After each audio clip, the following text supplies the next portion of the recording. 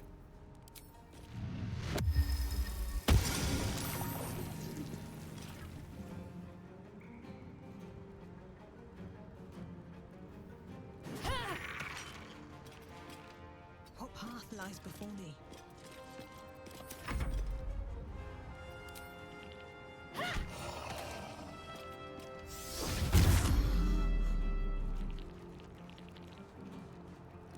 There are tons of cash to Garangoth and Helsik fights. No, because that's not making a harder enemy configuration, that's just being stupid. There is a difference.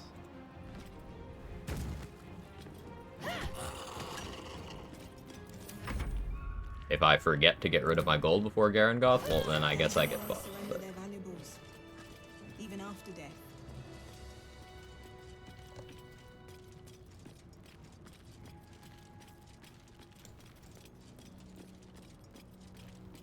A lot of effort to hide one side.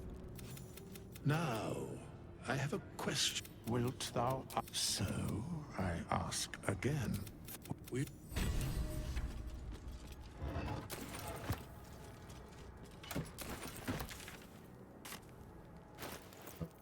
Okay, we can go Goblin Camp now.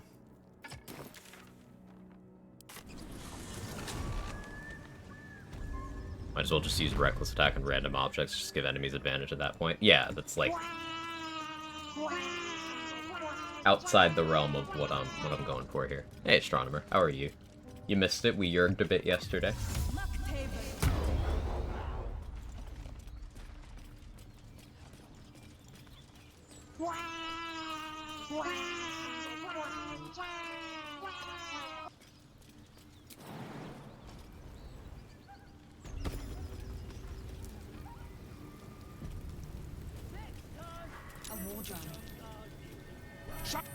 Partners returned home after a week at mine, so I'm moping. I feel you there.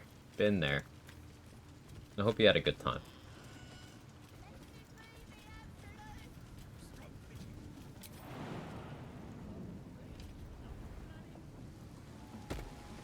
The voices, your vision cloud, then the visions. My power.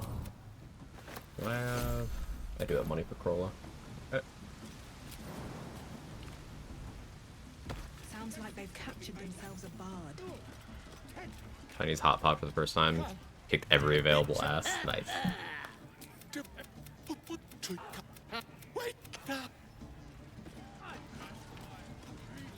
course. Well, now. Sound easy.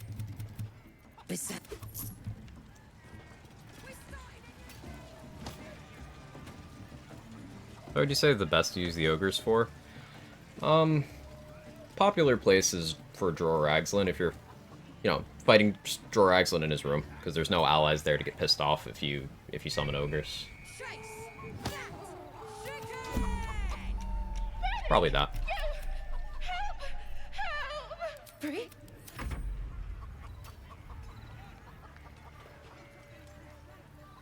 Husband and I were in a long-distance relationship for a year prior to me moving here. Be like Astronomer.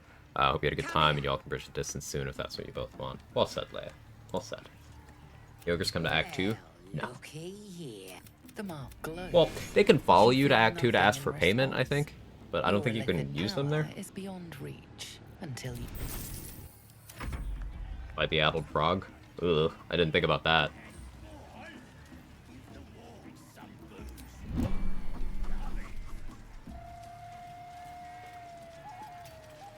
I'm gonna run to the bathroom real quick, and then we'll continue. Kirby.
Okay, I'm back. Have fun, think of us. I did with every splash.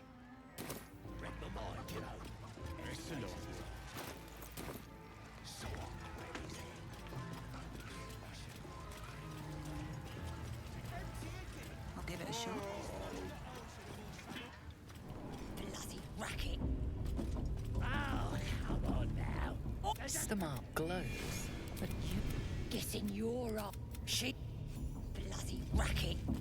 Everyone disliked that. Welcome back. I'm Dad. Well done. Good to hear. I'm having lunch. Ah, I see. See. Well, I'm happy to enhance that for you. Do you feel her Smells like inside burnt you? Priestess Gut needs to touch you too. You ready? as dark the vision dissolves away. So maybe I can help with that. Priestess, like us. We want the mark. Why do they think they So, can kill God?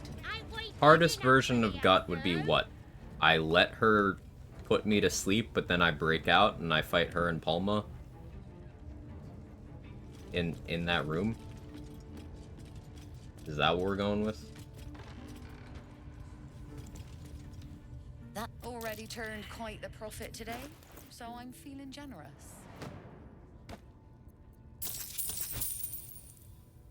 Recall the allies in the room? No. That's way... no. No.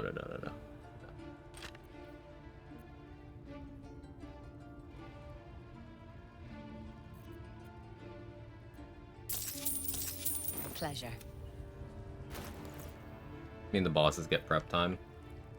So, we're taking the hardest, wherever possible, wherever reasonable, we're taking the hardest version of every fight. So, like, Ketherick, for example, gets all of his friends. I can't kill Squire, I can't kill Karnus, I can't go up there and kill the Necromites and the Necromancer. I can't do any of that. And if there's mutually exclusive boss fights, we take the harder one. For example, we can't get hardest Balthazar and hardest Ketherick in the same run, so we instead take hardest Ketherick and second hardest Balthazar. You have to choose between fighting Leroican and fighting Dame Aelin in Act 3. We choose fighting Dame Aelin, because she's way harder. Don't mind if I do. Gotta be Breakout, like you said. Definitely gonna fail that roll, just because game is game, though. Yeah, and if I fail that roll, then Corilla just kills them for me. But, like...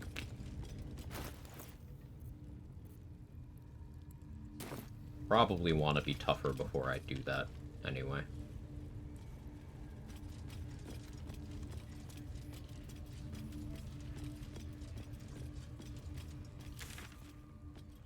I need inspo. I need to look up early Guild Artisan inspos.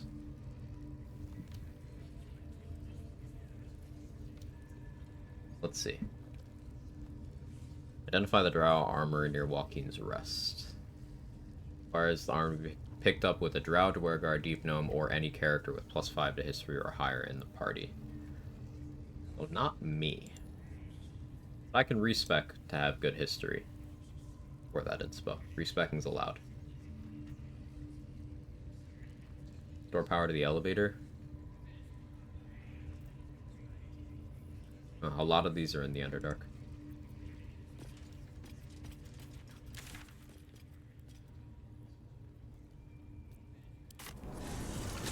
Also no reroll options. I don't know what you're asking.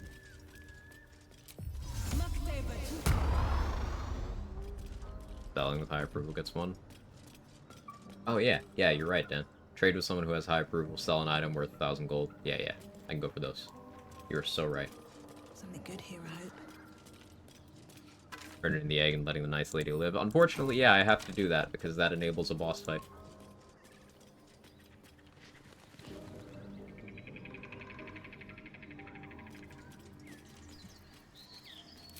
All's well that ends. Not as bad as it could have.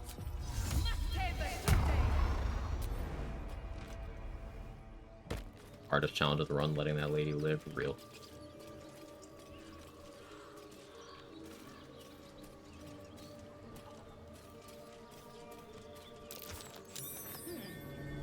What's that? Esther's the type of lady to post on Facebook that she's not racist, she's just realist.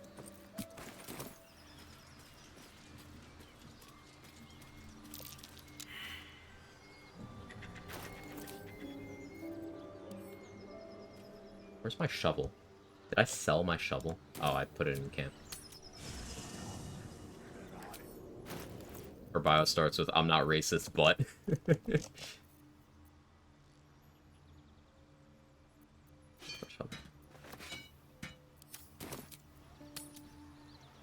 I researched and decided for myself.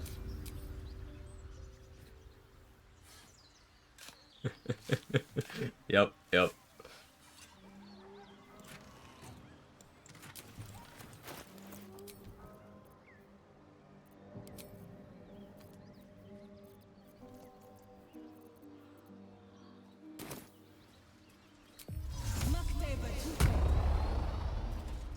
Why do none of my children talk to me anymore? I only beat them a little bit when they were growing up. What's the problem with this generation? Just want Marina back. Just thank God. Stop this. We don't.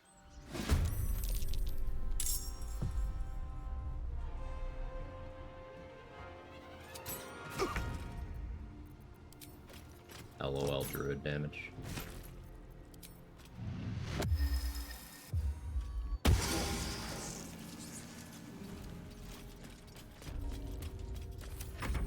He's 1 XP, bros. XP's XP.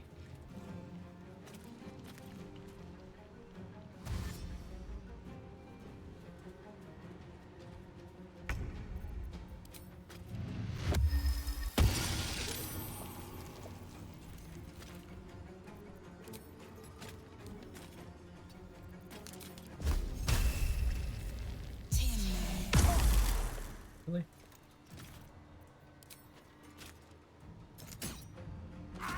Demir! Demir!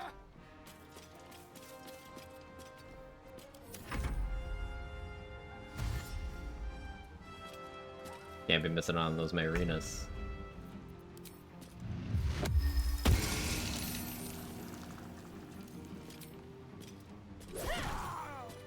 Kinda forgot I had a strength pot on.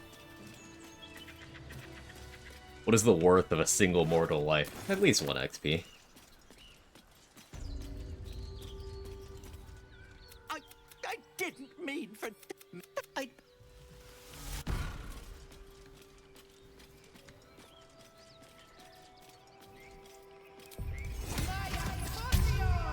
Succeeding this would be nice, but I have no expectations.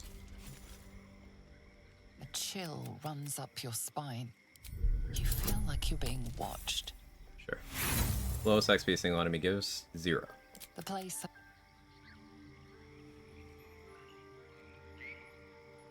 But do you mean in terms of their base assigned XP value? 1.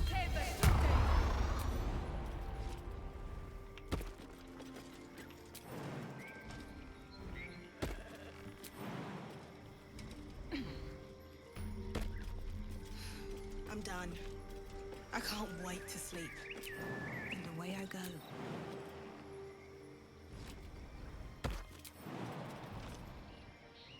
Eth will do some manipulative shit, so all sides think she's on theirs. She escalates the conflict in the way that most benefits her. She would. One's the lowest it can go while still actively giving XP. Yep. Gods grant me... And that regular swimming in your brain juice is a bit of an inconvenience, isn't it?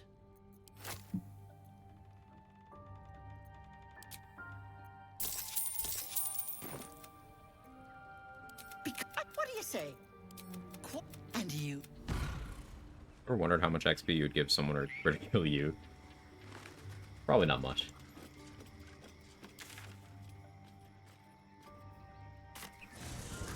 You're never just straight up assassinated Marina here from the shadows. We're talking to Ethel. How does that play out? Thank you for testing. Don't want to draw any attention. These boots have seen everything.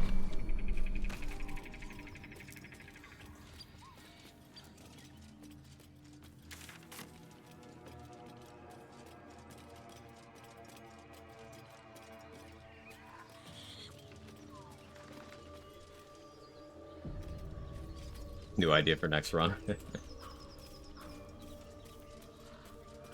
Yeah, that's actually a really good question.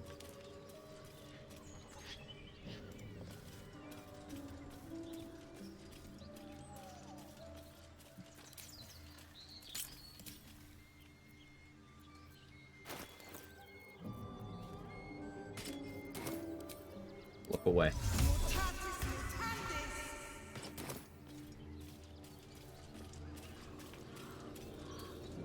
I have something to ask.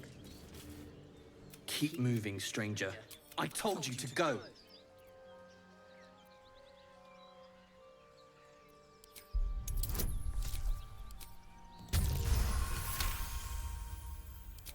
Still, you. Of course he will. And then we'll. No, I won't leave him. If. Out of sight, out of mind.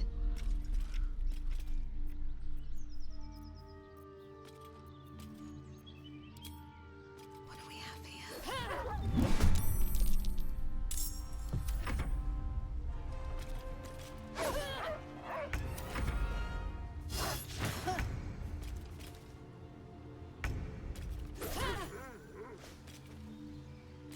He's just taking a nap. See? He's alive. He's just taking a nap.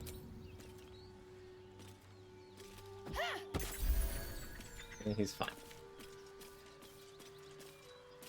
Should mind my step.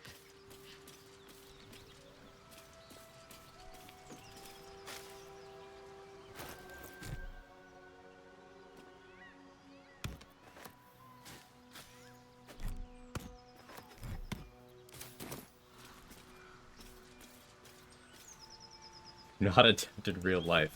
Yeah, don't ever do that. Scratch under your run here once, I would laugh a lot. Me too. It would be so deserved.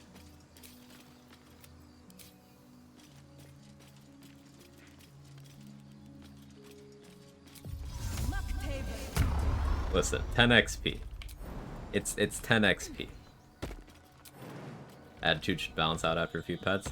See, I shapeshifted, so he doesn't know it was me. He thinks it was just some very rude dragonborn. Which is technically true. You're sick? Yep. You're going to be all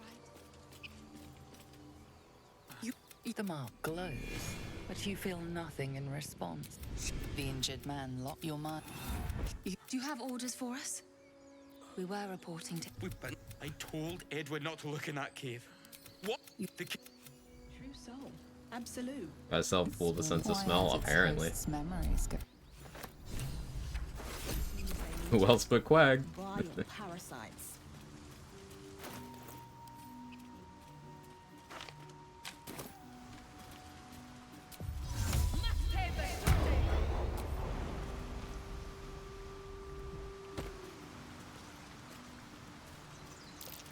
Out there, tracks. This is it. His nest must be nearby. Wait, I can just use Moonbeam. Lol. What's done is done.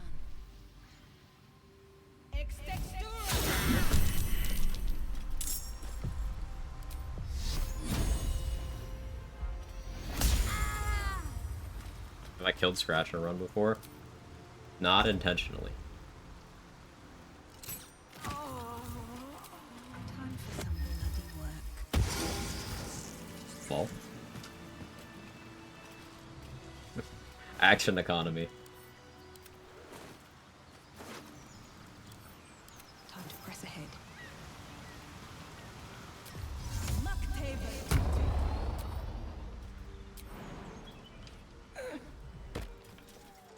I'll take that.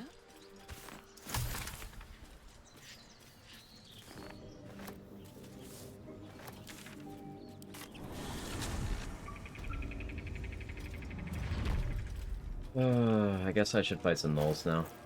I want to hit level 4. Go save Volo.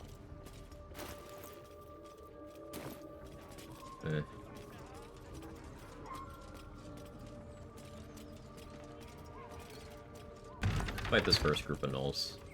See how it goes.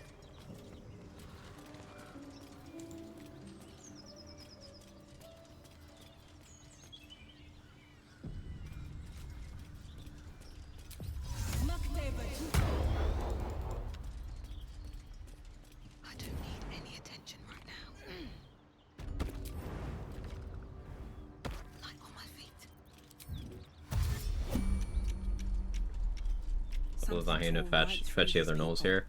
They didn't stand a chance. Fuck. I don't think I lived that. Because, like, this is a different fight than that. That's the ruling I'm going to go with. Because these are already hostile. These aren't. This is a different thing.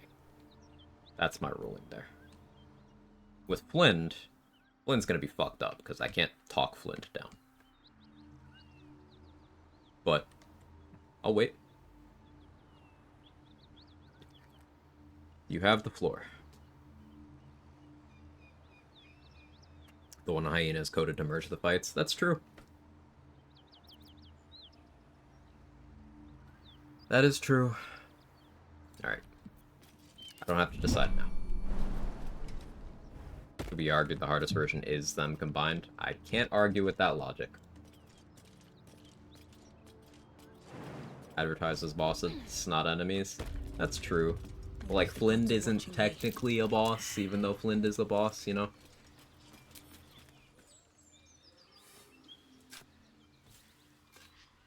Man of the people. I'll keep things as, in the spirit of the run as possible.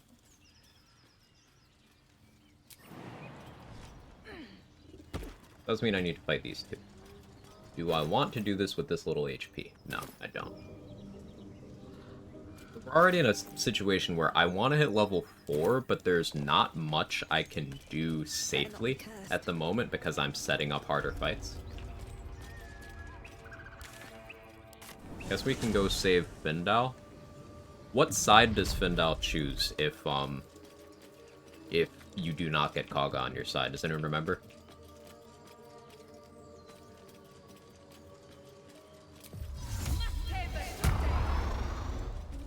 Yours? Alright, I have to kill him then. I have to kill him then. Business as usual. Open up. Fights against Quag. Yeah, he's gotta die then.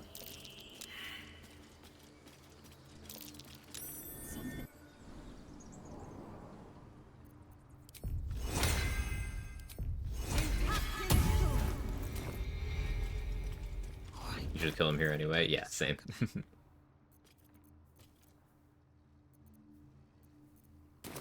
Wonder if the gods are watching me. Glowing eyes are really a good sign. Best be careful.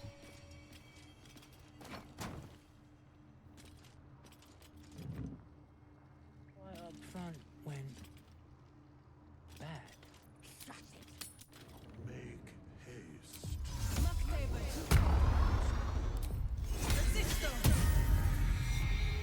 Just out of view.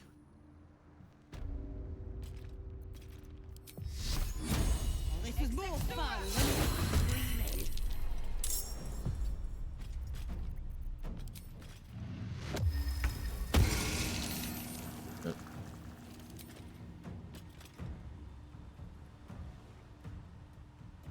Please die. Thank you.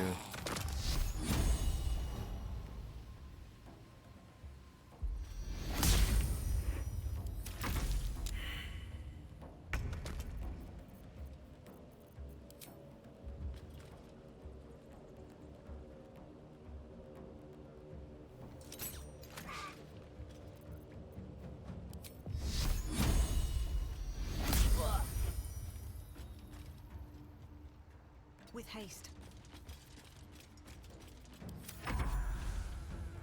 Micro would totally hit all of them and do less damage. Micro's great. It's one of the strongest individual spells in the game, but so is Moonbeam. That's the thing here.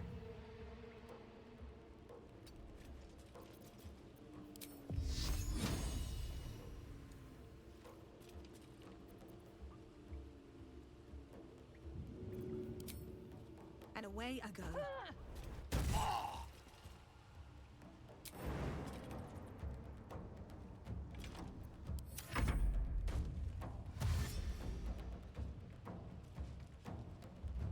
No sneak attacks make sense for this. They give them prep for the fight. I don't really think so, but who knows? Maybe we end up ruling that way. Gar.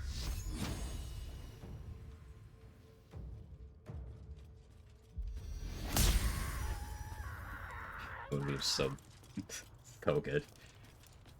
No traps, please.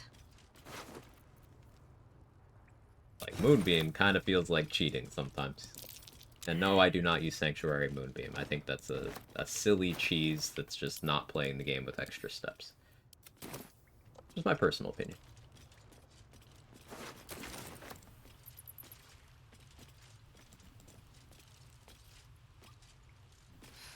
I'm done. I can't wait to sleep. Hardest possible way, meanwhile, cheating with Moonbeam and super jumps. Cheating? What do you mean? I'm just playing a Spore Druid. Is the existence of Spore Druid cheating? See what this does. Moonbeam doesn't break Sanctuary? Correct, and I think that's quite silly. One of the things that makes Moonbeam so powerful is that it isn't you. So, you do not incur Radiant Retort damage. It doesn't break Sanctuary. Damage retorts don't work on you. It doesn't get your damage bonuses, but trade-off.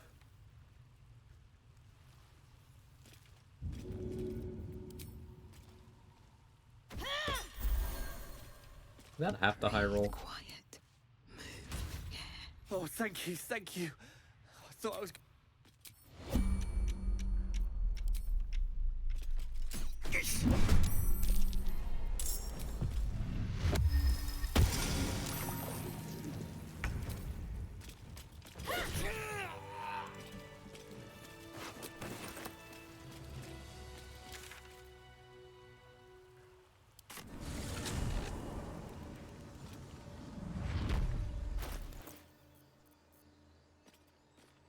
Best be on my way.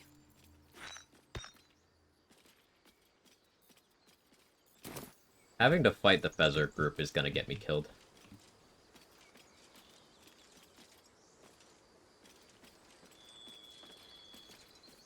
I need alert if I'm gonna do that. I need to hit level 4.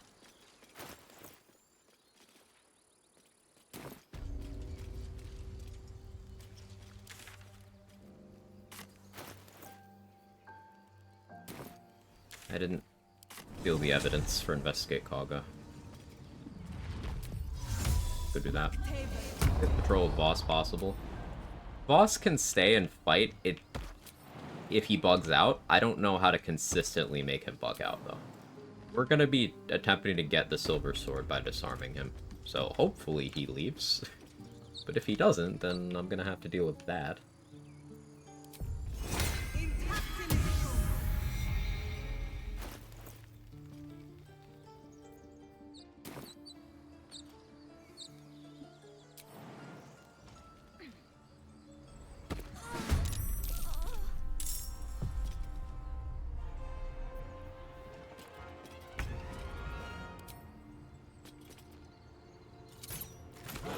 Should have saved a Moonbeam for this.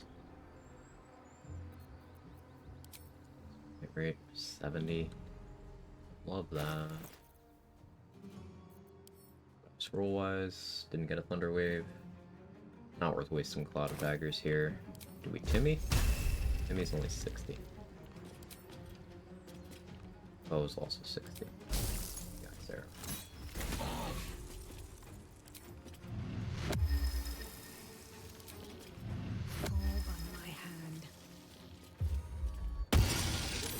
Did she moan? Wouldn't you if a hairy buff dude was crouching behind you?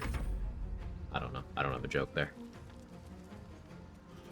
I don't know from if Fezzer's encounter show up in Grove Defense.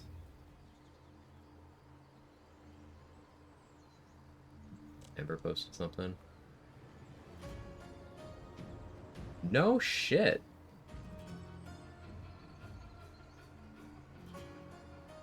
That's crazy.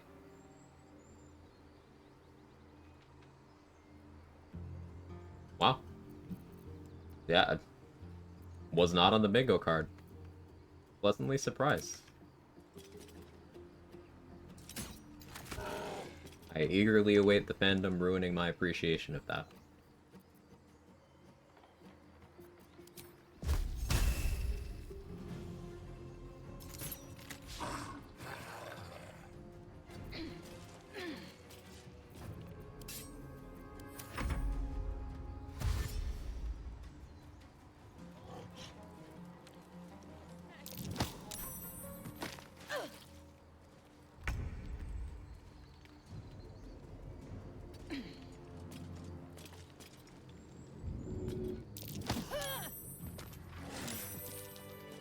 Hey, I didn't know you could get Rika in the fight there. That's fun. Let me guess. You're devil. Care to explain why you reek of the hells? First drawer just to hear his moans. Never changed, Dan. More like Spore Ragzlin, am I right? Get it? Cause Better be cautious.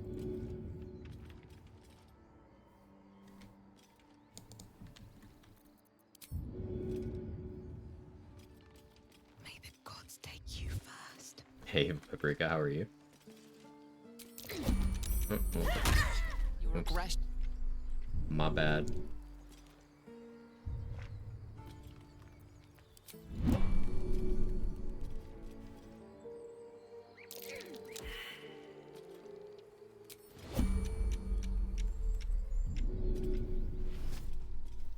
It'll be fun. Go down there. Hey, isn't that fun? How much farther can I go?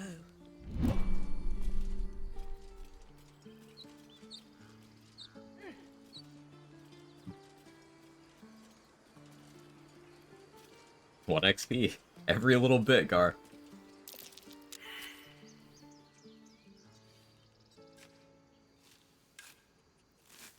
Spore Gagslin.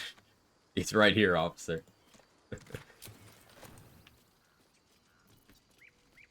Very well. The squirrel lunges at you. You see, you're in my territory, and I want you gone.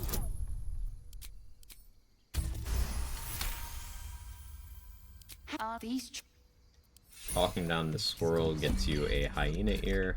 Don't mind if I do. Squirrel is also made of XP, though.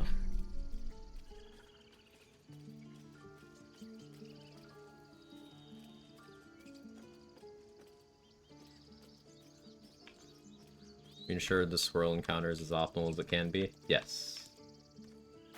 Just did that. Knocking out Lacrissa for XP is mostly safe, but low yield.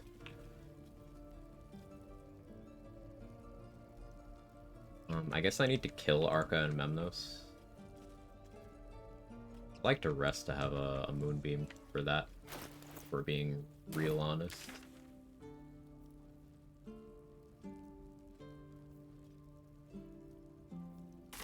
We could do the elementals fight, I suppose.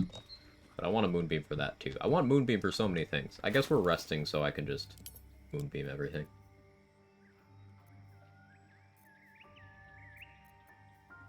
What's in this chest? Strange Ox be knocked out? I don't think so. Some other purpose.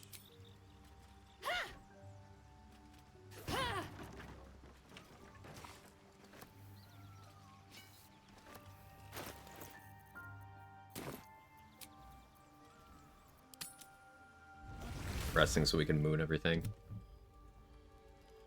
Between the brothers, Nadir and a squirrel, we have 20% of an owlbear's XP. I already forgot what this guy looked like. Not become independent. Long resting just for Moonbeam is the most druid gameplay. I agree. Makes Moonbeam so strong, never seen it so strong. So it does damage when it's applied, it does damage when a creature starts its turn in it. It's damage that's not attributed to you, so you don't suffer any consequences from, say, using it on something with Radiant Retort. It's one of the spells that does not consume your action when you start combat with it. You can recast it to move it places to do more damage at the cost of no additional spell slots. Radiant is uncommonly resisted. It's one of the most efficient spells in the game.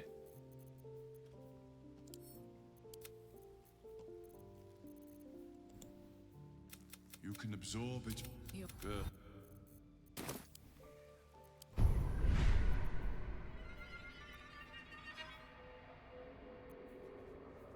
Favorable Beginnings, Luck of the Far Realms makes sense. I'm using Moonbeam a lot, then Call the Weak doesn't make too much sense. Getting Psionic Backlash could be really good in a bunch of places, though. Ability Drain helps my survivability immensely. Let's go with this. I haven't talked to Scratch yet.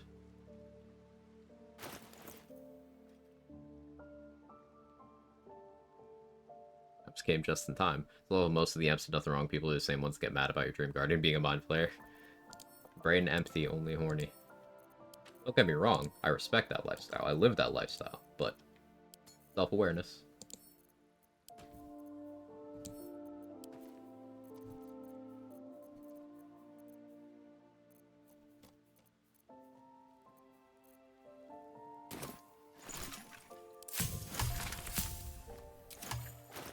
Do I strength pot again? I don't think I need to. I have 14 strength. This should be fine.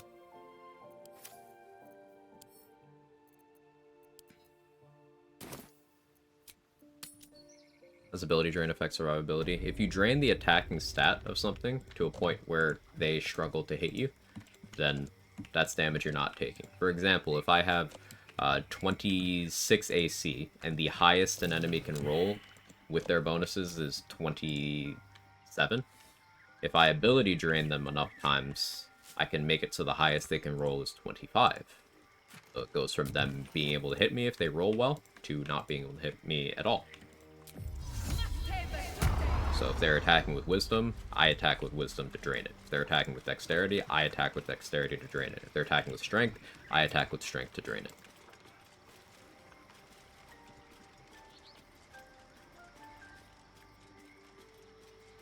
You know, you can dig, you can fail the survival check. Yeah, survival's kind of a garbage stat. It doesn't actually matter anywhere.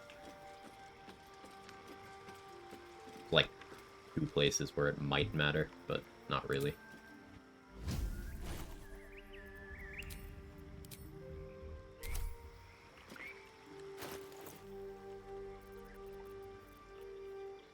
I don't quite have the AC I would love to have for this fight, but I do have decent HP.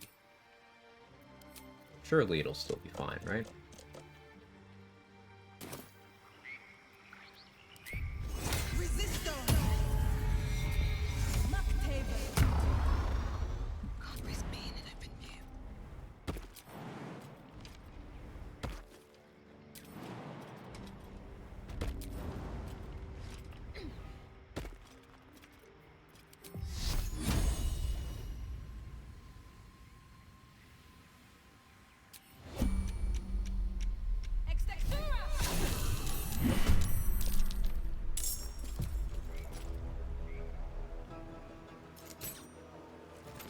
That won't work.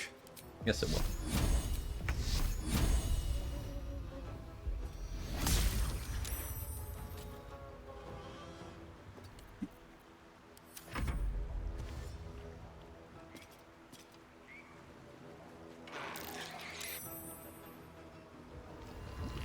Thank you for just walking into that.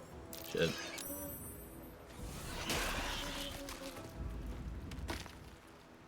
Flew out of it and back into it, and took damage a bunch of times. Moonbeam. You wanna walk into it too? Thank you. Beautiful. Hi, Kevin. My cat is catty. Come here, buddy.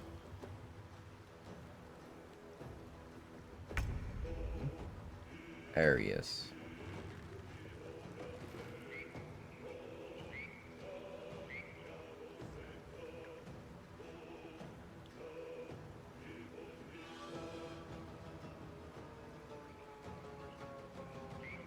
What you doing? How's your day? He's like, hey, I'm not done with you.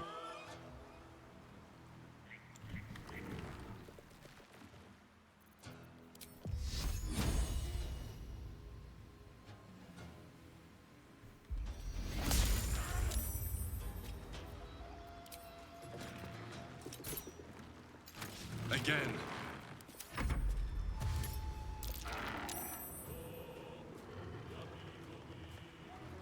Yamogabi.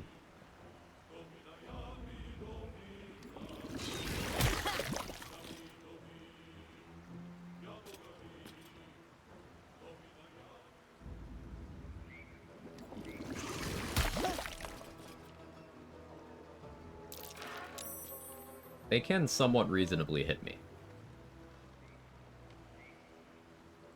Because I'm not doing protection from evil and good, and I only have 19 AC.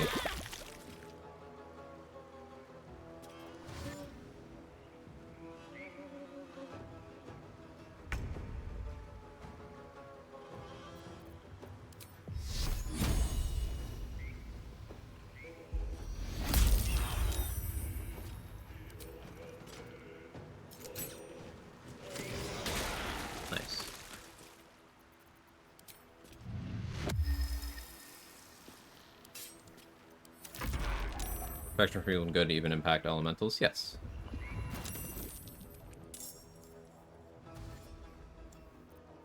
I did show him power spell for a second there. Weird. Elementals.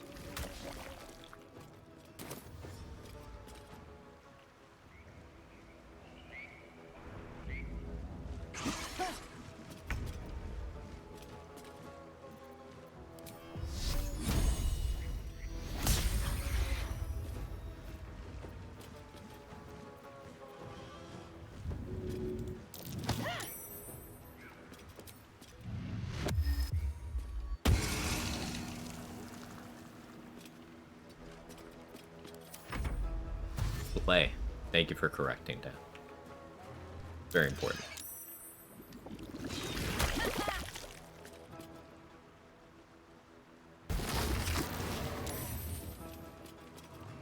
Swear it was gonna run into the moonbeam. Really great. Ouchies. Oh, that group. It's symbiotic entity. That's a Circle of Spores Druid subclass feature.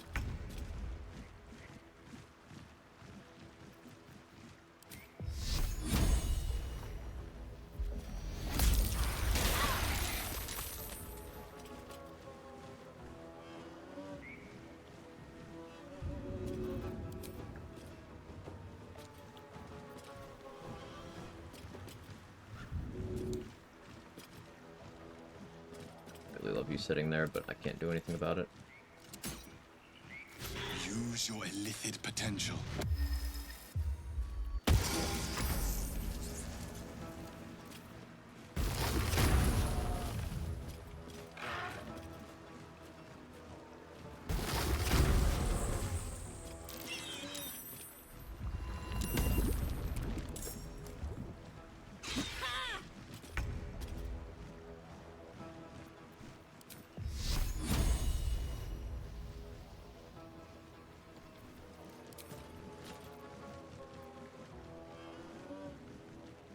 I'm gonna take damage from this. I don't think it'll be enough to kill me.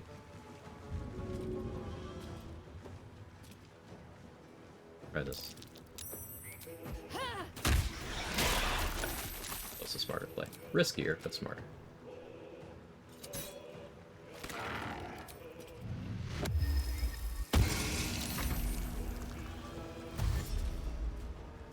Into the moonbeam? Aww.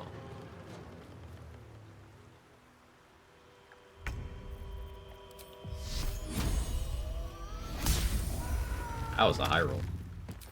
Very nice.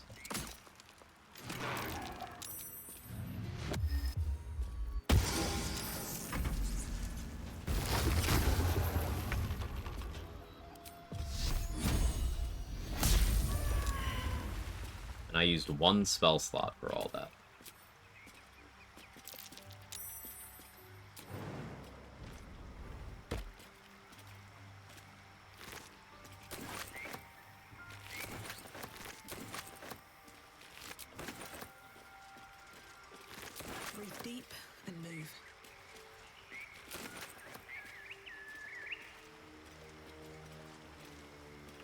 What's hiding here?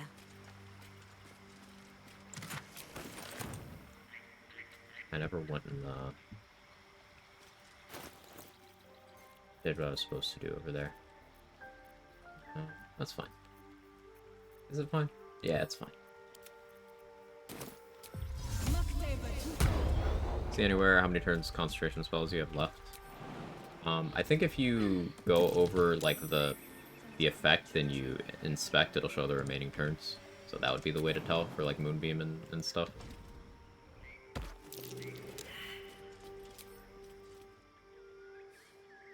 Is run going? It's going well. It's going well. Trying to get to level 4 before I do some of the riskier stuff. Sugar.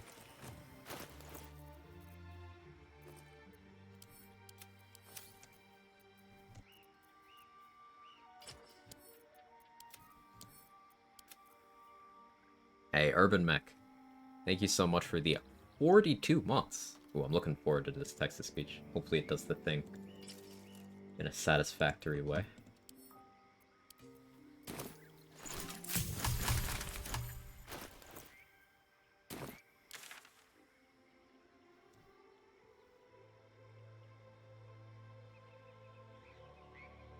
Oh, I can get this much XP.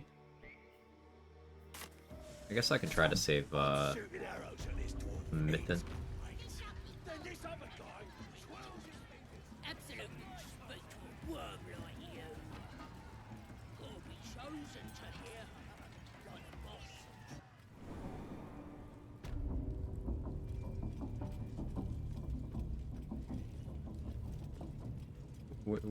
Where's my text-to-speech? Why is it so scuffed? Why is it so delayed? It'll happen eventually. Fighting Bernards whilst wet? That's not getting the hardest enemy configuration, that's being stupid and entering the fight. There's a difference. Like, I could go into every fight naked while on fire with 1 HP, but like, that's not making the fight harder, that's being stupid.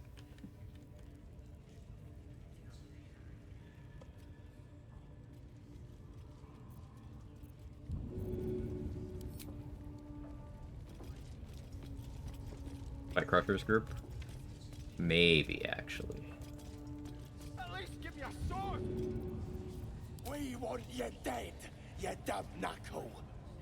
Not dead and heroic. Get down there and stop complaining! Ah! Thanks. Guess I made it just in time. It worked this time. We wait for our XP. Ah, thanks.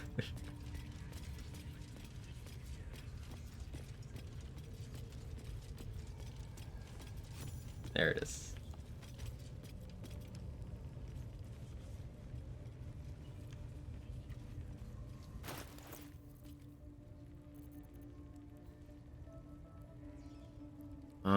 I could sneak my way into the Underdark through the spider hole. Let's go get the poison resist ring.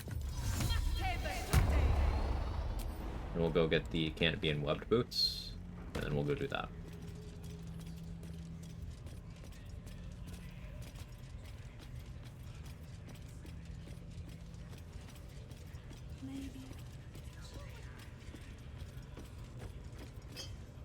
A scrying eye.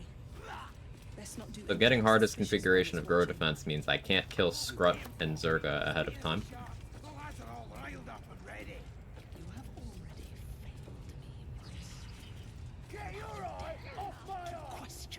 Ignore them and be happy they didn't throw you to the spiders yet. Hardest boss of Goblin Camp is Crying Eye itself. When you're new, yeah.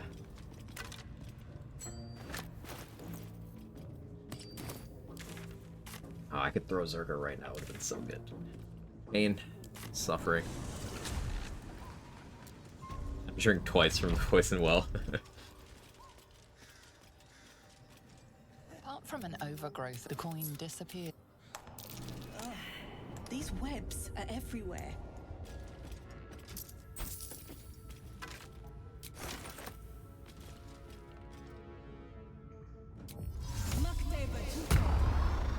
If everyone else minds their business, I'll be fine. Only being shoved in wake NPCs up, sleep would also be good on every Scrying Eye. Yeah.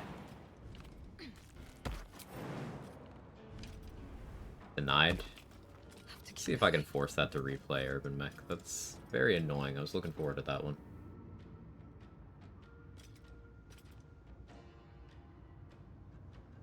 Is it gonna do it? I guess the sounds are just gone.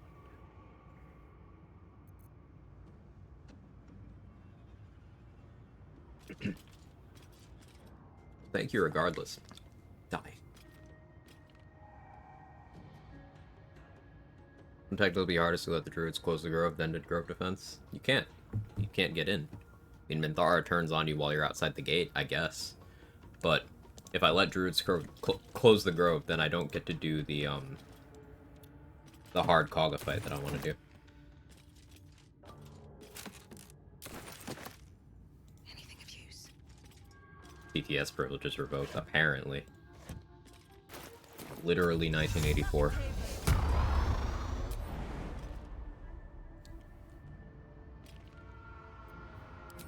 Don't want to draw any attention.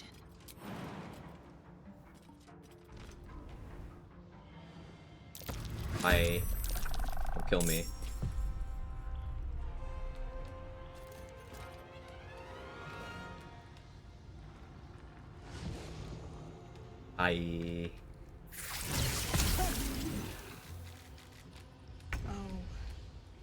See, the reason why this is working is because my name is never punished. So, like, everything is fine.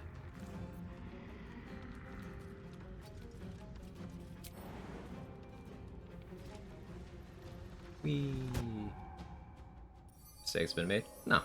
Calculated. There was a very low chance that any rolls there resulted in me dying. What's happening?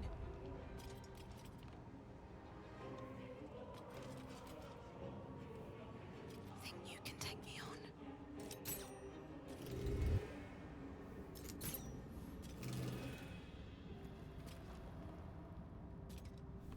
That's a friendly-looking shadow.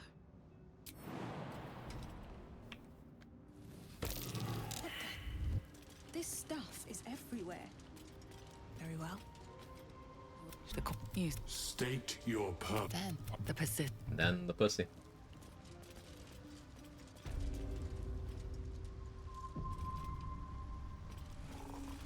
Sort of a cascading effect of harder fight variants. Saving all tieflings makes the last light Isabel Marcus fight the hardest it could be too, since you're gonna let him take her and fight all the shadows. I mean, that's not the hardest fight, though. Like, you're right about the cascading sort of effect, but I don't want the tieflings to die so that there's more people there when last light falls. Also, because I want the gear. I'm still doing character prep. Last light is going to fall because I need to kill Isabel so that Isabel will be an enemy in the Merkel fight, and so that I have no help for the Moonrise Assault after sparing Dame Aelin. So, that's the path I'm planning on taking.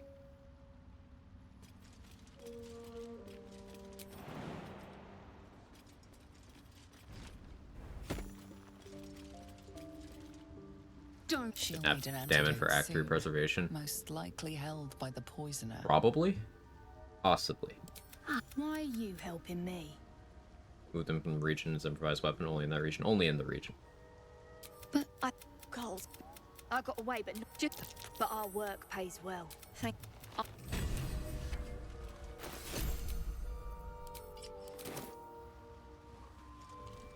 What is the creature doing to those corpses? Have this. I sense your resolve. And it. This. You do the circle. Do that for the haste spore grenades.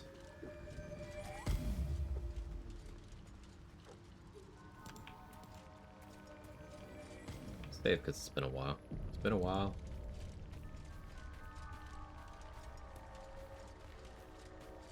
Now that I have Underdark access, we can go get some inspiration points. I should speak up. You see a fella on his own, right? Never mind.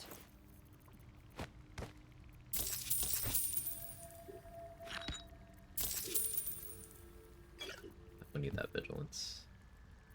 Just pot in case of emergencies.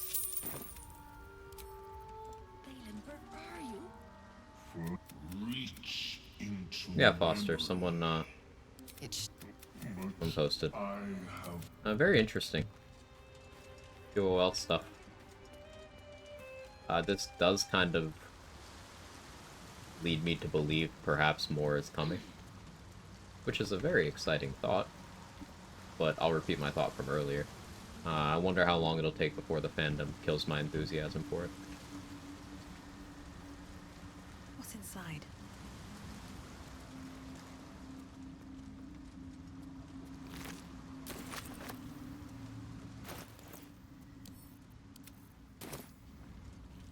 Add RNG on that corpse.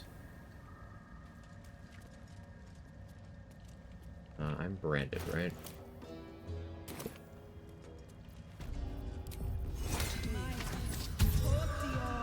Battle fast. Camp. Looks abandoned. It's sniffy. I smell a trap.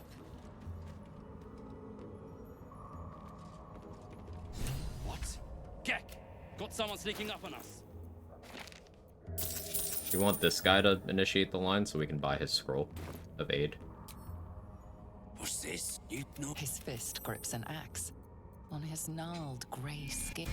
But spoil my... Kill the slave. I'll wait here. But that comes later. Boots. Okay, so I guess I can't push this guy in the pit early. If I want the harder enemy configuration. Plus 5 HP will go a long way. I mean, it will. There are 3 aid scrolls in the game. 2 of them are before Act 3. Now, in Act 3, technically, if I route carefully, I could have an NPC cast 4th level aid on me whenever I want. And also, at that point, there's an amulet that casts 3rd level aid. There's a shield I might have picked up that casts aid. You know, there's more options. But early on, these aid scrolls are great, especially for buffing allies. Something I maybe see myself doing is using the spider sack that we got, this, and casting aid to give them more HP. Very real possibility. Do the boat fight here? I'm thinking no, Keta, because if I skip the boat fight, then Greymon will be present in Grimforge, meaning harder Grimforge fight.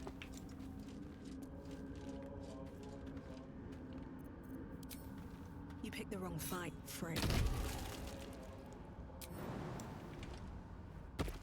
Glut the Boulette for max prep. I don't necessarily... I don't think so. Sure, though. I don't want to know. I'm leaning towards no, but I have not made a decision, so... Who would dig these? Am I here? Cat. Right, cat. Do you hear something? I believe there's a Kevin near you. Scorched ground. Better watch out.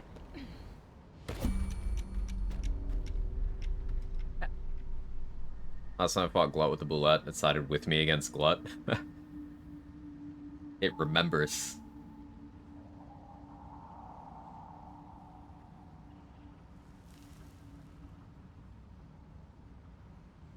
Kevin, this one is Jake. Kevin is on the bed there. So Kevin is in frame. That's him right there. This is Jake up here.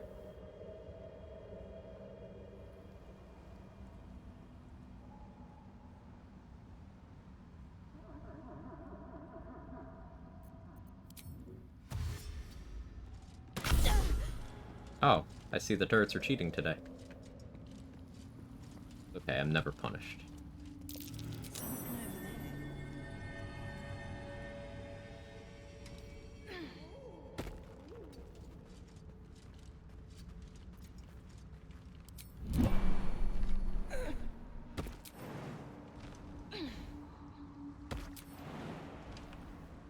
I mean, those turrets have flawless AI. Completely consistent. Waiting for the day of resets one cheating turret. Mark has lost the run to those turrets cheating. He lost an Astarian run. Ooh, curse. Decent scroll from there for once. Feels like my magic is getting drained. My cats go outside? They don't. They are indoor cats.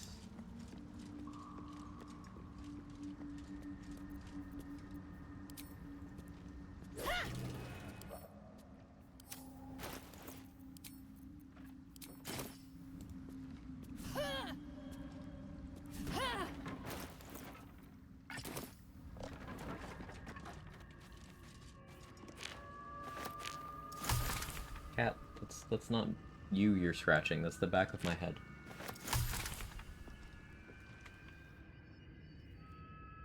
He's purring very loudly right now.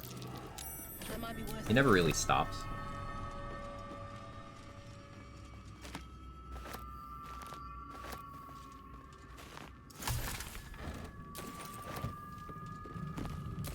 There's one time when he was a kitten,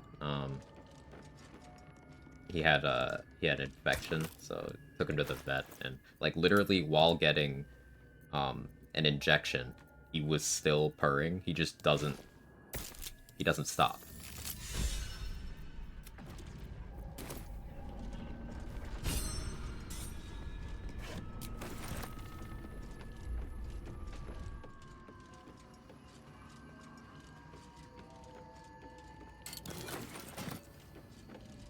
Damn right. Who's Mark?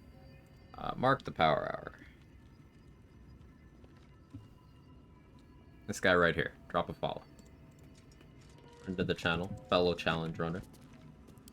Pioneer of the region lock rule set that I'm probably going to start running in the next few Looks runs. like the owner was quite the literary type.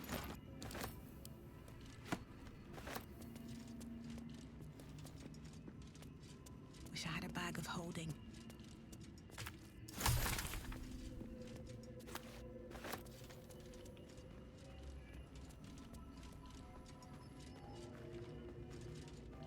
Following, you will not regret it. Awesome dude, awesome content. Really enjoy. What's in here?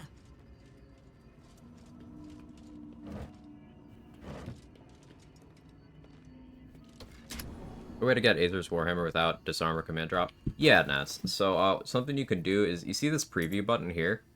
If you click this while in the inventory for the Aether, there will be like a couple of frames where you'll be able to see his weapons. You can mouse over and latch onto it and grab it. And then you can, once you have it held like this, you can hit tab to open up your inventory and drag it over.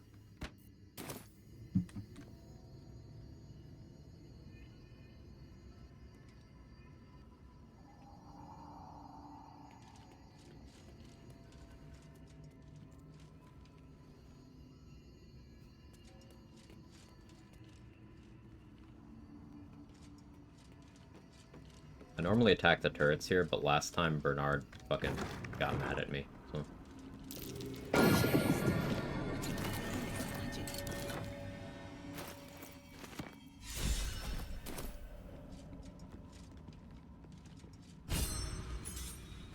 I think it's allowed in a run or not. I think with you doing only fire damage, your options are so limited weapon-wise. I would personally allow it, but I'm very lax with that sort of thing. Hey, Roxa, thank you so much for the Prime, the 3 months. Thank you, Jeff Bezos, for the gifted sub. Yeah, if anyone has any Bezos bucks to spend, it gets you those emotes and that ad-free.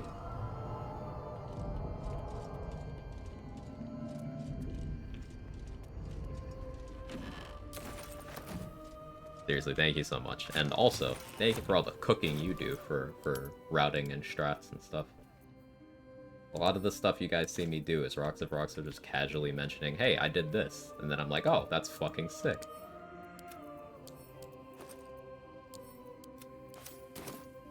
So far, I know about a single fire-related ring in the game. Yeah, you don't have gear often, so it's kind of crazy. I guess, like, there's a fair amount of chest armors that are vaguely fiery. You know, Infernal Robe, Helldusk Armor, the 2 Flaming Fist armors. You know, but like, other gear slots, it gets real questionable. It's gonna be interesting. I'm very curious to see how you handle it.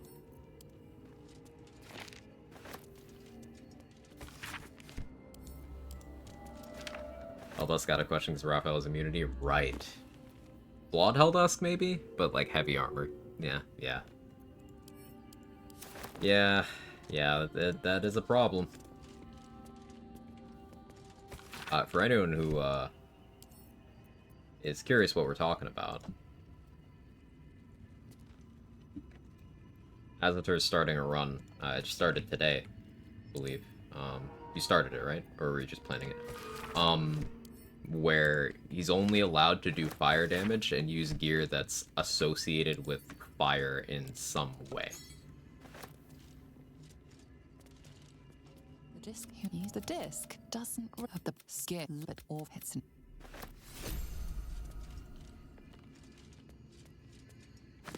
So many fire-related items in the files, not in the game. It's so sad. Yeah, fire feels like, pardon the pun, it's undercooked. Especially with the heat mechanic versus, say, Radiating Orb and Reverberation.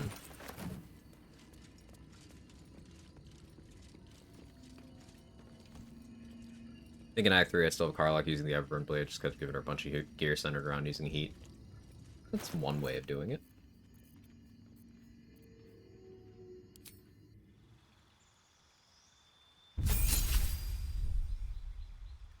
Somehow kills all, get Everblade.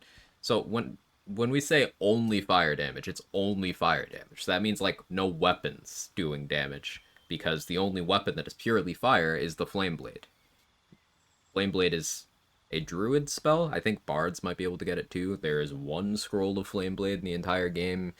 I guess the Tiefling Elixir at Araj gives you a use of Flame Blade as well. Like, it's super limited. Also, it sucks. Mephistopheles Tiefling as well, yeah. And this also means you can't do, like, Oil of Combustion, because how are you going to apply it?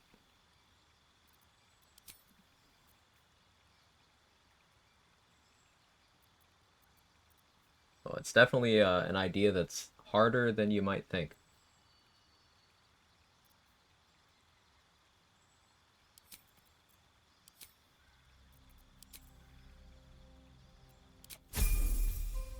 Oil of Combustion work when throwing? I don't think so, but I probably should retest that.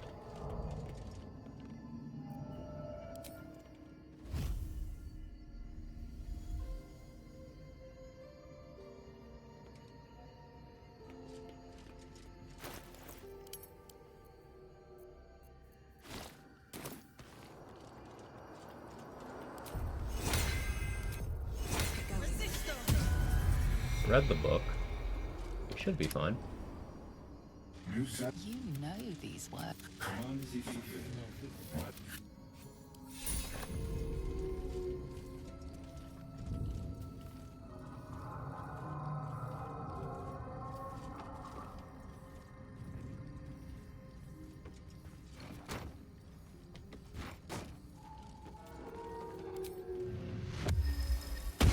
Chainmail can make for a fine weapon.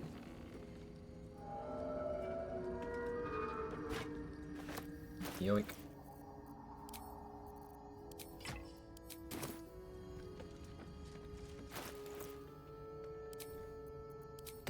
Ring lit up. Taser's hammer, not an exploit, just an unintended mechanic. I imagine that's why Naz is on the fence about using it, because it could be interpreted a bunch of other ways. Like, to some it's an exploit, but like you are just grabbing an item that you're not necessarily meant to have, but you are grabbing it just by using the inventory to unequip. I view that one as an oversight, personally, rather than an exploit.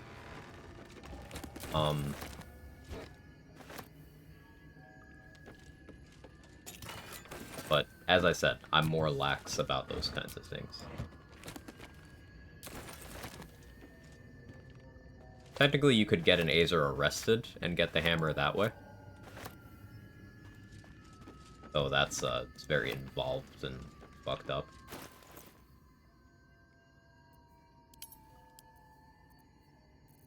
You have to have it, like, lower a guard's attitude enough times that it starts dialogue, and then just agree to go to jail. I think vandalism would be the play for that. Have the Azer, like, smack objects near a guard.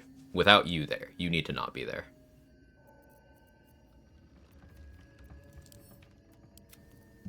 Oh, next play, that's creativity. There you go.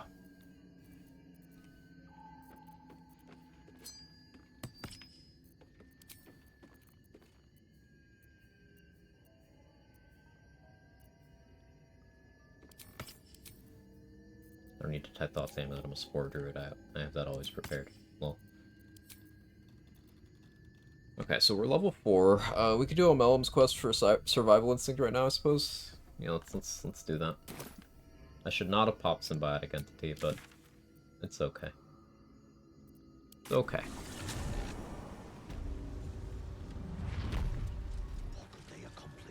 And Karlach herself, Magic Valerian, made it for Act 1. The enemy damage. Enemy that damages her and melee gets burnt. Considering her engine's burning so hot, she just burns anything she touches. Stabilize her engine. Act 2 removes it. Obviously, she's happier. It'd be a very involved mechanic, yeah. Not a surprise it doesn't work that way already. It's curious to find truly. Are you looking to have open your mind?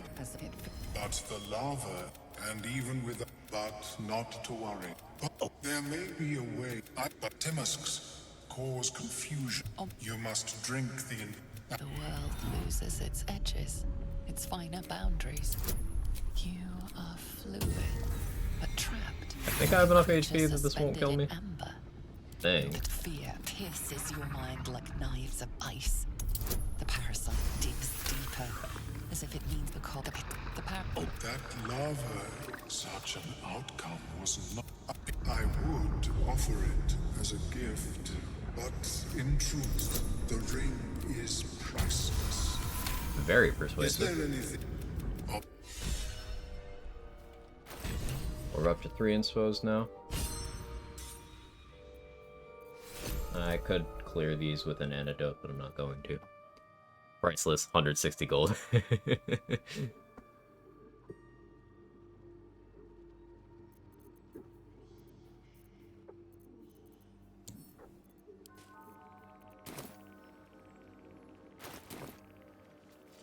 I greet you, son child.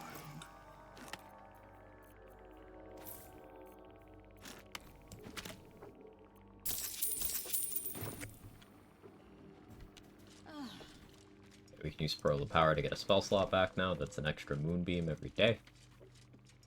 The bulbs, yeah.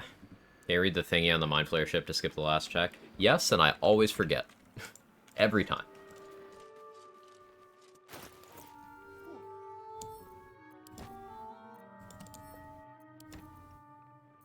That is correct.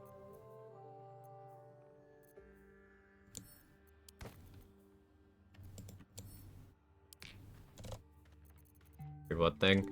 On the Nautiloid in the tutorial, there's a thing you can read that lets you just bypass that check with O'Melon. To be like, hey, here's receipts. The bulb's literally the only time I have bulb access since Bataris. Right, I'm gonna need to stock up from O'Melon. True, true, true.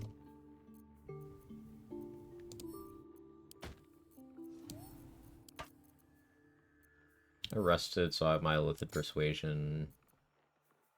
Let's go get Leviatar's Love now. Because, I'm gonna want a short rest and get Symbiotic Entity going again. Kill this chicken and nobody cares.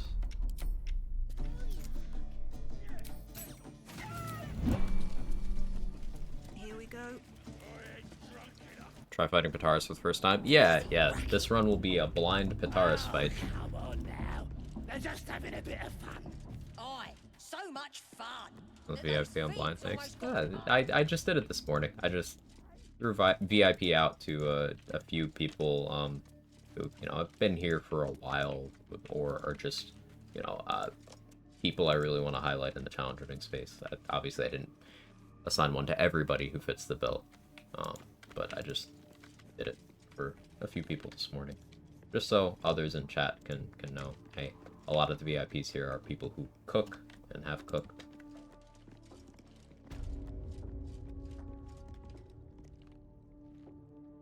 Zabrak come back? No. We'll be killing him for his weapon. Softer than a whisper. I don't like the Zergas here. Super excited to see the Pataris fight. I haven't heard of it before. Me either. Me either. Hey, Lazy Artis. How are you? Zerga, can you fuck off?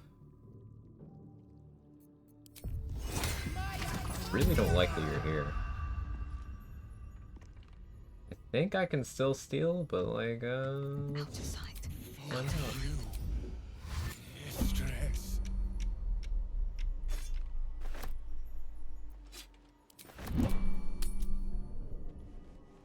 Quag Chef won. Hey, Felicia.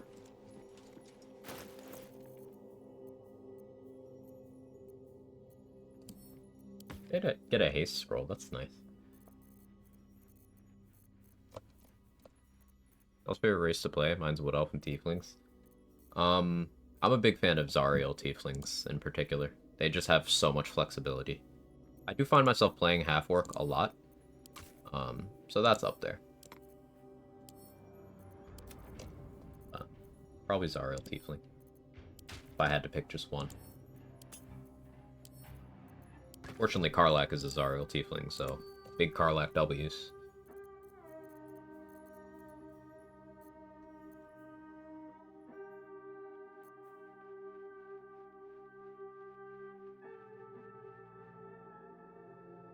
Gravitate a lot towards Drow. Gnomes, I like Drow the most. Either a Wood Elf or a Halfling for me. Tiefling mainly just for aesthetics, though I do wish we had a lot more options for hair and horns. There's so much clipping. Yeah, that's fair. Dwergar's pretty busted. Dwergar is extremely powerful. I sometimes get bored of how strong Dwergar are. Full disclosure.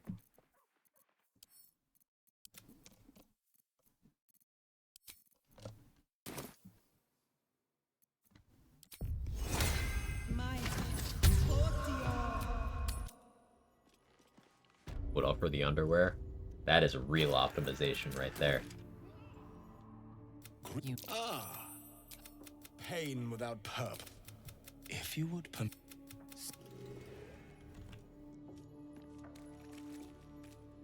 Yes, this will do nicely. Dragonborn also look sick. They do.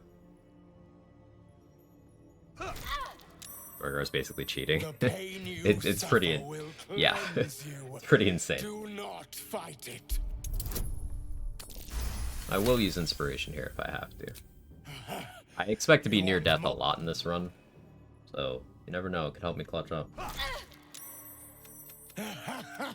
Wonderful, just wonderful.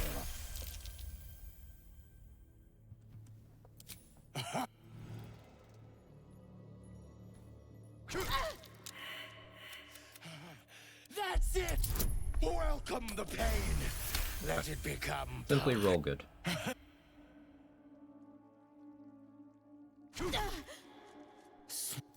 I am proud. That took the edge off. Still alive, so that's progress. Dwergar Rogue just means everything's free by level 4. It's the hireling options. The attitude doesn't even matter. Well, level 5 for Dwergar get their invisibility, but other than that, yes.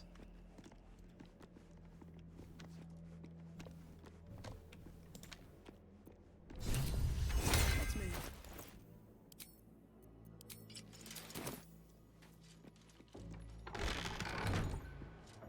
Don't go bothering my pigeon. What's it to ya? A strange symbol glows, marked on their flesh, and something within you stirs in response.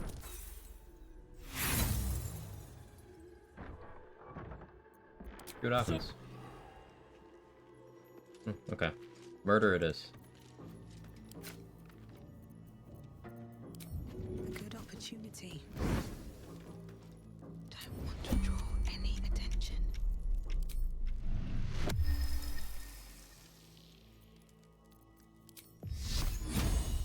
You're being arrested for...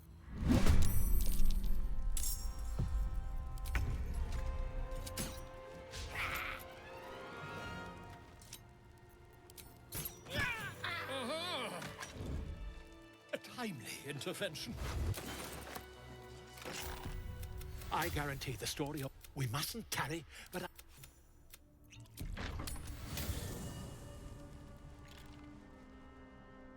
Need to find a way forward. Figured out cut content, there's literally a fire ring, deals 1 additional damage. People sad. Aw, that would have been so cool. What's up for discussion? I was just settling in and reviewing my latest findings. Mind flayers, cultists, and, of course, your esteemed company. Need you to hold all these, Golo.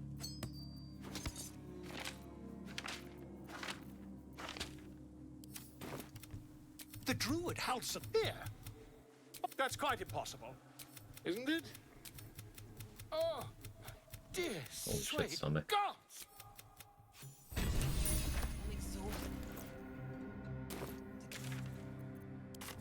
Okay, patch 7 will bring those items back. I believe. I believe. Patch 7 is also going to place an order for delivery from your favorite restaurant for every single player. As soon as you install patch 7, it'll just do that.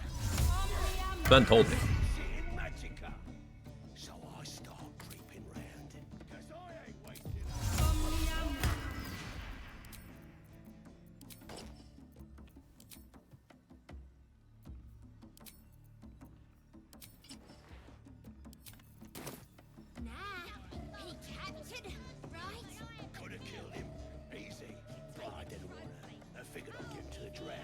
What's the ruling with these guys?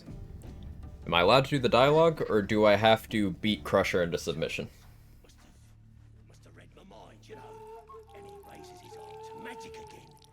So I grab his hand and crush it. Crack. No more sparkly stuff for him. Then he lifts up this mace with his other arm. Patch 7 for a better future. Patch 7 is when the Arsonist Oil Medal will finally begin. It's not a boss, it's not a boss. But I figured I'd ask you guys anyway. You're the ones watching. Favorite Goblin Camp fight? I want the ring, though.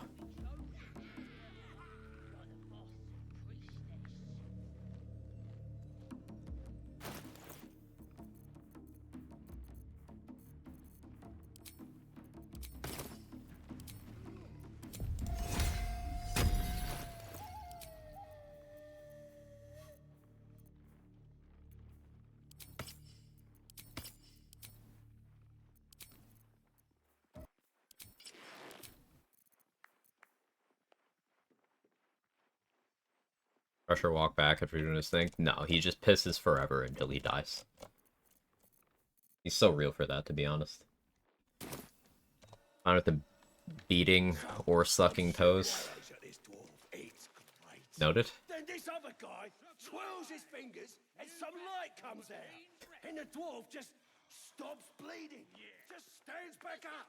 The problem is, if I use Moonbeam here, there's a very real chance I accidentally aggro the entire Goblin camp. Because what'll happen is Moonbeam will cause Crusher to surrender, and then he'll start his next turn after he's surrendered inside of the Moonbeam. They'll be like, you assaulted him, and everybody turns on me.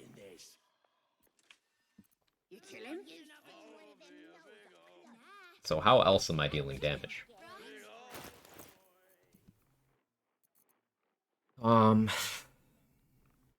A monk level would go crazy here, because then I just punch him.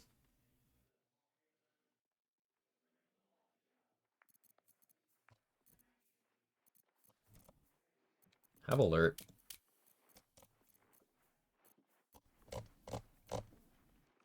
Guess I wait. I'm gonna want Fowler aloof too, so I guess I wait. Looking to spend it?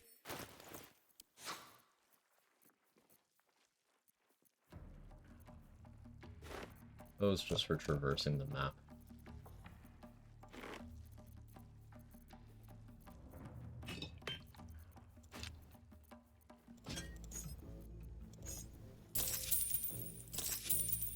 Get. Unrelated, you could have a level 10 monk for Balthazar and the Shadowfell. That sounds fun. Yeah, I totally could. That'd be pretty great. I don't have Minor Illusion for that group. I do have Moonbeam, though.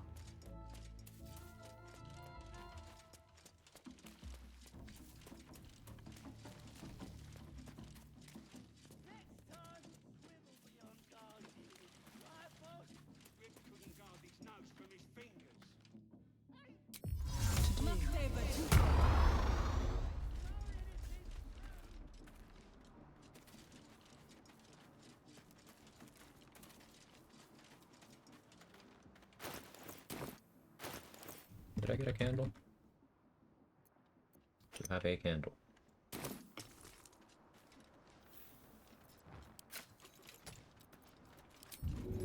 Deadlier than ever. Roll two. With me that I've been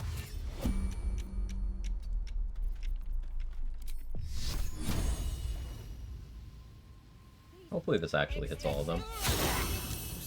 There you go. Surprise. Of course you're not.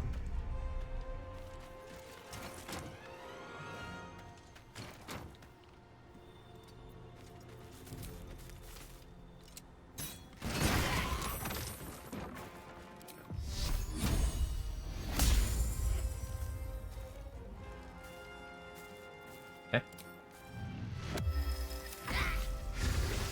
Sure. Sure. Not in the Moonbeam, by the way.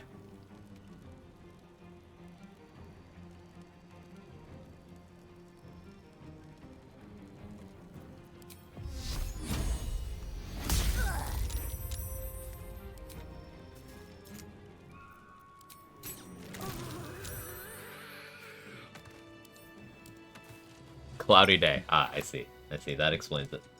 On my way. Never a dull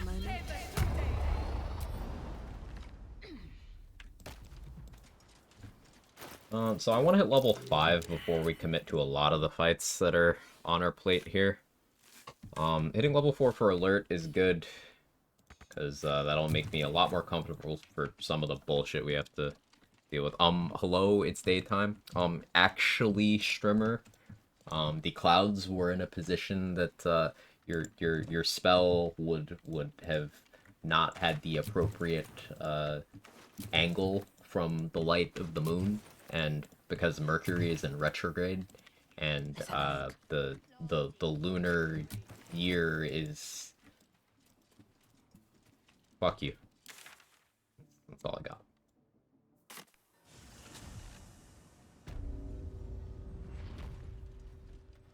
Obvious, Mr. Strimmer. Actually, the moon is currently on the other side of the planet right now. Gotcha, gotcha.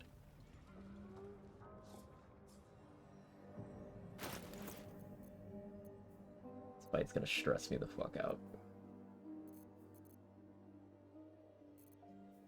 This is going to be Moonbeam City, though. Oh yeah, what?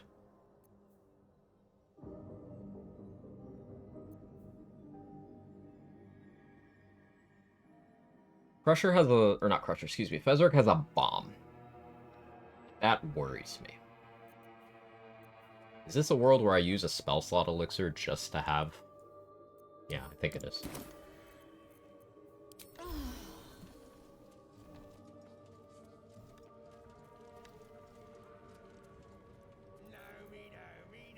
Breathe quiet.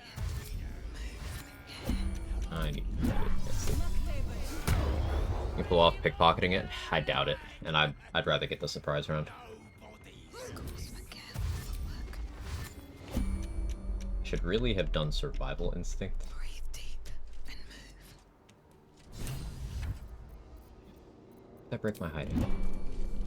Just out of view. Hide.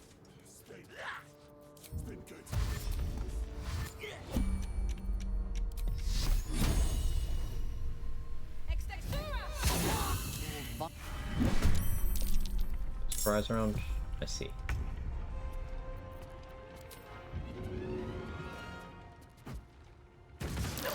Stop!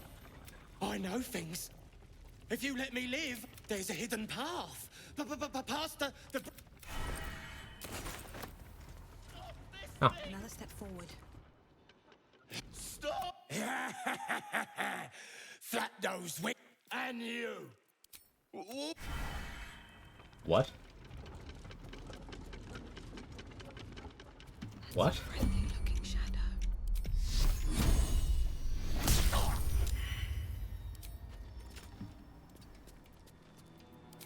Well, Fezzik got away. I kind of wanted to still kill him for his XP, but...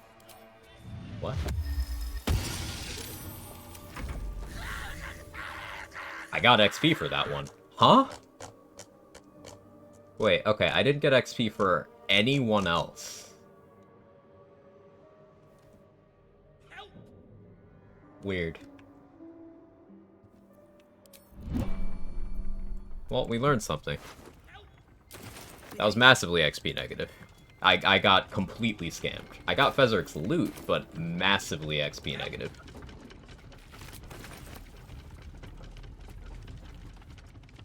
Here's that run, didn't fight. I did fight. I was in combat with them. They just left.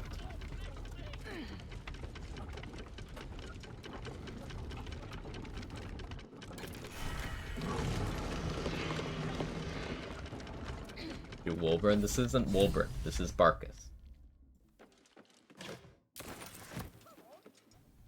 And we could knock out Barkus for some XP, actually. What are you waiting for?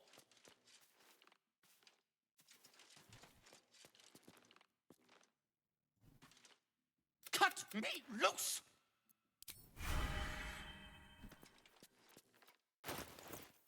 I am disgusted. Right. Come on, untie me! Alright. Time to skulk a bit. Come on! What are you... Well, you saved me. Nothing.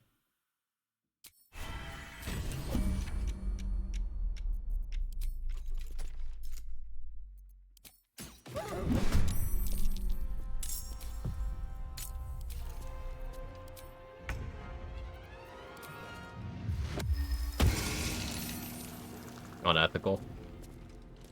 Hey, nice crit. Look at this cute little kick. He's just a little guy.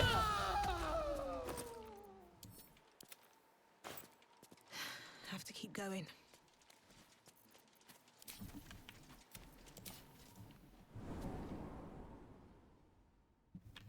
Write this off somewhat with House and Knockout. Yeah, I guess I'll route in House and Knockout, huh? Gotta be very careful with my dialogue with him now. I was like, why am I over encumbered? Turns out the very heavy great axe is very heavy. Big if true. Rest soon. Dad just FaceTime me and pointed the phone at his laptop, asked me how to get through the door and out of this cave. Awesome.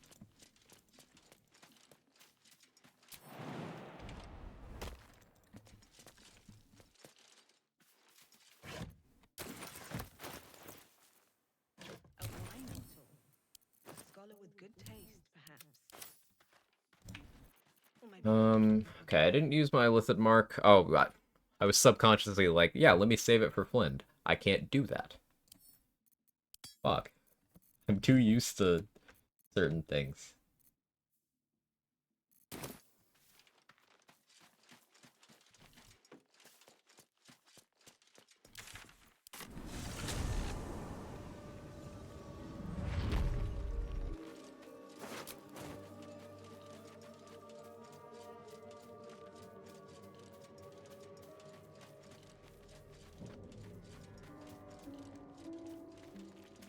So I need to go get the Kaga evidence. Well, I need to go get Kaga's chest, and then use that to go get Kaga evidence, then come back and not use that at all. Well, I mean, I guess I use it, but then I don't try to talk her down. I'm a druid, so I get it for free, so I need to be careful that I don't pick the druid option. Now with this amount of HP, I'm not actually confident that I live. I would prefer to have Guts Amulet for this. But like, dealing with that whole thing is also kind of right now. Kind of. This Palma can just kill me. It's my job too. If I drink a speed pot in Moonbeam, maybe I could deal with Gut adequately. You get Pale Oak if Wrath and Kaga are both dead? No. I don't think you get Pale Oak if you don't talk down Kaga, either. Like, Wrath will give it to you if you talk down Kaga, but she died fighting. I don't think you get it. I think you just get a line from Wrath like, man, this could have turned out better, huh?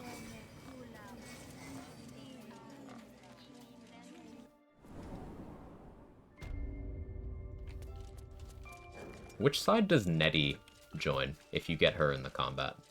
Does anyone know? I know if Kaga's on your side, she'll help you, but like, what happens if she's not?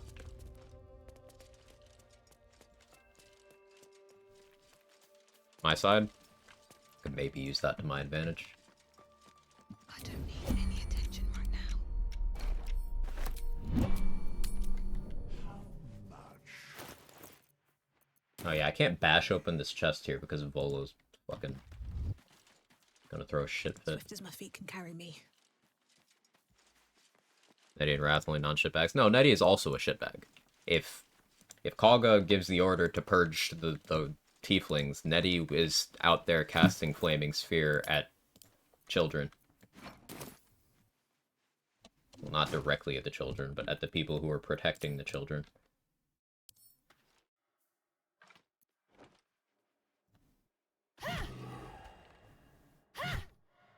Create a sight blocker with items. Technically possible. Only get one fire-related weapon in Act 2, one cloak in Act 3, one ring in Act 2. Huh.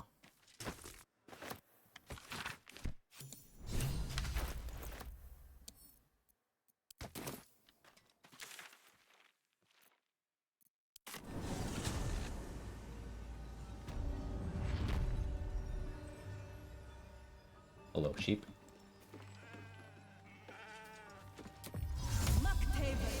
Crimes are okay-ish, I guess. Oh yeah, another thing to look out for in Naz, I kind of wish the feat told you this, but Elemental Adepts, ignoring fire resistance, also works on your self-damage, including heat.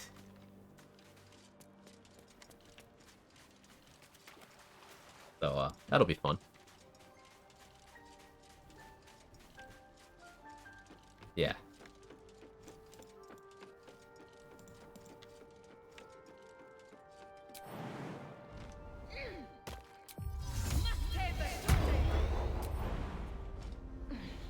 Yeah, this run's gonna be next level cursed.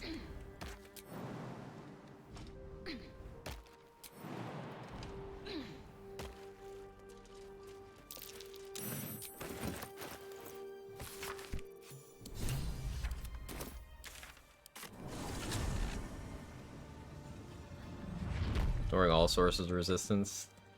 If there is fire resistance, it's ignored. That's what Elemental Adept does. When there's damage attributed to you, it does not care who it's looking at. If you were trying to do damage to someone with fire, and they have resistance, no they don't. This includes damage to allies, damage to you.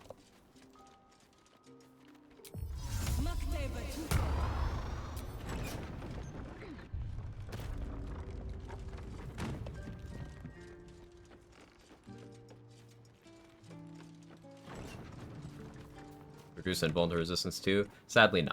That would be very cool, but no.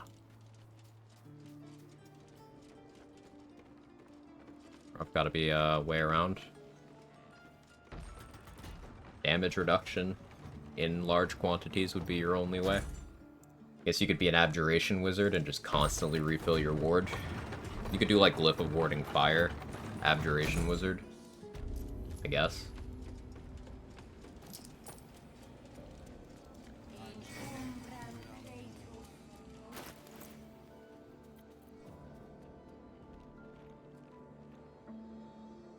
Elemental Adept and Wet stack for cold damage? No, they don't stack.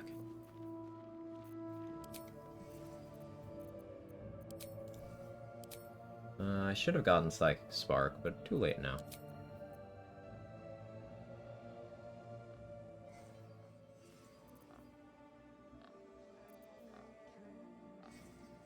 I have speed pots. I will likely need to use them. I don't have any summons. Summons would have been great here.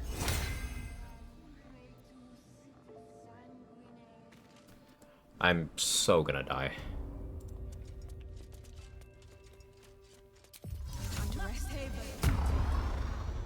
Didn't even get Fowler Lube. I should have.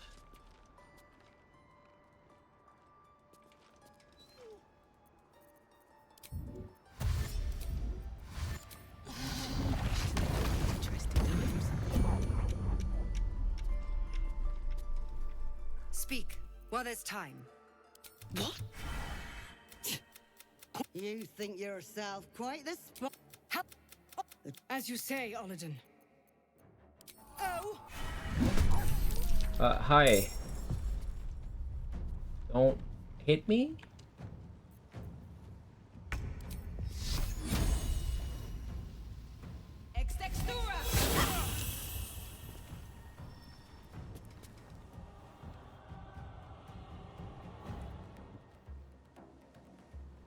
Surely she's not gonna hit me, right?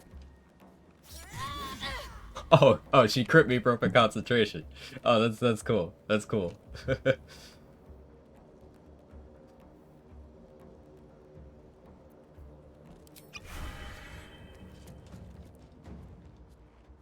I'm gonna die.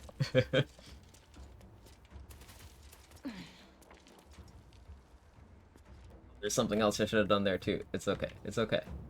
Still have a little movement. Not enough though.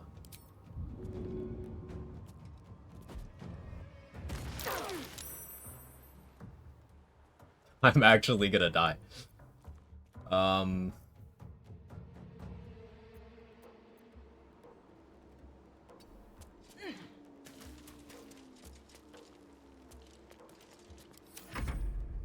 Don't moonbeam me. Hit silver. Isn't silver such a great target?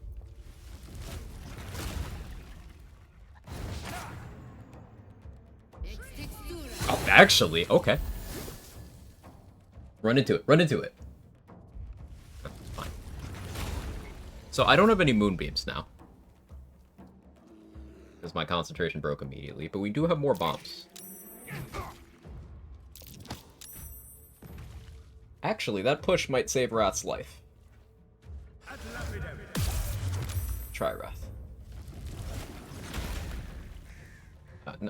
Wrath, brother. He flew to the exact spot I was gonna throw a bomb. Like, literally, the exact pixel I was looking at.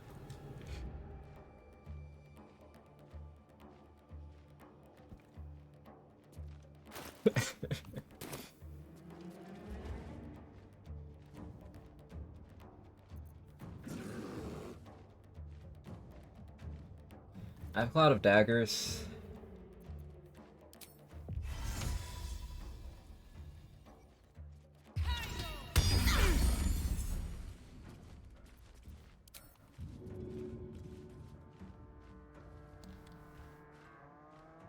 I really need to not be in Quag's sightline. This is so fucked up. That was a terrible roll. Wolves have exposing bite. I need to deal with this. Yeah, no.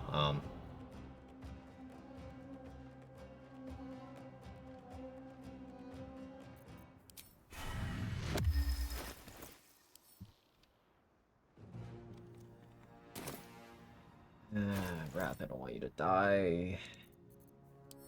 Wrath is really fucking with me here.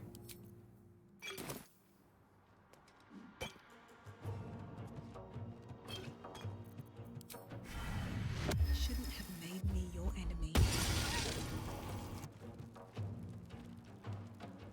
You'll lose your wild shape at the start of your turn.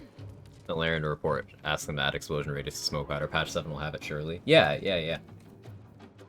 I believe.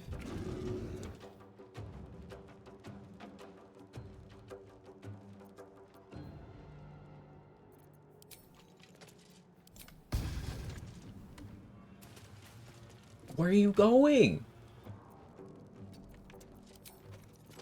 Fine.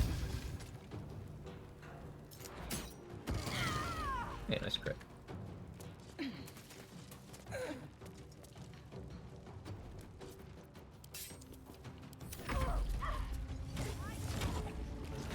Ooh, that's nice. Sources of conflict result in neutrality, correct.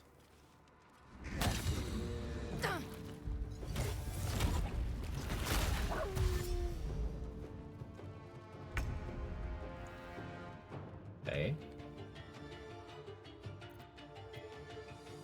Paladin's still in the daggers. Ren ran into the darkness because large creature hitboxes are fucked up. I probably need to cycle speed pots here.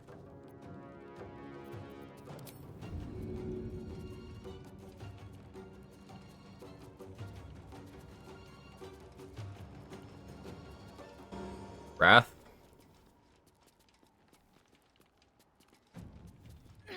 Good luck.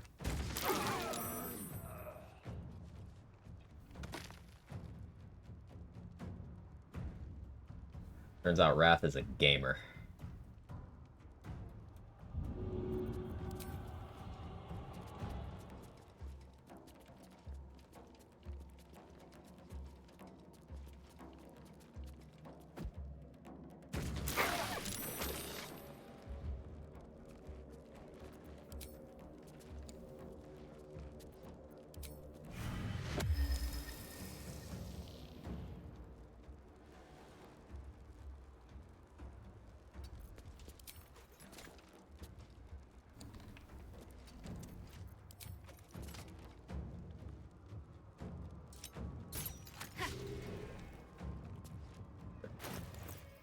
Why not?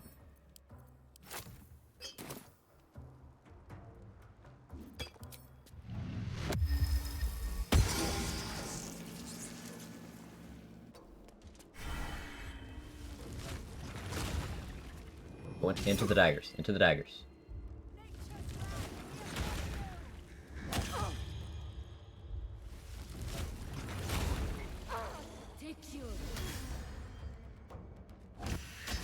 Good shit, Wrath. He's cooking. He's him.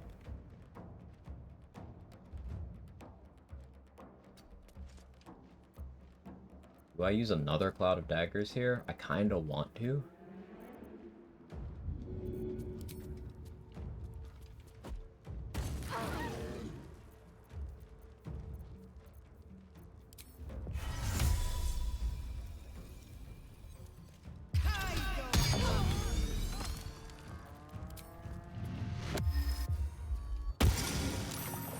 Nice. It's okay.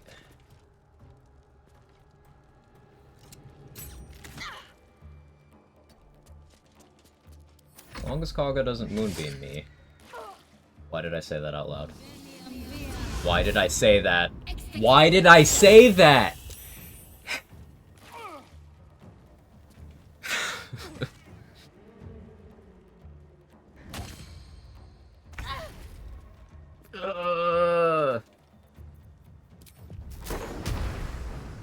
Please die, please die, please die.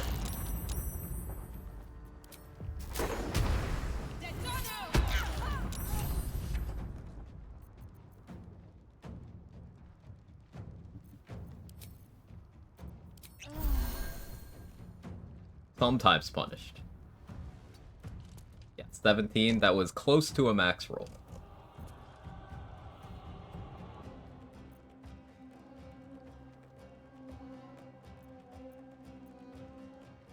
I think I have to hope Wrath has me covered here.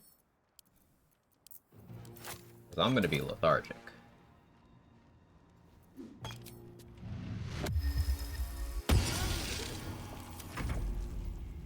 Berries, I don't want to use them yet.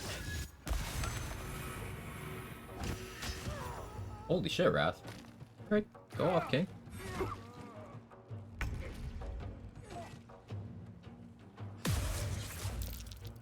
Good try.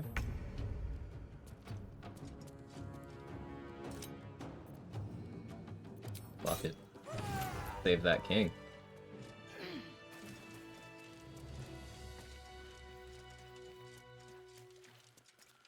To think Koga. Yet, if only. Yeah, see, you don't get Pale Oak this way. If everyone else minds their business, So, Wrath? I'll be fine. Need some XP, man.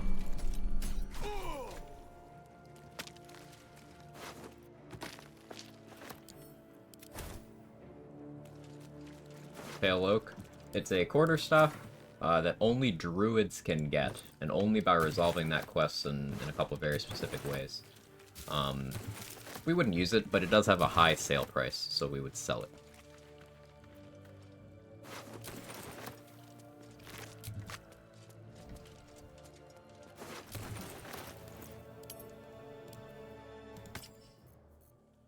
But hey, we didn't die. Got real fucking close. I had to use a lot of resources. Yeah, that was hardest version of that fight. Maximum enemies, minimum allies. That's the idea of the run.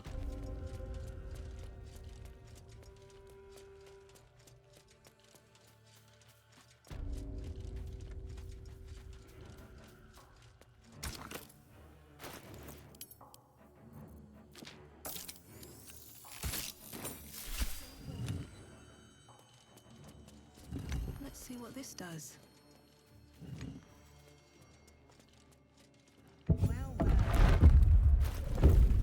Marker alive. It's okay, we'll kill him too. Actually, is he just chilling in Kaga's room hostile? He might be.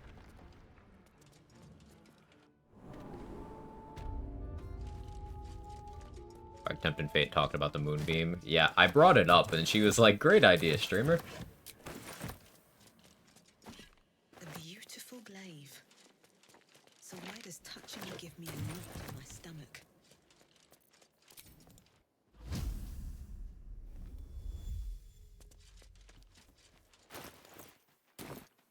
Lightning bolt from that? Yeah, good find.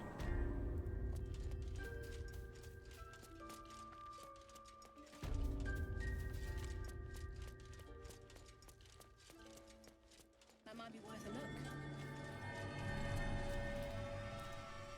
Dare to cast my spells against me, Potter. Alan Rickman's a treasure. Better be cautious. That franchise is trash, but Alan Rickman was awesome. Don't waste a step.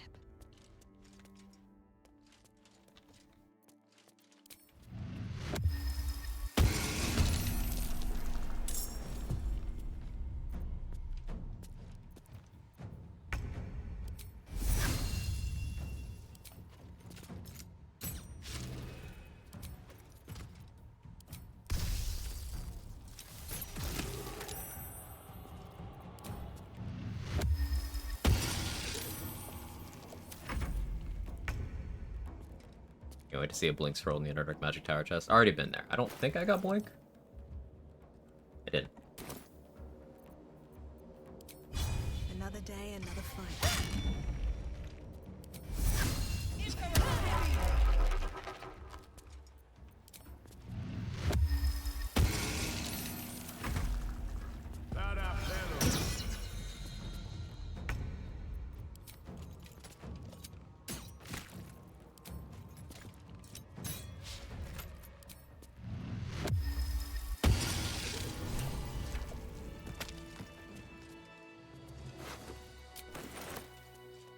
Maybe I could have gotten Payload if I killed Mark Earl first. Oh well.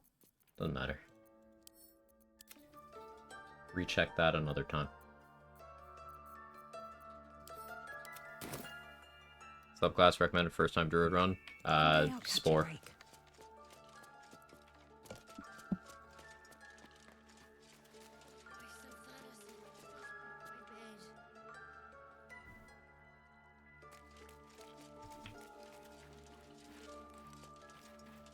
Spores, one true love. Yeah, the Circle of Spores is just such a... Like, the versatility of the subclass is insane.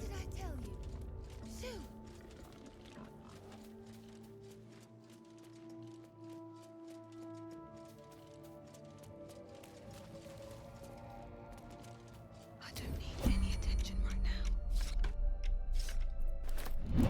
Can't slow down.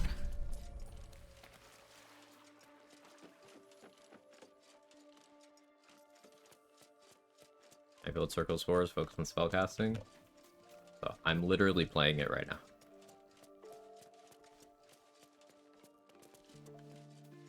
You get a lot of temp HP.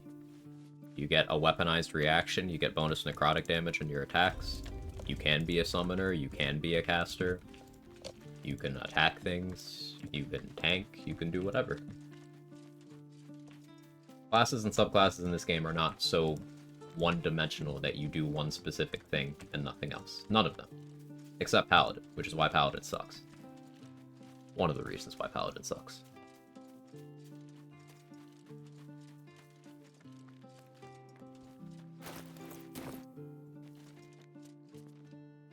Is there anything you need? Just some bits and bobs I no longer need?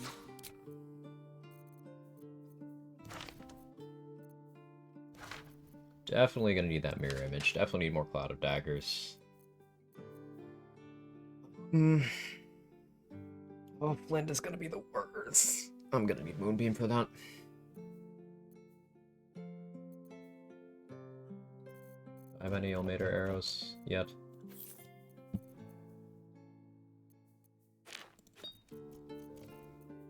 have to do the Owlbears too. I really want to get Amulet of the Unworthy for that.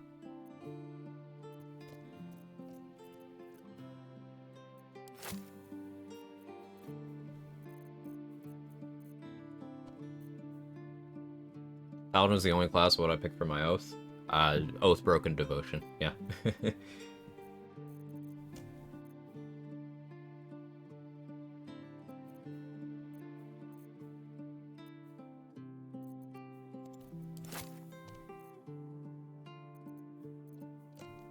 So there's a patch note about fixing Sylvanas Blessing the log long ago. They lied to us. Larian, why?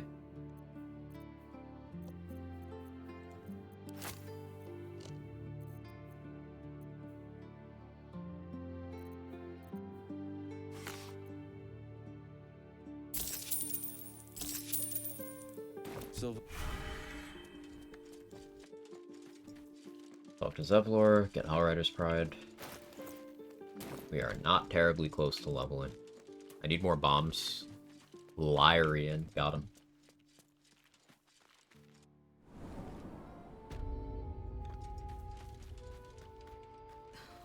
Something's on my mind.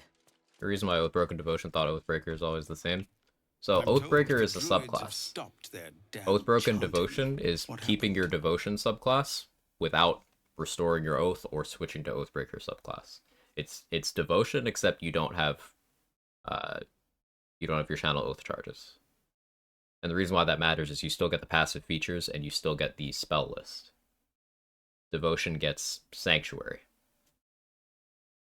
So, unlike other paladins, it actually has first level spells that provide meaningful utility beyond combat openers and dealing damage. Like Vengeance is good because Hunter's Mark is good, but if you're in a position where Hunter's Mark is not worth a spell slot for you, or you have it from other means, or you're going to want to concentrate on anything else ever, then Vengeance loses its value too in an Oathbroken state. Can you respec in that state? No. It's sparse that you. It's no small thing. We. No, sir.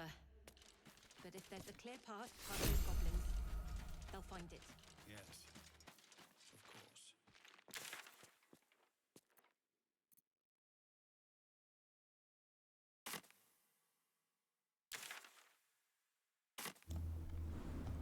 course. Oathbreaker's lost a subclass more than Oathbroken Blank is a subclass. No, Oathbreaker is a subclass. It's just a subclass that's unlocked by a specific thing. You can't select it in character creation. You have to do things in game to get it, and then you're locked into it.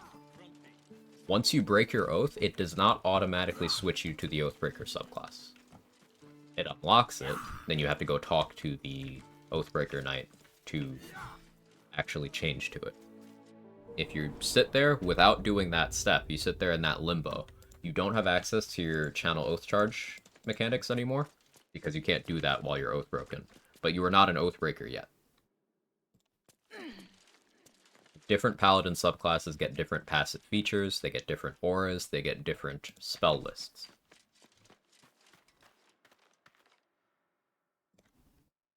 I had a feeling.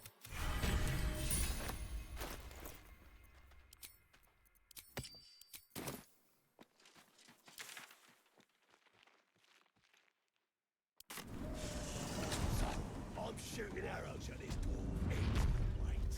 Then this other Out of guy second level spell swirls his slots. fingers and some light Not super eager to do anything in that state. bleeding.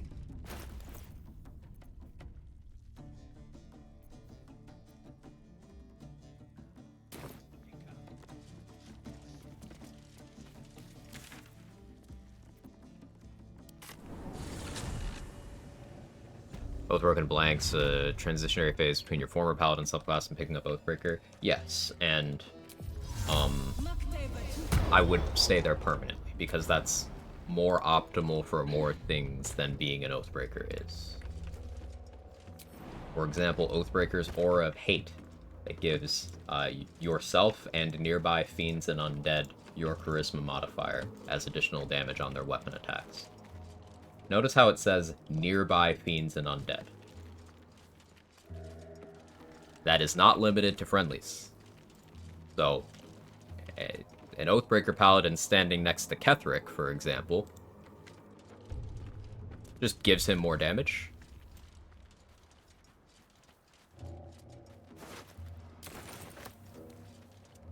Or, any undead. You stand next to Raphael's Cambions, Yrgir, just give them damage for free. Marigans, you give them damage for free.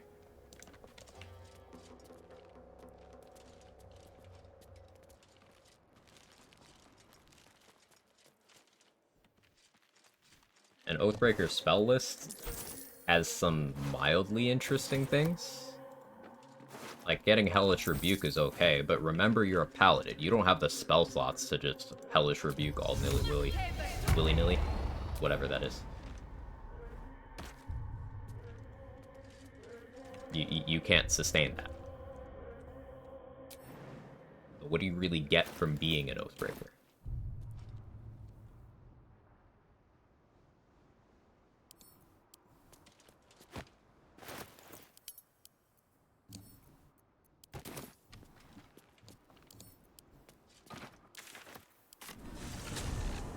Just range attack. Oh wait, paladins are like only melee. The only range support paladins get is that branding and blinding smite can be used on ranged attacks, but those are smites that you get at what, level 7? No, you get those at level 5. You get them at level 5.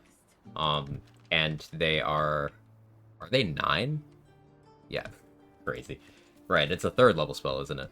So you get them very late, and they're action, bonus action, and concentration. Still taking a spell slot, which you still don't have many of.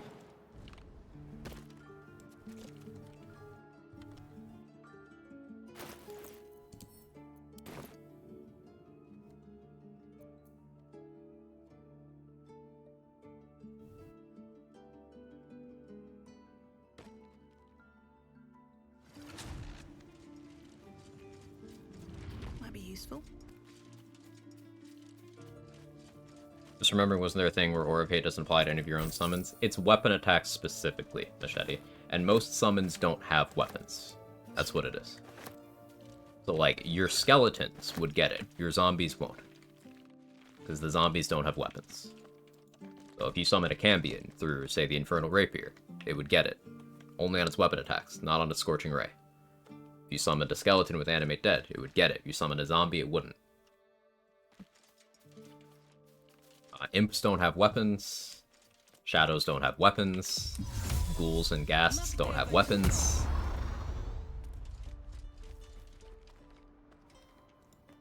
If you maybe use the Oathbreaker Control Undead feature to control something that has a weapon, that could work. A popular thing I've heard of people doing is controlling Karnus. And if you never unequip his sword, he'll still have it.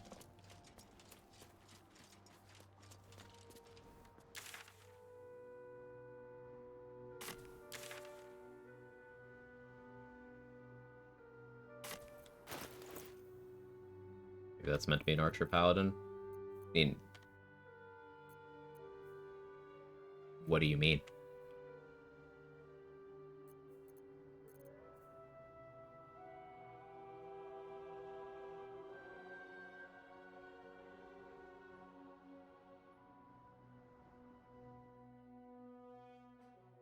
Time for the Paladins or Booty lecture? Yeah, you did, Duke. You did. Just discussing subclass features.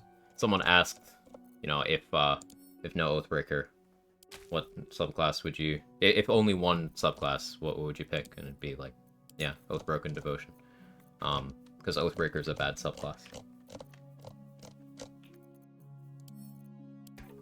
I'm just talking about Oathbreaker features and why they're not actually as good as they present themselves.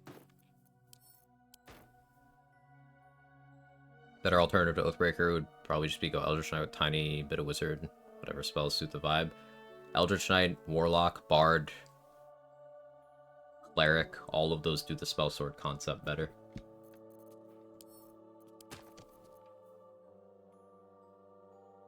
I should sell this Drow armor for another inspiration. What do I need inspiration for currently? Let's see if Dareth is selling any more bombs, I guess.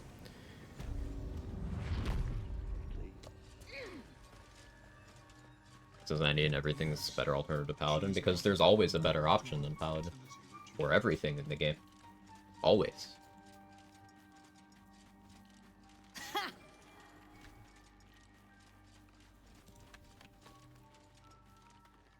Seems you see a fella on his own on your way. Level spell slots would an EK Wizard multiclass get? Depends on how many levels of each. So like, EK and Arcane Trickster are 1/3 casters. So they only get to 2nd level spells. But I think even with just a wizard dip of 2, you would get your 3rd level spells. I think. But keep in mind, you would have to learn them from scribing with your wizard feature, because you wouldn't know any innately.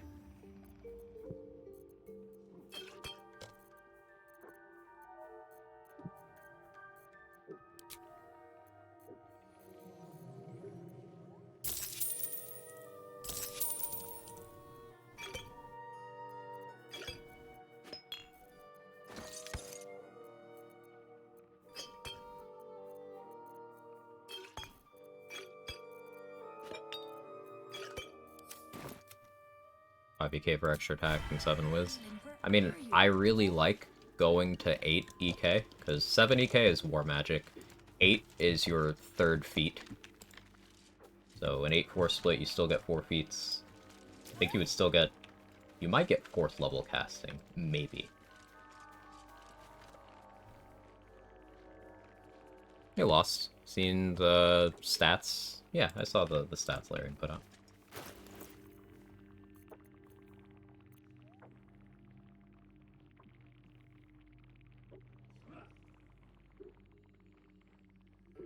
Try to sneak past some nulls.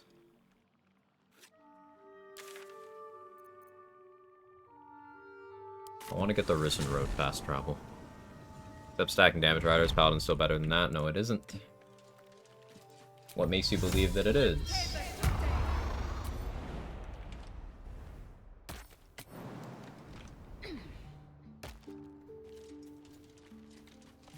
Paladin is not better at that either.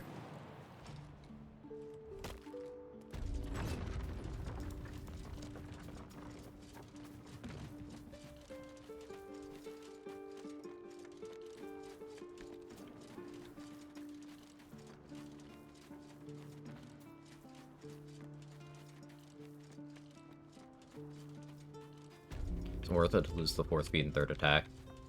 I mean, 2 attacks is still good.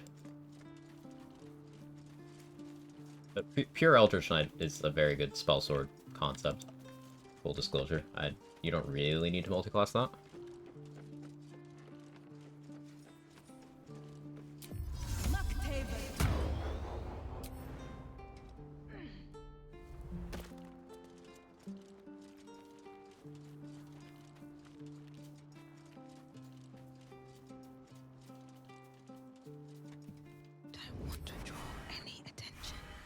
Don't wanna trigger Karlach's dialogue yet. Hey, I forgot I got these.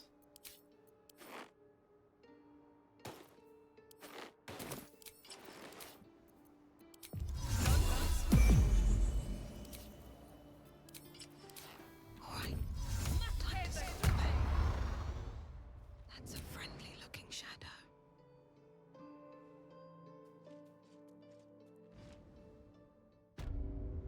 Don't waste a step. But that'll fill my pack. Or Protection is really broken though? It isn't. Wonder what it opens. So you know how good Aura of Protection is? If you have 18 Charisma, it is Bless. That's it. Bless is 1d4. Literal first level cleric spell. That you can also get from a ring 5 minutes into the game. You can also get from a staff 10 minutes into the game. Aura of Protection does not break the effectiveness of Bless until you get at least 20 Charisma, which requires either being very late in the game or taking suboptimal feats. Aura of Protection's radius, as far as BG3 goes, is also very tiny.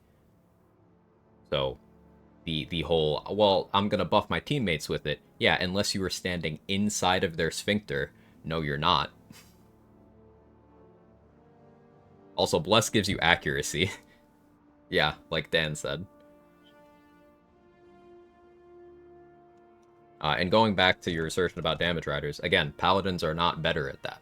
Divine Smite is a DRS shenanigan, sure, but other classes have them too. Hunter Ranger has it. Any cleric that gets a version of Divine Strike has it. Also, Divine Strike can be used twice per turn. Doesn't cost a resource.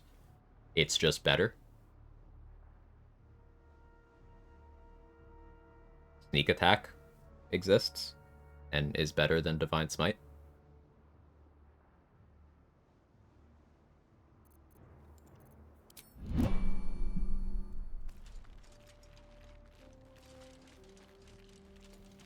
I find that a lot of Paladin glazers are confusing I have enjoyed and found success with. They're confusing that with this is better than. Those are two entirely different statements. Paladin is not broken. Paladin is comfortably the weakest class in Baldur's Gate 3. Comfortably. It being popular? and it feeling cool does not make it better. The mechanics are the mechanics. Softer than a whisper. Best be on my way. Now, remember, all classes are viable in this game. I'm sure at least one person new to the channel was typing, but you just suck with it, you're not using it correctly. Beat the game level 1 solo honor. Everything's viable.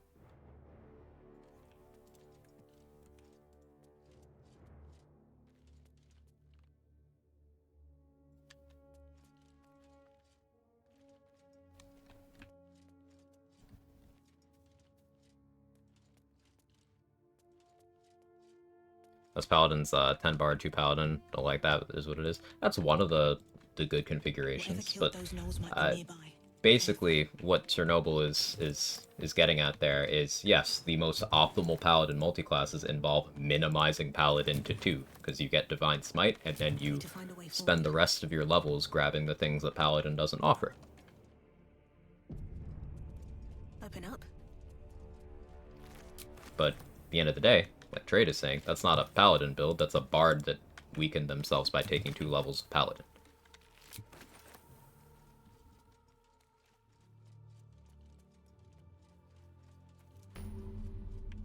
Bodies everywhere. Accident or sabotage?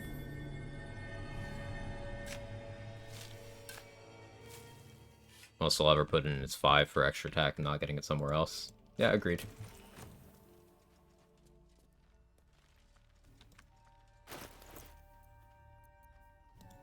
But at the end of the day, play what you like.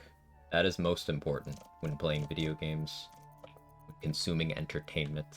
Do what you think is fun. If you think it's fun, do it. The reason I like Paladin is I like to smite, the animation sound are cool, I like to roleplay as one. Hell yeah, brother. When Paladin goes burr more than other classes, take offense. It's just, it's slipping into territory from, hey, this is my subjective enjoyment, to, hey, this is me misunderstanding the mechanics of the game. Different things.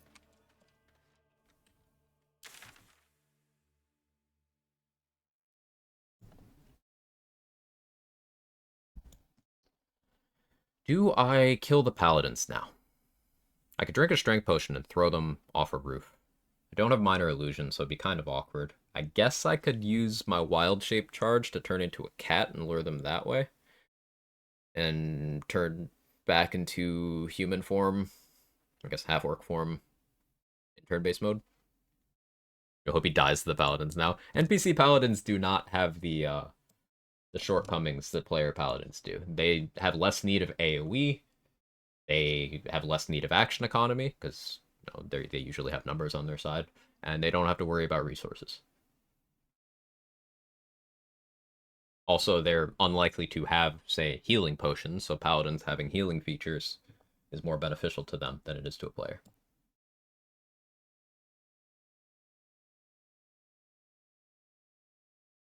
What's the point of arguing about any melee class? We can all use Ballast Armor, because Ballast Armor is available in Act 3, and there's 2 other acts of the game.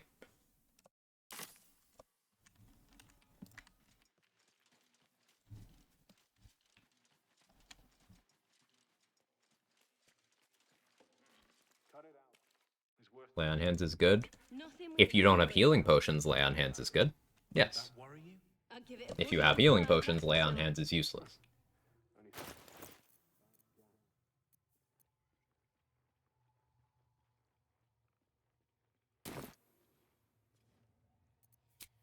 Have a short rest.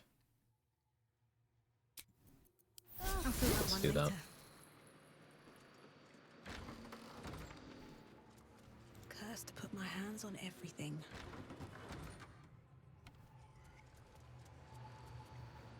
Need any supplies? Best support in the game is just throwing potions, unironically. And yes, this is healing potions being very overtuned compared to healing spells. That's absolutely what it is. But it's just, again, them's the mechanics.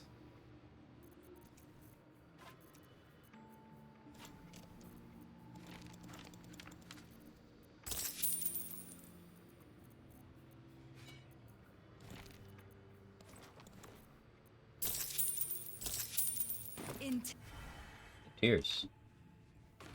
We're going out here already.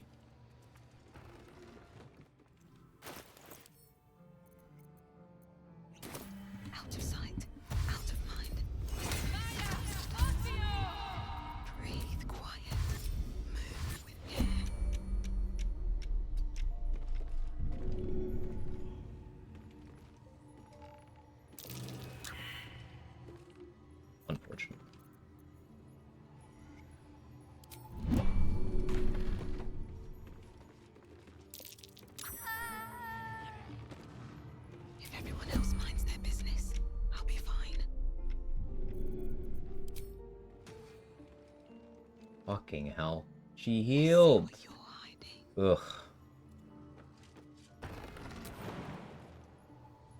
Worst case scenario.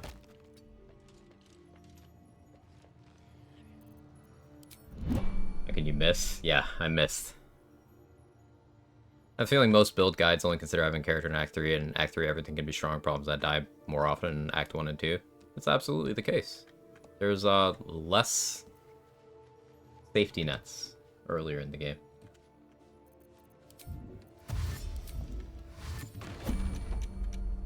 Should mind my step. Mission accomplished. Yeah. Yeah, it's... yeah.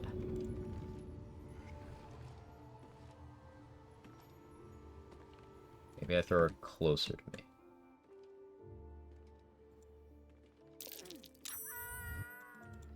What path lies before Okay, me? she died this time. I don't know what was different.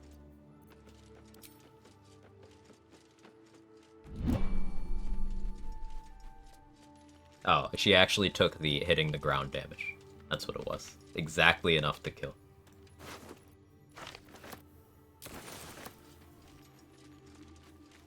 This time you didn't miss? Yeah, that's actually what it is. I was trying yesterday, I somehow triggered the other people to end my honor run. Oh no.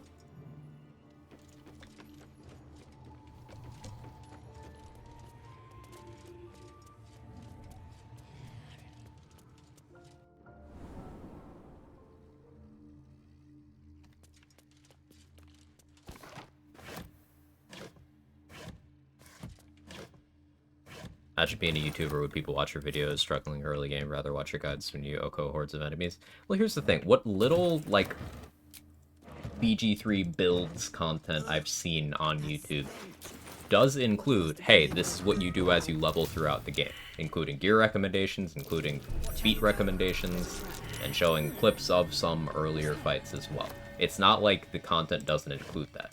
It's reading comprehension of people who use YouTube guides rather than trying to understand why things are working the way they're working. It gets in the way. And then the takes of those people spreads by word of mouth. And then it gets to the people who do not fact check anything when it comes to game mechanics, being like, yeah, I heard this is how this works. This is why you still have people in 2024 who think Ranger is bad. This is why you have people who look at the analytics Larry put out where Ranger is the second least popular class, and they're like, oh, Ranger must be bad. But as all of you who watch BG3 challenge running content on Twitch know, Ranger is literally the most popular solo honor class. It isn't close.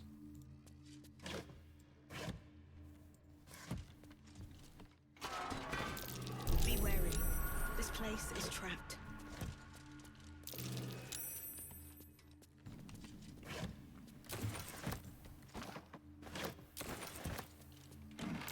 Be wary. This place is trapped. Your Ranger, what variation? Most frequently, 5 levels of Gloomstalker, and then some amount of multi-classing with the other 7. But Pure Ranger is more than viable. Ranger as a class is very, very good. Gloomstalker is the most frequent pick because it's very front-loaded in the value. You get your subclass at level 3, and that's where Gloomstalker gets superior dark vision, an extra attack, movement speed, an extra initiative. Like, all of that at level 3. Very good. In level 5, you get your extra attack, you get your spike growth, and you're off to the races. You can do whatever you want with the other 7 levels. Gloomstalker is front-loaded, whereas Hunter and Beastmaster get more powerful later on. They each get extremely good level 11 features, but with Gloom, you're more likely to be multi-classing.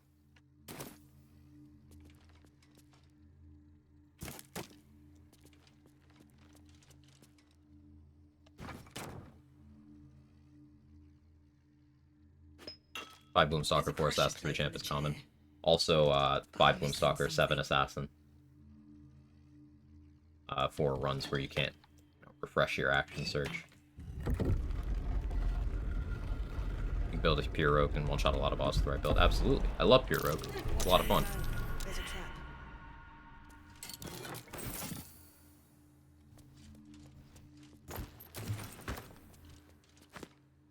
Try to convince me for longer than I care to admit that Paladin's the best ever and Eldritch Knight was the worst fighter subclass. Again, that's people with no desire to verify the accuracy of their takes, taking it upon themselves to inform others of how things work.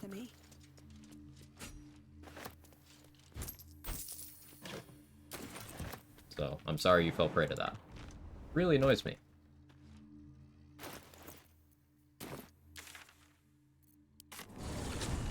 Remember playing Pure Hunter, it's nuts past that level 11 basic tag being pretty big AoE, crits and applies conditions. Exactly. Exactly. Hunter gets insane at level 11. It's not like it's bad before then, but it gets insane at 11.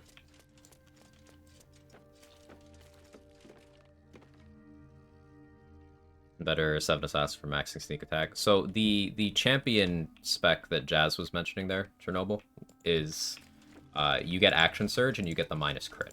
The minus crit helps you on rounds outside of the surprise round, and action surge is better action economy for any combat where you have it available. The split of 5 gloom, 7 assassin is less resource dependent because you just don't need to worry about short rest and get your action surge back, and you just always do the thing. You do get a bigger sneak attack that way. You get fewer attacks.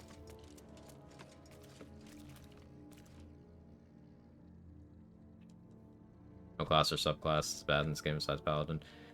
I see you missed the earlier conversation, Antares. Paladin is the weakest class in Baldur's Gate 3. It's not close. Because everything is viable, it's more than capable of bullying the game like everyone else is. Paladin is the weakest class in Baldur's Gate 3. Because if you are talking single target martial burst damage specialist, Monk is better at that. Fighter is better at that. Gloomstalker is better at that. If we're talking AoE, well, Paladin doesn't have any at all, whereas every single other kind of martial does. All of them. Isn't it important to keep in mind most players won't go through the effort to make each class viable? It's what comes easy to them. It's what I believe most speaks to class strengths, conditional buffs, etc. You're absolutely right, Hobble. That is a component. And I would like to point out that Paladin is still bad in that vein, because you are chugging resources, you have less versatility, you have fewer safety nets. Like, compare Paladin to Fighter. Fighter has a button where it's like, I get to do more shit this turn.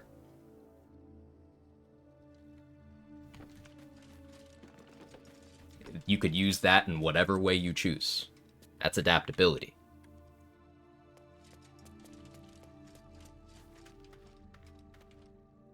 Just average good at everything.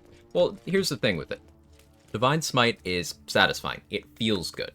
Divine Smite is a button that you click it and you feel like, ooh, cool, I did my class thing. That is awesome. It sounds good. It looks good in the combat log. All of that, great. Paladin has good RP value. You feel like you're really fulfilling a role. I get that. But it does not have initiative bonuses. It does not have movement speed bonuses outside of Oath of Vengeance, and they get that, what, level 7, level 9, something high. In a very specific niche, very specific scenario that doesn't happen often. It has almost no range support whatsoever. It is extremely resource starved. Oath breaking as a mechanic locks you out of certain styles of play. It's 7. Thank you. Thank you, 2D dude. And these are all tools that you can see in challenge running. These are all things that other classes having access to makes them the go-to picks. Let's go back to the popularity of Ranger again, specifically Gloomstalker. I know, some people are very sick of me bringing it up, but it's worth talking about. Gloomstalker at level 3 gets improved action economy with their Dread Ambusher shot. They get improved utility with superior dark vision, which allows them to get advantage against a lot of enemies they otherwise wouldn't be able to have advantage against. You get extra movement speed while you have your Dread Ambusher shot available. You get 3 extra initiative passively for being a Gloomstalker. This is on top of Rangers getting a lot of good skill proficiencies. Rangers can pick up a damage resistance at level 1. Rangers can get summons that don't cost them resources to use. Rangers get some of the most useful druid spells in the game. And they are still a full martial class with extra attack, with heavy armor proficiency if they select it. There are 2 half-casters that are martials in this game, Paladin and Ranger, and comparing them is not favorable to the Paladin. And that's just comparing versus one other martial. It's all true, but playing the most popular OP class is kind of boring, don't you think? I do think that, which is why I don't play much Gloomstalker these days. But to your point, Larian just, what was this, yesterday, day before, chat? In the last 2 days, released analytics, again, as they've done 1 or 2 other times, of what the most popular, most selected classes are. And Ranger is second to last, and Paladin is first. So, math ain't mathin'. Doesn't Paladin also need a caster dip to get their highest smite damage? Yes, go the Cadaver. You're absolutely correct. Divine Smite goes up to 4th level in terms of it benefiting from upcasting, but Paladins in BG3 don't get to a high enough level to do that. They need to multi-class to be able to get the strongest possible Divine Smites. Like, despite being the only class that can Divine Smite, Paladin is the worst at Divine Smiting. It's kind of weird.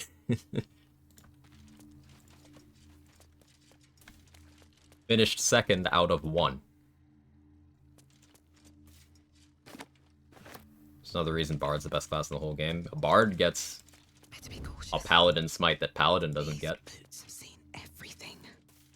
Probably because, like any other game, 95% of players are casuals. Paladin's perfectly viable for casual playthroughs. Yes, and again, I'm bringing it up. Paladin is perfectly viable for challenge running as well. Perfectly viable. Everything is viable. Isn't because level cap's 12? Yes, they just don't get high enough level for their spells. And in the interest of fairness when discussing this, there are some high-level Paladin spells and features that would eliminate a lot of my problems with the class. For example, they get Destructive Wave eventually, like level 17 or something. Something high. That's a really good AoE spell on a con save, not a dex save, so evasion doesn't stop it. That can also crowd control, does split damage types, so you're not locked into I do radiant or I do physical or I get fucked. There's a paladin subclass in tabletop that even gets Spirit Guardians, which is one of the best spells in this game, and clerics and bards get it. So higher levels would actually help a lot of the issues with Paladin here, but we're just talking with what we get to work with.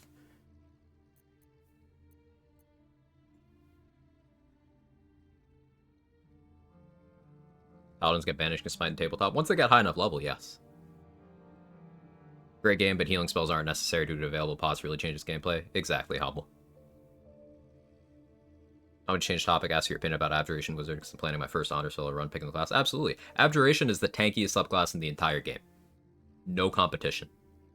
You take 2 levels of Abjuration and you are a god. It is absolutely unreasonable. You get so tanky that you hit this barrier where enemies often know they can't damage you, so they pass their turns without attacking you, because they're like, there's no point to this.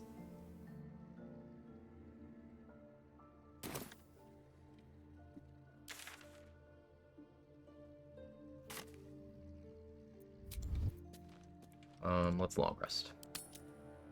Aberration Wizard still gets all the utility and damage of other wizards, right? They do. They lose nothing. They gain incredible tank at no loss. I shall be here. Go well with Eldritch Knight? It can, sure. For whenever there are many. Correct. No. Waking death, or doth it serve some other? Very well. Earliest class in tabletop that can get Vanishing Smite is Hexblade Warlock at 9th level. Good to know. Protect me. It's nothing. I swear.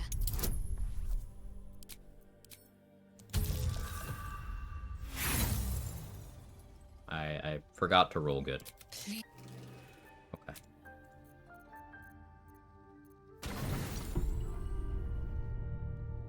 Arcane Word also triggers on you fucking sneezing. Yeah, it does. Rule 1, I forgot. I'm sorry. Desperate to be rid of it. So excited for my Aberration Wizard Resonant Stone Carrier Warlock Blaster duo. It's gonna be a lot of fun. I think you'll enjoy it, Leia. Were it not for my protection, so would you. You fool! Sorry, Mark. I let you down. Forgot Rule 2 also. True! I think Wither's actor just gets asked to just do the no in the voice. Absolutely. Saw a few variations of Abjuration Wizard. One that includes a 1-level dip into Monk to scale melee staff attacks with Dex to be able to bonk and melee while dueling. Not sure if it's worth it. That's absolutely an option you can take. Abjuration Wizard is very splashable. It's common to combine it with, say, a Draconic Bloodline Sorcerer or Warlock, so that you can do some strong retaliation tanking stuff with the Armor of Agathis spell. Armor of Agathis is cool because it'll keep doing the retaliation damage when you get hit by melee, as long as you still have the temp HP. And with the damage reduction from Abjuration, you can make it so you can take a hit that does no damage, but you still get to do damage to them with the Armor of Agathis, even though you reduce the damage to 0. And Armor of Agathis is not a wizard spell, so you would need to multi-class or use the one item in the game that gives it. Wizard is one of the classes that benefits most from just being full 12 levels, right? Actually, the reverse, Machete. Wizard is the caster that is most able to justify skipping full investment, because they can just scribe. Scribing scrolls is a level 1 feature, so if your combined spellcasting progression gets you 6-level spells, wizards can just learn the scrolls and then cast them from their spell slots. You only need 1 level of wizard to do that. I would say cleric and druid are most inclined to want to go to level 11 and pick up their spells that you get there. You get stuff like Planar Ally, Hero's Feast, real good stuff.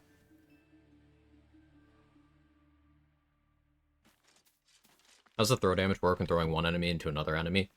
Your strength modifier added onto, I think, a D4. Not much.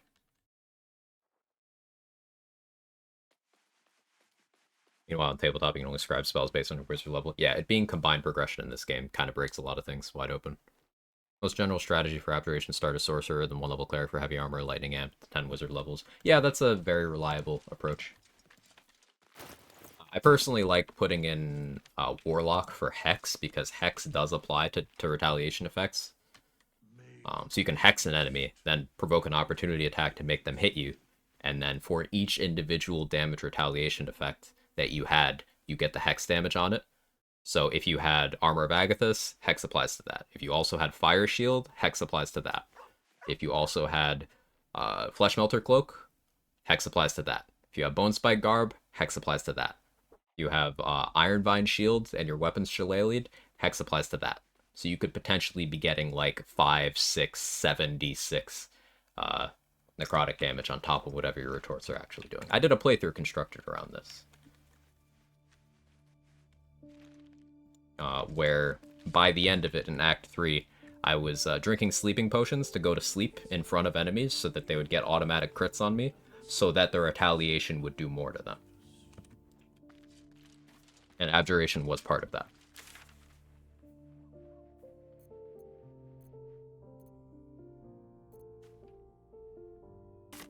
We save Halcyon now? I think we save Halcyon now. Abjuration Wizard tanky enough that you can just dump con entirely to put elsewhere? Yes. I would still recommend having some amount of con for your concentration, but if you can resolve that through other means, then yeah. Do similar build for a 0 damage run? I would be Abjuration Wizard for the no damage run, for sure. No contest. Like, it's possible to brute force that kind of thing by just having enough damage and hit and run tactics, doing the usual stealth archer stuff that I'm sure we're all familiar with by this point. But I would prefer doing it on an Abjuration Wizard.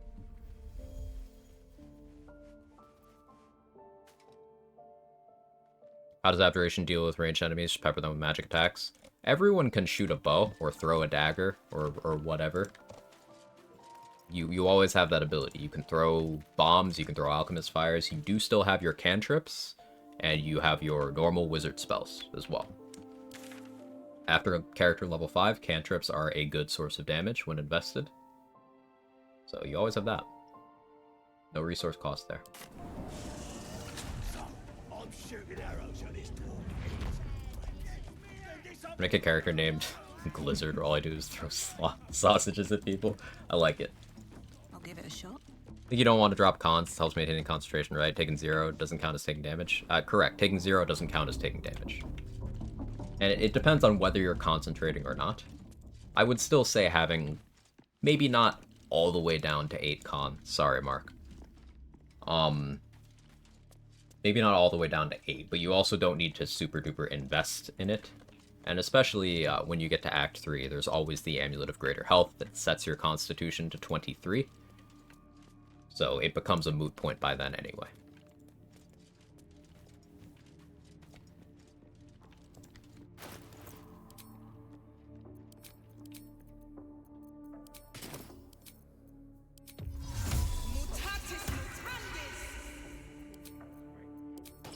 Oh. I'm so used to shifting to the first thing on the list. I need to be something small. Turn off Fury to small. 12 or 14 is usually plenty. Yeah. Quag earlier did a nifty trick against Raphael, throwing Caustic Brine up the ladder. Almost there at map, anything must pay special attention to. So that was a trick that I just started doing in my runs because of this guy right here, Trade Secret 34. But basically the idea there is we use 2 Caustic Brine to cover the entirety of where Raphael would spawn if we jumped into the Caustic Brine. So what happens there is we put down 2 Caustic Brines to cover that whole surface, and then jumped right in the middle of it. So Raphael spawns in, tries to talk to us, but he's standing in brine. So he takes damage, the conversation ends, and he doesn't come back until the end of the act. The reasoning behind that is so that we can beat him up in camp in a silence bubble to get his Helldusk armor, and this is a way of doing that doesn't require you to involve another companion or anything.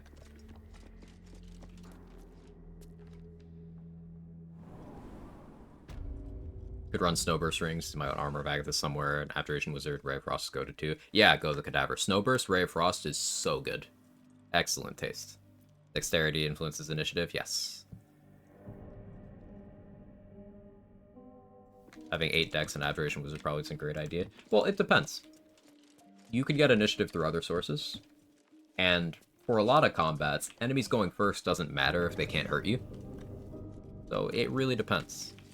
Something I did a lot on my run where I had 8 decks was on combats where I wanted initiative. I started with the Gloves of Dexterity on to set it to 18. And then during the fight, after initiative is already locked in, I just unequip the gloves. Unequipping items is a free action.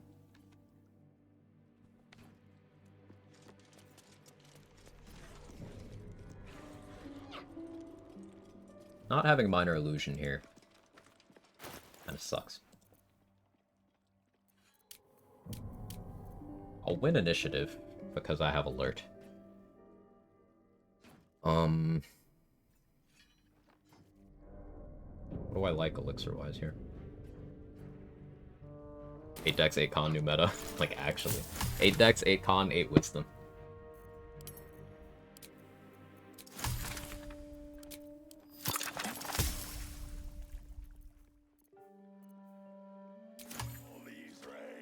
First, go fast is a pretty solid rule for PG3. Yeah. Goblins small enough to kidnap around? They are. I could kidnap. I want to get a surprise round with Moonbeam, though.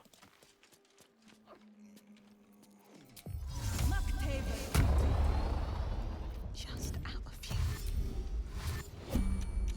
So let's go for that now. Hopefully it actually gets the surprise round, but we'll see. You're being arrested for... No. Never surprised. It's fine. They're starting their turns in Moonbeam, so they'll take some good damage. Warrior Plague is too far away from me. Halsin didn't roll last in initiative, which is new to me.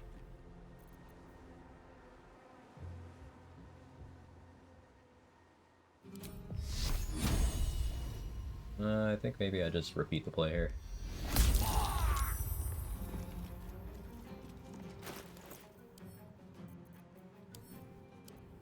We're gonna abuse Spore Druid bullshit. We're gonna use Halo of Spores. Do pop that. So I can use my reaction to pop the Speed Potion. Is Moonbeam a dex save? Con save. So it works on things with evasion. Very big deal.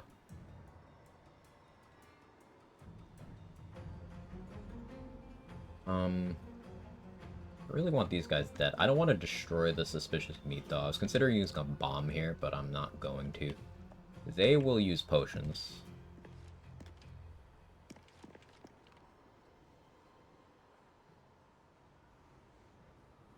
One day, I'll catch a break. Yeah, I know how I'll handle this. There are 2 bombs to be found in this room that I could use for other purposes. So I'm okay expending resources like this. Forgot how wild animation is.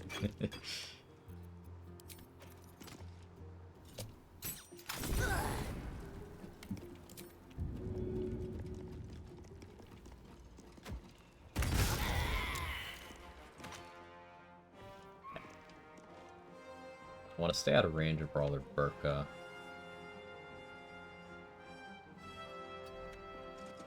So here, I don't want to burning, so we're going to drop water into the fire. Now I'm wet, I can't burn, I can walk through the surface.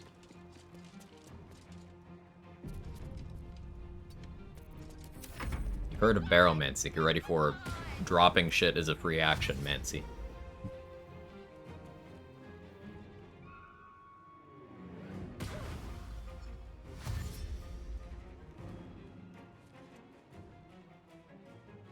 That surface wasn't burning, the bomb would just hit the ground there without popping. No, it would hit and explode. Because the ground was burning, the bomb exploded twice.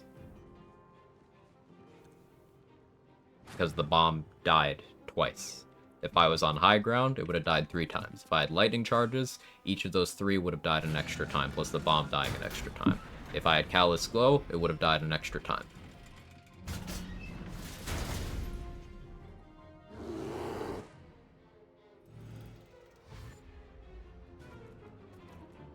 That is something that I specifically did not allow myself to do in the level 1 run because it would have made the game too easy. But occasionally I allow myself to do it in other runs as a treat. So I was thinking about this eventuality. The kids escaping would bring the 3 guards out there in here. Do I want that? Yeah, I like how I assumed I'd be playing Cleric Rando, but I haven't gotten around to Cleric yet. Also, I think I missed a message from you earlier. I did, sorry. How to fix Paladin in this game, no bonus action for Fancy Smite, smaller damage ranges, more consistent oath breaking. All of that.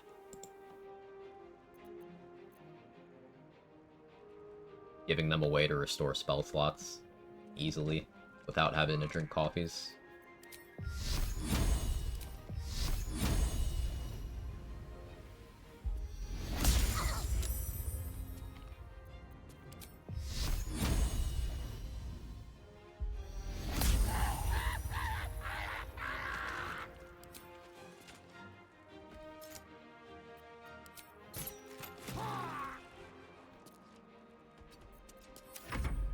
Don't run into Moonbeam, Halson. When I kill the Inquisitor without Barrelmancy in Honor Mode, he's the most dangerous fight ever attempt. So, the big thing with his legendary action, where he summons the swords and stuff, he can't do it if he's too busy. So, like, if he's prone on the ground, he can't do it. Damn it, Halson. If he's paralyzed, he can't do it. In extreme cases, there's also nothing stopping you from just pushing him off the bridge. And he'll die to that. Seen the new Paladin after rules revision and tabletop? Yeah, I don't love what they were cooking with that. They made some questionable choices in my opinion.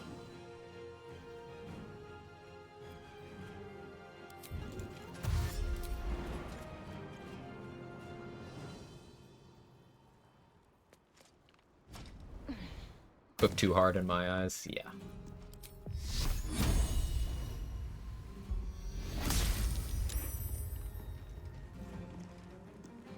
Moonbeam's so crazy, man.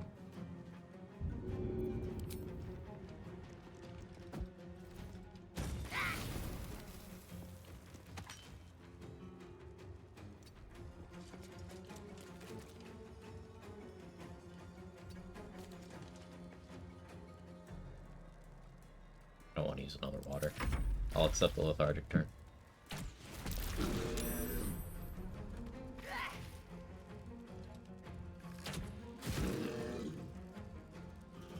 Fine, IMO. Nova damage got nerfed across the whole game. They buffed the other smite options a lot. In a vacuum, it's not like the Ranger issue where they made it outright bad. It's just some changes that I question the goal of. But like, it's when you compare it to the treatment of other classes. Like with Fighter, for example, they took Second Wind, a feature that was dog shit and no one cared about it, and gave it more utility. With Monk, they just gave you complete control over what you want your bonus actions to do. They gave you... They buffed the subclasses that were underperforming. So now it's just like... They didn't get equal treatment. Instead of just taking things in Paladin that weren't desirable and giving them more dimensions to make them attractive, they changed the way things people were okay with. They changed the way those things work to the point where now there's more things to take issue with. Sure, some other things also improved, but like, it's the definition of a mixed bag. Whereas something like Fighter just got upgrades. Monk just got upgrades. Rogue just got upgrades. Warlock got upgrades. You know? At least that's just my take on it. Seems like the best way.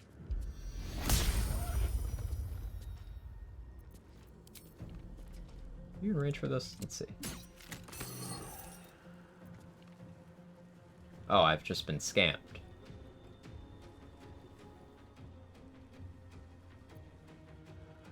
Lovely.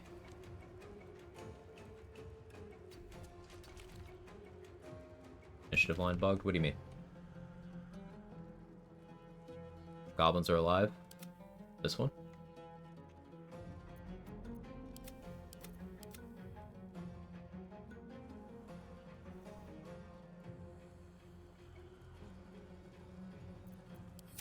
Always punished.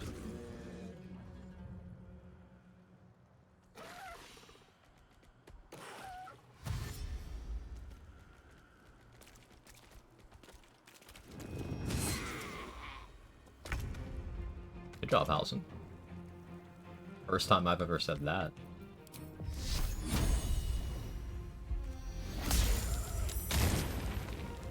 Oh, now it... Okay.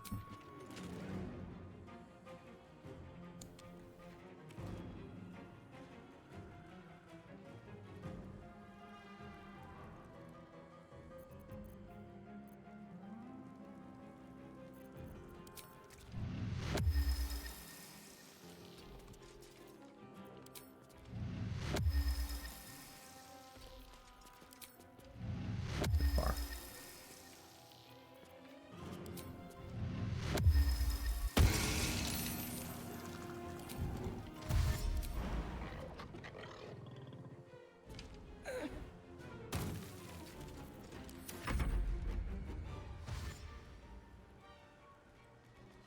There are benefits from playing Solo's Origin character, right? Like Gale, I think receives some buffs from Mistra. Yeah, Origins have different features. Some of them have more than others. Like Gale has a lot of really good features that you only see if a player is starting as Gale. That mostly applies to Gale and Dark Urge above everyone else. Though there are still features exclusive to certain characters that can be played as Origins that you would get whether you control them or not. Happy stream, enjoy the rest of the day. Thanks, Mick. Hope you have a good one. Some Origins do kind of get shafted a bit. They get less benefit. Like, there's not really much that Will or Lae'zel get that you wouldn't get by just being them as a companion or having them in your camp as a companion. Gale and Dark Urge are really the ones where playing as them is heavily incentivized.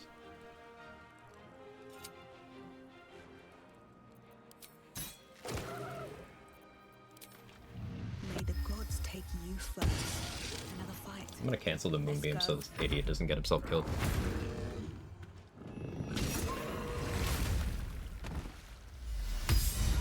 Pardon. Either way, I owe thanks. How is this possible? That must be where these enchant... If you want to find a cure, you must head there. I cannot allow these butchers to threaten my group. They are the ones holding these I told you, no. The ringleaders have to die. Okay, shut up, House. You know that the Oathbreaker Knight recognizes the Dark Urge, my most exciting interaction? Yeah, there's some custom dialogue there. Dirge has an option to be like, have we met? And then he'll be like, yeah.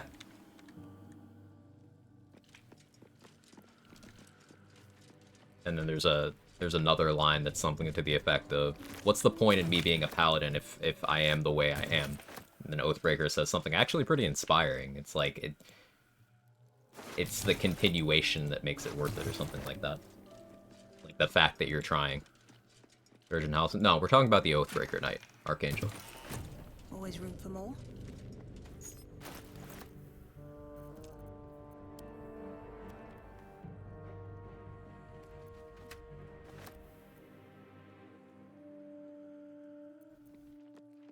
So this suspicious meat that I'm picking up, this is probably more known nowadays with things like Ultimate Solo Honor, making people prioritize free healing. 4d4 healing. Free action.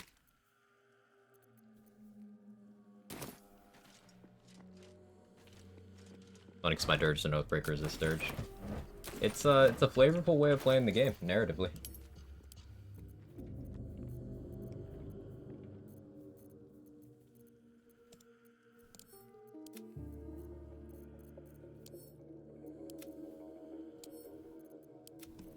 Saw Ring of Evasion doesn't seem strong, maybe just an early aim, not a much of a choice, am I wrong? It can be really nice to just automatically succeed certain dex saves. Obviously in the later game, you have more rings competing for that slot, but like, let's say you're fighting Raphael, for example, and he casts Incinerate, which is his massive, customized version of Flame Strike that does a ton of damage. That's a dex save. If you were to fail that, you could take a lot of damage, but Ring of Evasion gives you the option to be like, actually, no, I succeeded. Very limited in terms of uptime, but it could be the difference between you surviving something that would definitely kill you and not.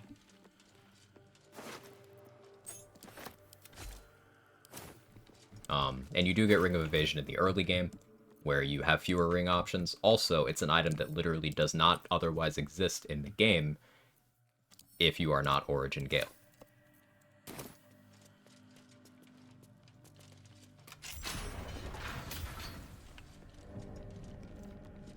Maybe it's because I'm a hoarder, but I think that items that are exclusive like that are worth keeping around, just in case.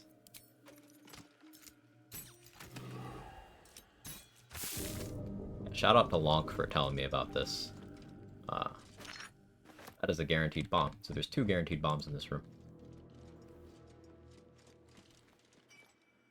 Now let's go grab Wargfang.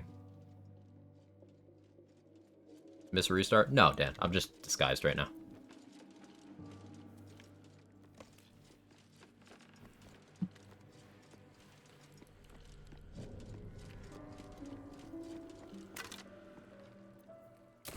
For Dirge meat? No, this isn't the Dirge meat. This is just the suspicious meat. Anyone can use it. About Priestess God's Corpse, right? Yes, yes I do. I normally use it. The spirit of this run is me doing like the hardest version of every fight, so I think we kind of decided that that involves me fighting Gut in her quarters with her bodyguard, probably. So I haven't been brave enough to initiate that yet.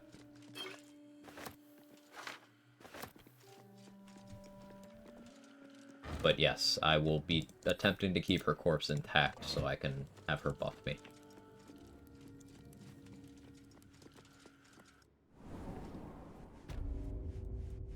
Those Dirge only still? No, only the dwarf meat is Dirge exclusive.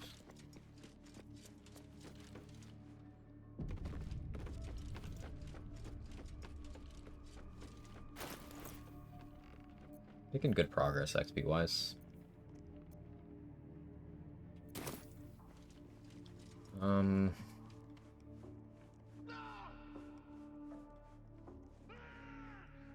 Respect every run to Paladin for the Oathbreaker Knight XP then? Not every run. I sometimes do it, but not every run. I'll probably do it this run.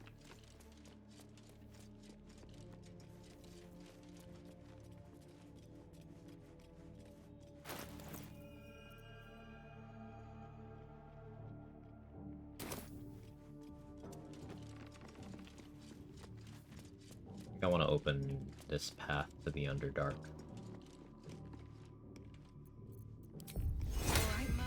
What now?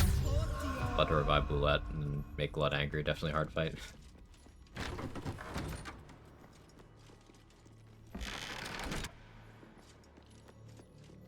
Oi, come here. I ain't waiting around. Only though. Okay, so we're talking to Gut in a form she doesn't recognize to get her to turn the other way. This calls for careful footwork. What's that?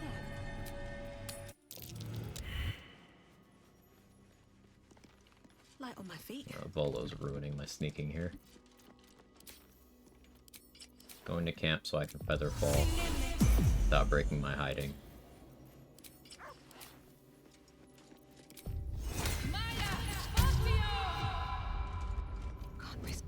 Oathbreaker Knight killed half my camp after I tried stealing off him. How does one even kill that beast? Go to a campsite that has water and throw him in the water. The campsite with last light. If you camp while in or right around last light has water. It's the first campsite I know of where you can do that to him. That might be worth a look.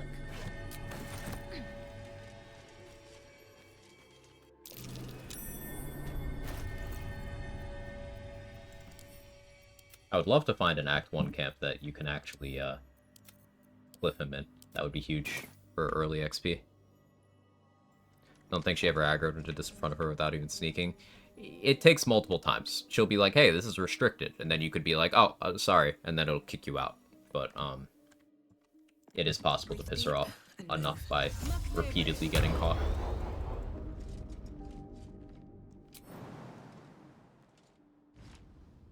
I ain't waiting around. Proceeds to wait the entire rest of the game if you choose. Also found out the Selûnite journal purpose. Ooh, tell me more. That's a friendly looking shadow. The path lies before me. We have both of the aid scrolls that are available before Act 3. Use them sparingly.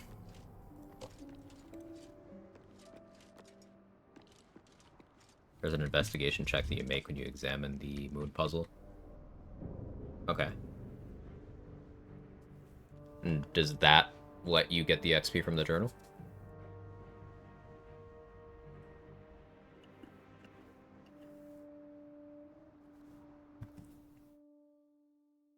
Once threw the owlbear across the camp because he interrupted Withers pickpocketing half the camp attacked me. Well, yeah. You attacked the little guy. If you fail it, you can read the journal. Ah, that's what the journal XP is from. I see. Never mind. Today I learned.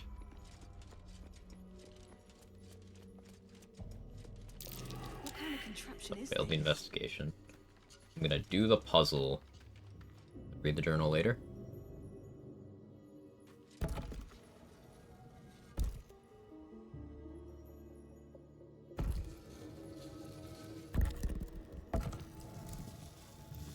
Oh, well, thank you so much for the prime.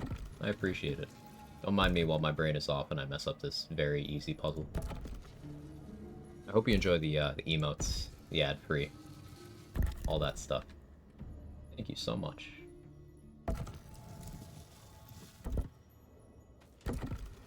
My cope for me messing up this very easy thing is I have to pee.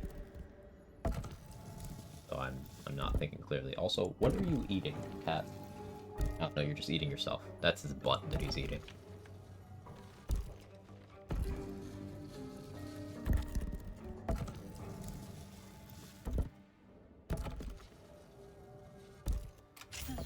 This goes very Bathroom far break. down. BRB. Thank you again, Hobble. I appreciate it. She's just a girl and she's on fire. There's the alert. Quick.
Okay, I rushed. I'm back. Hello. We're still in ad jail for a minute for everyone else. Never heard something so deserved in my life. That's toxic. You can equip drawer a better weapon if you want, have it harder, have armor as well. Yeah, you can with Spore Servants, you can have them equip gear, which is pretty interesting. You can do that with Droraxel, and you can do that with Voss, if Lae'zel is in your camp. After you kill Wargaz, you can have Voss show up and kill him and grab his body. I suppose if you get Voss to bug out in Act 1, you could grab his body that way too. Pause, grabbing Voss's body.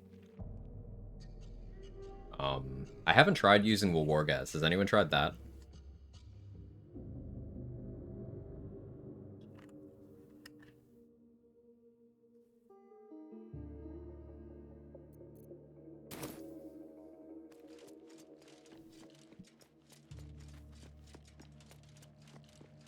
Something cute happened when I started a camp fight with the Kobold in the Barrel. Shadowheart cast Sanctuary and Scratch. That's adorable. See, this is why we love Shadowheart. She understands what's important.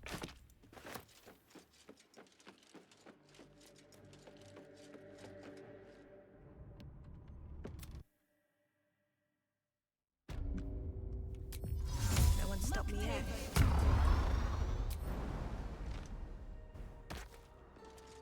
I'm trying to make Glut raise Quill. I've never tried that. In terms of features, Quill is unique as far as Dragonborn go because she's a copy-paste of Alfira, like down to the racial features. As far as the game's concerned, Quill is a Zariel tiefling pretending to be a Dragonborn.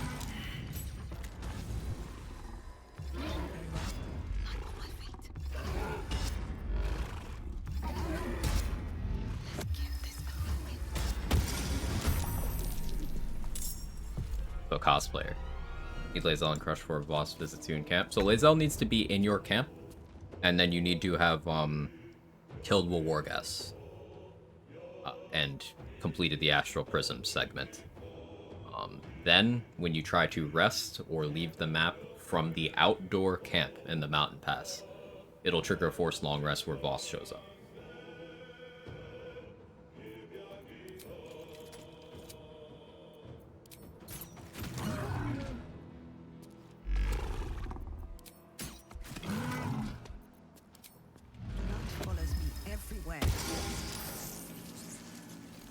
Actually, Alfira might not be a Zariel tiefling. She might be Stopheles tiefling, now that I think about it, but a tiefling.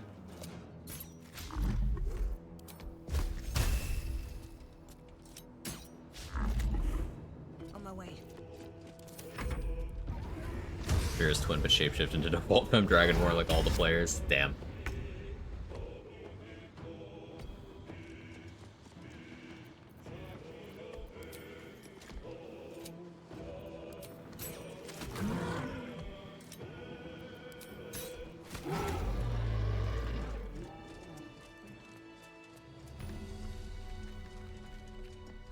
If I do. Okay, so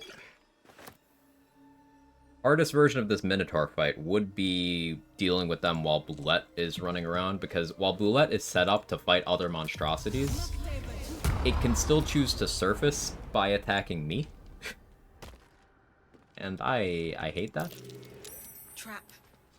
Be cautious. I do really want the amulet from that one Minotaur for fighting the owlbears. Don't give me trouble now. The problem with that is that does give me vulnerability to crushing flight. It gives me resistance to the claw attacks, which I'm more worried about. Right, Jake? And only 2 Dragonborn NPCs across the whole game. There's more than that. There's Quill, if you're Dark Urge, and knock out or kill Alfira before her long rest scene. There's the Redcap disguised as a Dragonborn in Act 3. There's a couple Dragonborn just walking around the city in Act 3. There's a Dragonborn musical weapons vendor in Act 3. A Basigal uses a Dragonborn model, even though he's a dragon. Udenos does the same thing as a Basigal. Lady Janet's Doorman is a Dragonborn. One of the Stone Lord thugs on the beach in Rivington is a Dragonborn. Exfikyap, the vendor, is a Dragonborn. Dirge's dead body is a Dragonborn.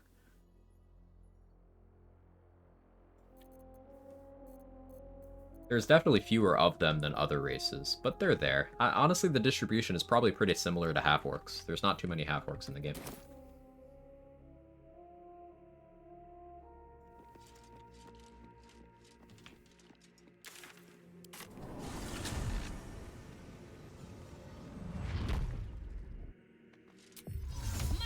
By the way, during the final fight, Red Dragon's mind controlled, absolutely no way to remove that condition. Not to my knowledge. I've never tried to cast, like, calm emotions at it or anything.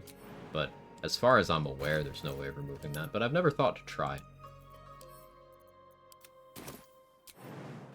More goblins. What's next?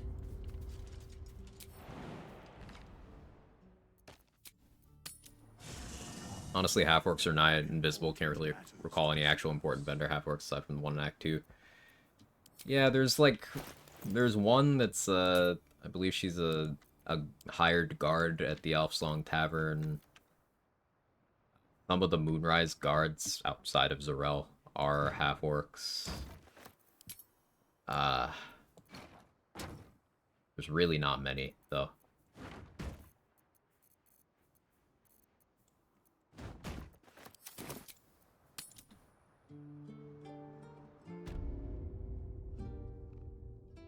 Imagine Dragonborn Companion. Look, I love my companions. Hate that we have 4 elves. I'm sure those of you who dwell places like the subreddit have seen this discussed often, but at one point in development, we were due to get a halfling bard werewolf companion.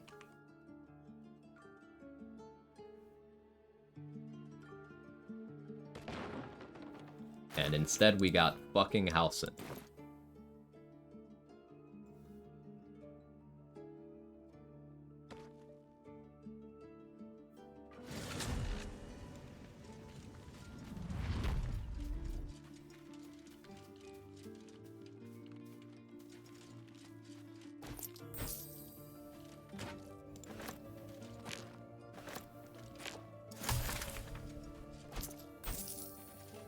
Fucking Halsin. Yes, Larian is very focused on people fucking Halsin. You're right, as usual.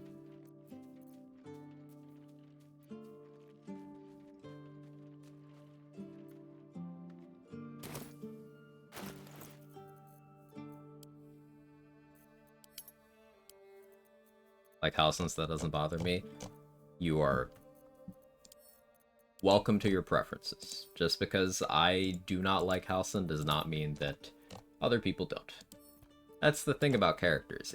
If one really doesn't work for you, there's so many good characters in this game that, you know, you got plenty to latch onto. I know I rag on Halsin a lot, but Halsin enjoyers, you are also valid.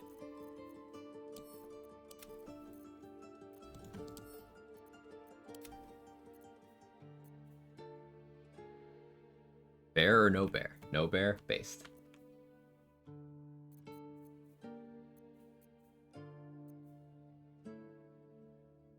Netty enjoyers, however, banish, be gone, I hate you. Except Wolverine enjoyers. This channel's hard to beat in terms of Halsin slander. It's not slander if it's accurate, Roland. Just informing the people.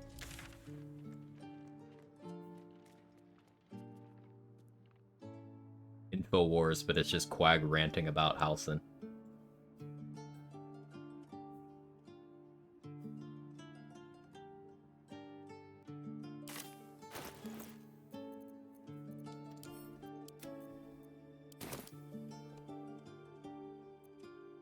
I guess it's time to fight the Minotaurs. I enjoy throwing Wolverine in the drink, does that count? Yeah, it's become tradition for me to just throw Wolverine in the water right after the Steel Watch Foundry. I'm not gonna get to do that this run. So I guess instead we'll cut his head off and get paid. Now imagine, chat, if Halsin was a paladin. Ooh.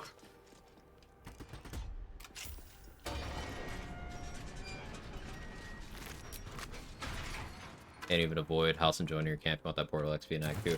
But I did find out something cool recently. I do not recall the name. I apologize if that person happens to be here, but a chatter in Grady's community informed him of a way to still get the Shadow Curse cleared, even if Halcyon dies in the Portal defense. Which means if you don't care about Halcyon's Act 3 buff, you can just let him fucking die for all of the XP, and then just go clear the Shadow Curse anyway. I'll be fine. With haste. How? So apparently, if you just go pick a fight with Oliver, you can just do the Oliver fight as normal. After you do the hide and seek, and then you pick a fight with him again, you could just do the Oliver fight as normal, and then when you beat him, he will save Thaniel himself.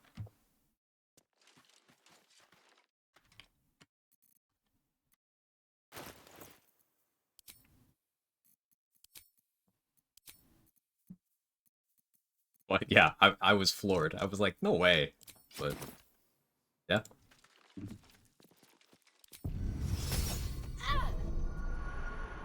Blood the dragon.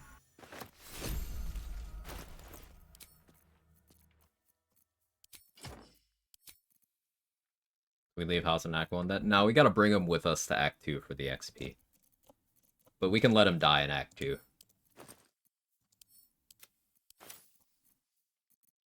Science it or not yet? I haven't done it personally yet, but I saw that it worked on Grady's current run.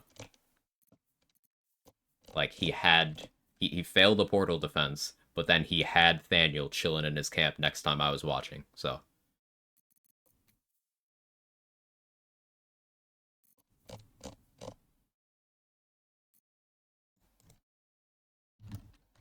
I'm trying to be, consistent about shouting out all the homies when I mention them. This guy, follow him. Great people.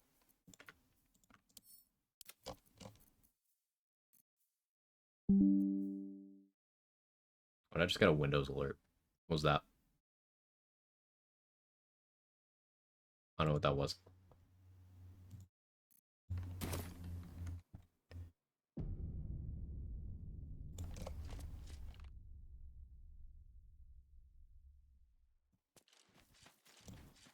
I hate fighting these Minotaurs, man. I don't have a lot of AC. I don't have a lot of tank. What can I do to improve my options here? I guess a lot of kiting with Moonbeam is going to be the play. I have quick fingers. It shouldn't be too bad. I'm still nervous, though.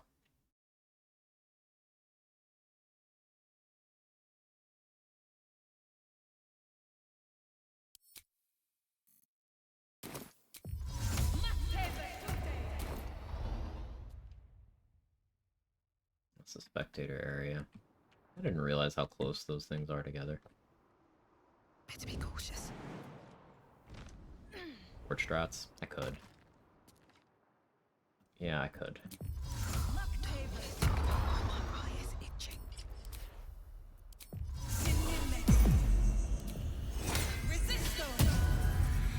Resistance. Breathe quiet. Move with care.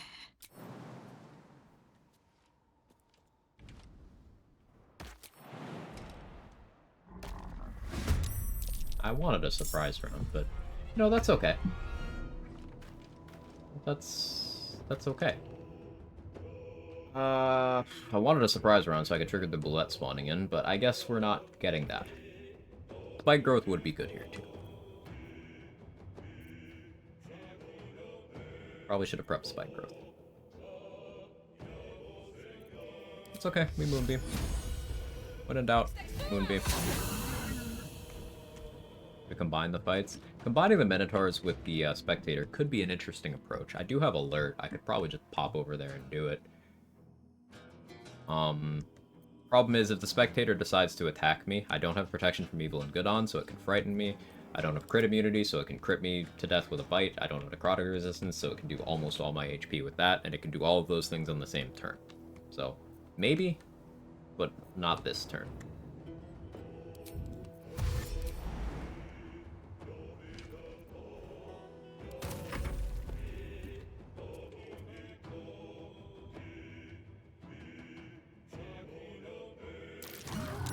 we high rolled the first one and low rolled the second one.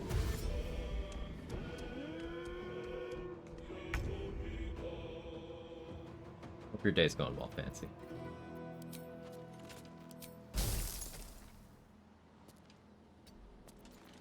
Instead of moving my moonbeam here, I'm gonna take advantage of the fact that I have, you know, advantage.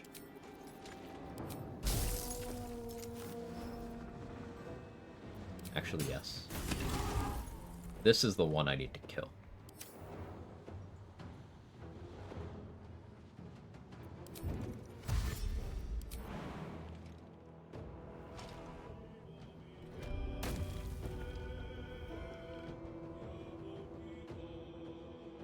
Really, you can't make it to me here, right? I'm just If the gonna... gods are watching me.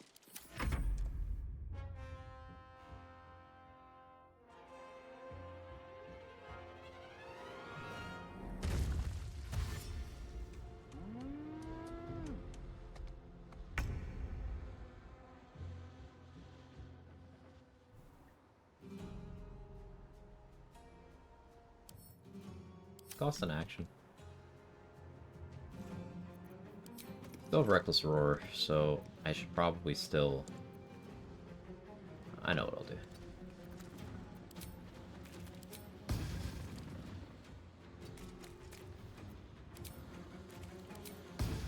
Come on, hand crossbow range.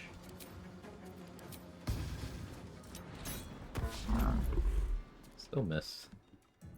Classic. That does cost an action, but can I use this?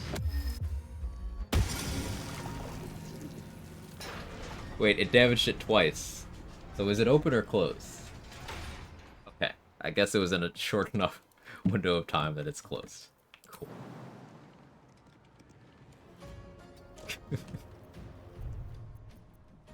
Shut the gate? Yeah, same page.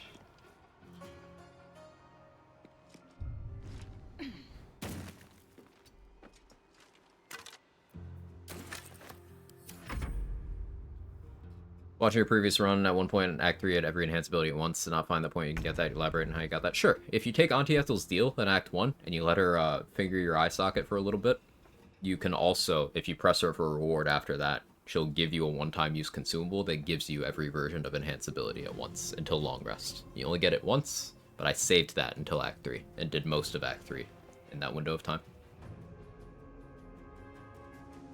Support calls do damage when closing? I don't believe so. Maybe I should... No. Where are you This going? is good.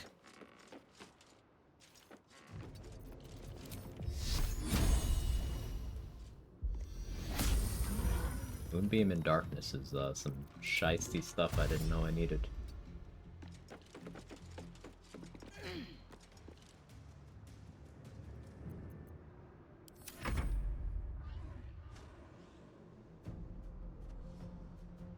Pure slapstick comedy if it opened back up. Yeah. Get it when meeting her in Act 3 is already in Act 1. You get it as soon as he does the eye thing. I had it in Act 1. I didn't use it until Act 3.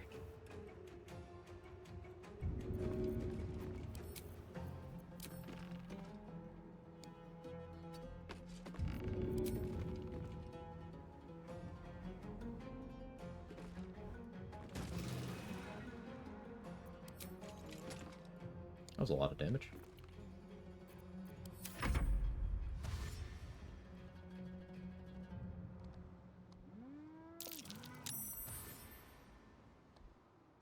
How's the movie work down here? Magic. Literally, I guess.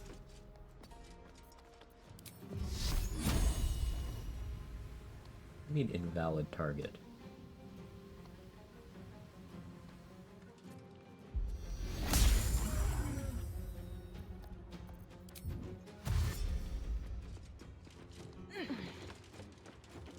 I need to make sure I don't step into my own moonbeam at the higher elevation. That would be funny.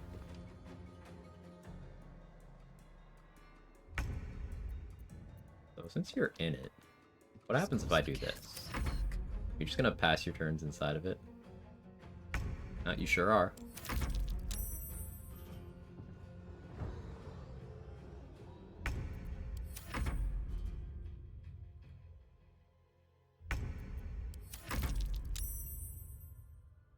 I'm not getting as much value out of the spell slot as I could because I wasn't doing the recast, but that's fine. Can't choose your action to reapply. Yeah, I'm being lazy. Yeah. You're absolutely right, Dan.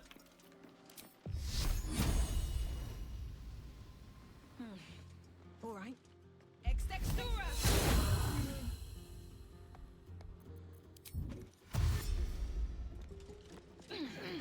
Any given dialogue, do you have the selections memorized, speed through them? Just always click 1. Neither. I don't have most of them memorized. There's a couple where I click 1, but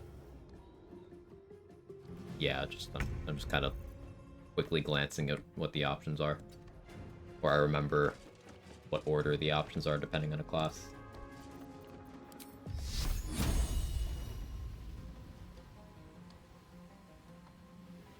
Really wish I could put it on both of them. All right, Let's then. do it. No? Okay. Here we go again.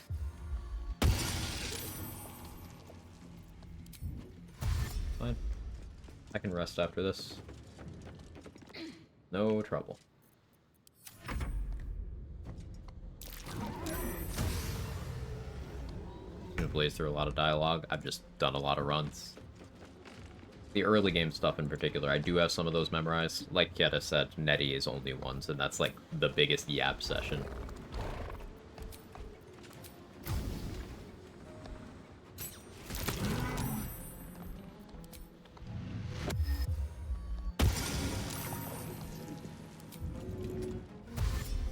Wrong.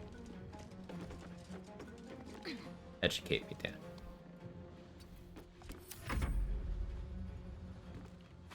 Nettie's control left click. Yeah. But after the app.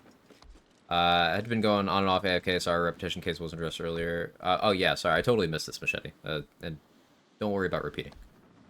Would 8 Eldritch Knight, 4 Necro fit for a Death Knighty build? If I go more just thematic vibe and fun rather than pure optimization, gives sort of heavy armor, big weapon, undead army, and some nice thematic spells without being off to play. I think it would work. The whole necromancy thing is kind of separate from what EK is providing, but if you want to do like a necromancer with extra attack, or like that Death Knight-ness, then yeah, that would be a good pick for that. That would work. You could also just play pure class Warlock. Pick up the Invocations and Mystic Arcanum for certain spells. Like, Warlocks can get Create Undead at level 11. I think they can take an Invocation to get Animate Dead as well. Someone fact check me on that.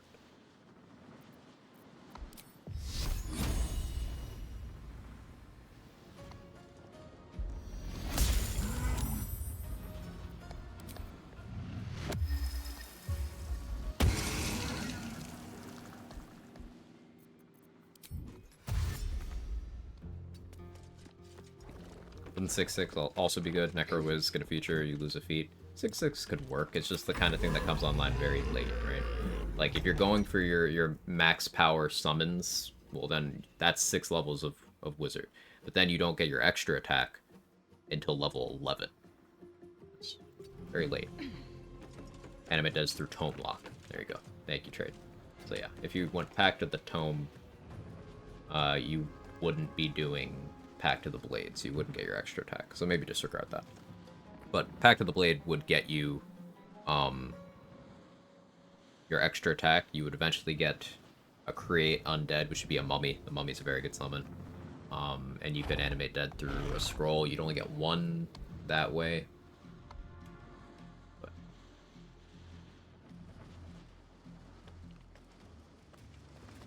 probably already know and recently learned Sunbeam triggers sunlight sensitivity to remove potent Misty Escape. Specifically Sunbeam. I actually didn't know that, Cheap Avenger. It's logical. It makes sense.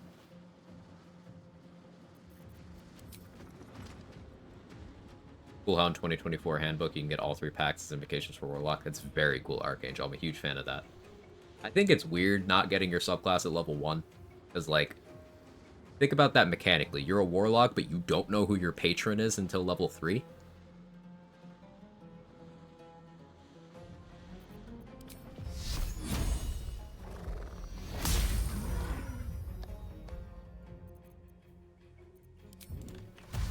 but the other stuff I quite like. Packbound weapon always use charisma? Yes. It does not use whatever is higher. So, if you have like a Cloud Giant elixir on, packed weapon don't care, it's still charisma.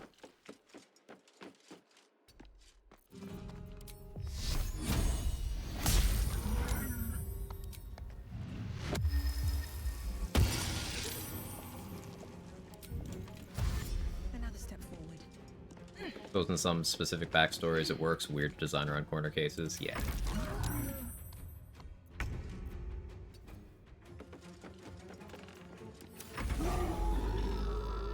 Well, it took 2 moonbeams and was very slow, but pretty safe. Swordsbard Blade Lock a thing? Yes, but it's one of those things like, why not just pick one? Because Swordsbard get their extra attack at level 6. Blade Lock gets theirs at level 5. On difficulties below Honor Mode, those extra attacks do stack together, so that's a popular tactician choice. I'm done. I can't wait to sleep. But like, for Honor Mode, you don't really benefit from playing that way. Especially because, like, at level 10 Bard, all subclasses of Bard can just pick Hunger of Hadar for magical secrets.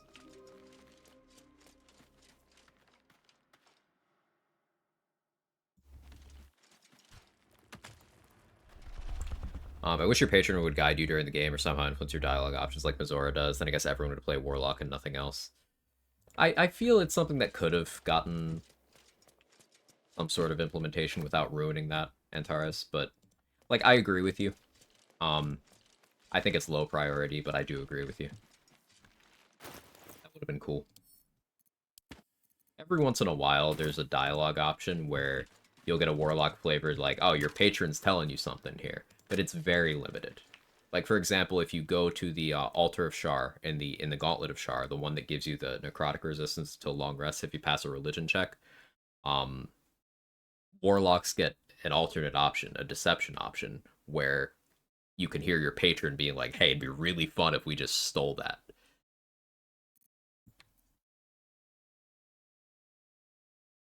Things like that are throughout the game.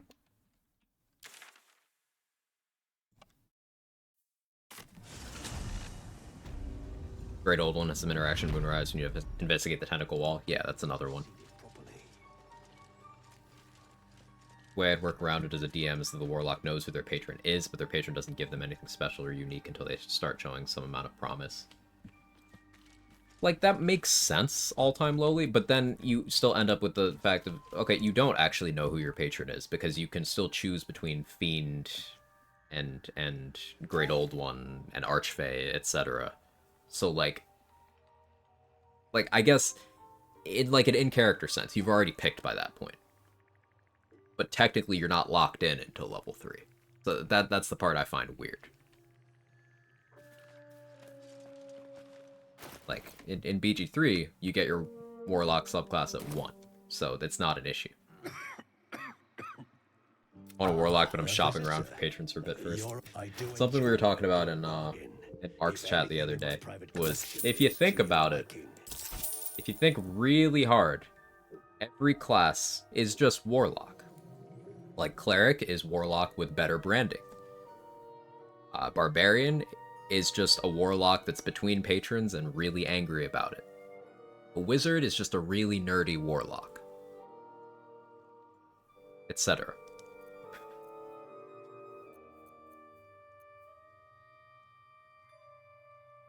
Got accepted to the College of Engineering, haven't decided which engineering major.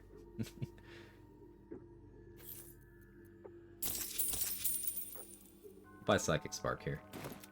Must be missing something in 2024 Warlock changing to our patron since 5 you get it at level 1. Yeah, in 2024 it's at level 3.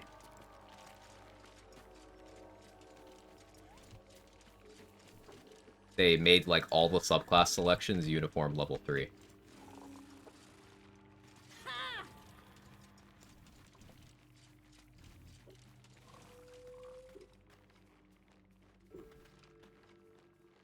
Well?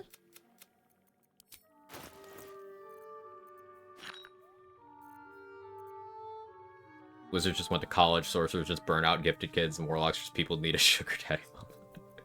Pretty much. Does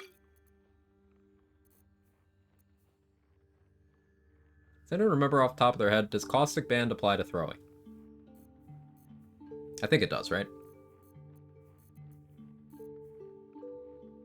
Yeah? Okay. Maybe buy that later.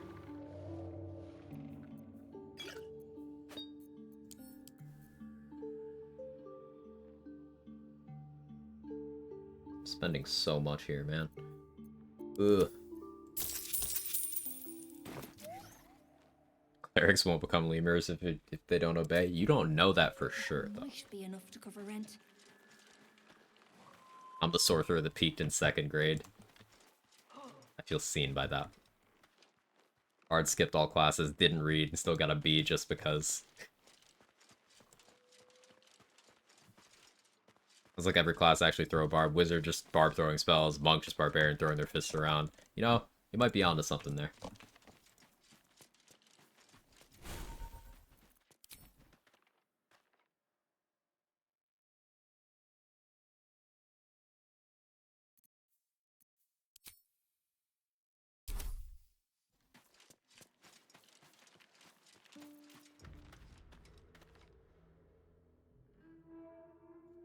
Something sharp, deep, and still fresh.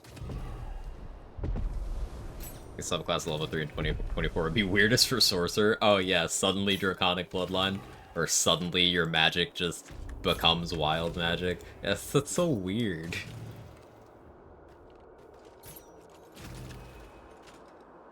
Magic's in my blood. Oh, neat. Do you get infused with magic at some event? Your great-grandpa bang a dragon? Then I haven't looked at my family tree yet. Yeah, it's just weird. Bard's got a B for a different reason. What, did they try to bang the teacher too much? Didn't roll well enough?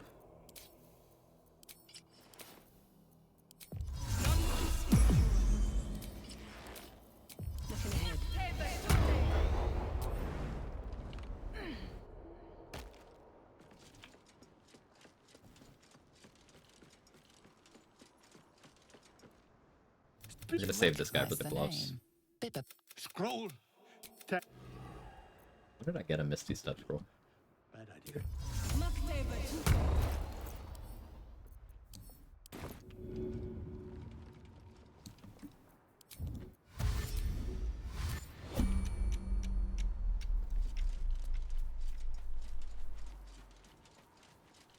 Don't have Crusher's Ring yet, so my movement's gonna be a little tighter here than I'm used to.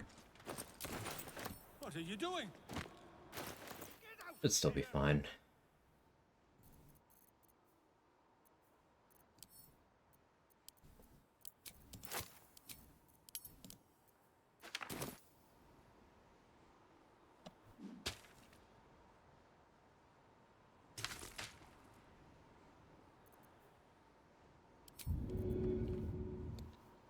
Go back in for the noble stock later.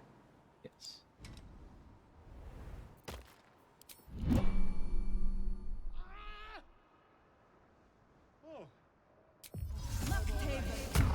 Hurry up. Give me. God. Ah. Right. As yes.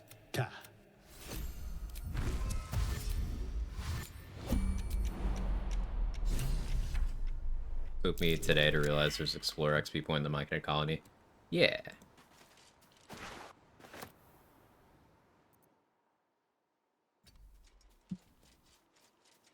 It's fun to throw him his empty bag. Does he have dialogue for that? To be honest, Spore Druids shouldn't trigger any of the trap mushrooms. You got a point. Oh, Dareth found out that her husband beats her. Yeah, you can also find that out from the Rothe. If you talk to it. We hate this guy. Unfortunately, him living gets me some gloves that I may or may not use. So, here we are. But yeah, Balin beat the shit out of Dareth for 70 years. Not 7, not 17. 70.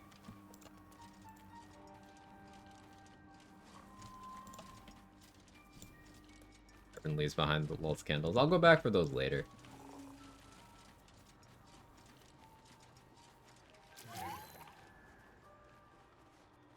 Balin.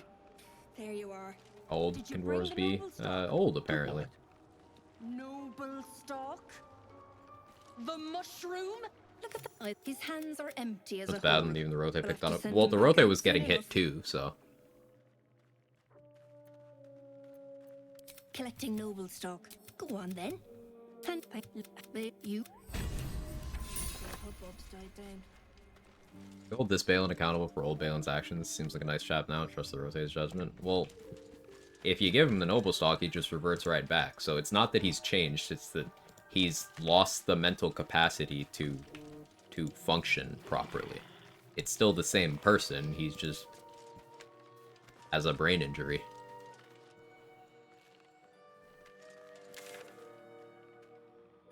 I plan to deal with Auntie Ethel. Copies cast hold person, basically game over now, so it's imperative to surprise her and kill her every 2 turns correct. There's sources of immunity to hold person. The Ring of Free Action, sold by Araj in Act 2, gives you immunity to restraint effects, including paralysis, and hold person is a paralysis effect, so that helps. But Auntie Ethel casting hold person is only conditional upon her having copies active. So if you deal with all of the copies, she won't cast it anymore.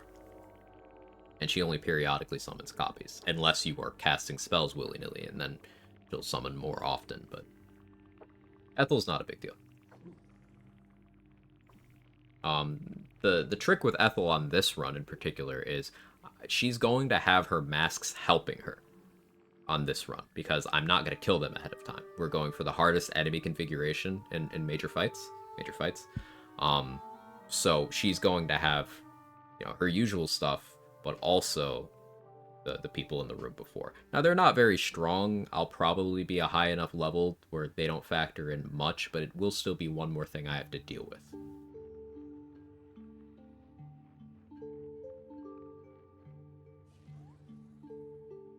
We're gonna wait for Super Cazador? Yeah, we are. Not suggesting giving him the noble stock, just debating if he should die in bigger bangs. He deserves bad things to happen to him, yes. In my opinion, anyway. Better wait till the hubbubs died down.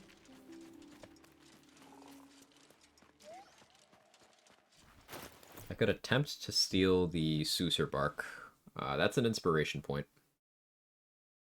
Never seen Super Cazador, should be interesting. It's one of those things that's definitely... It was definitely designed in a way where it's like, you're gonna reload your save, right? Then they came out with Honor Mode. Then they gave him more features. So now Ascended Cazador, with his legendary action, is like... it's meant to wipe parties. So it'll be very interesting solo. It'll very much be an encounter where either he doesn't get to do anything, or he absolutely dumpsters me immediately. There will be no in between. It'll depend on my approach.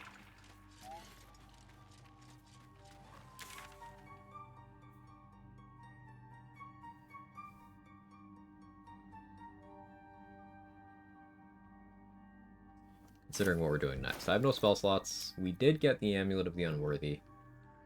So I think... I would like to have Guts Shield of Faith before dealing with the owlbears. Because if I can be at 22 AC with slashing resistance, I'll feel pretty comfortable.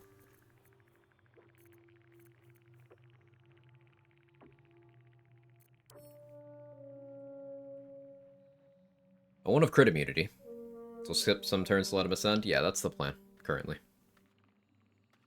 Didn't even know Gort had a phase 2 until I saw my lady fight him. Yeah, phase 2 Gort is terrifying. We're gonna be fighting Coronation Gortash. He may end up going into his phase 2. We'll see. That's far from now.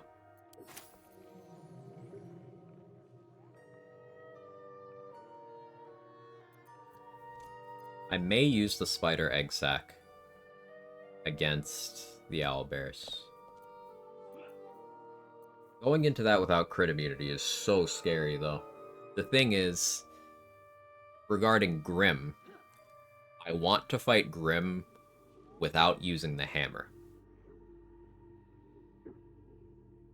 So I think what I do is I go to Grimforge.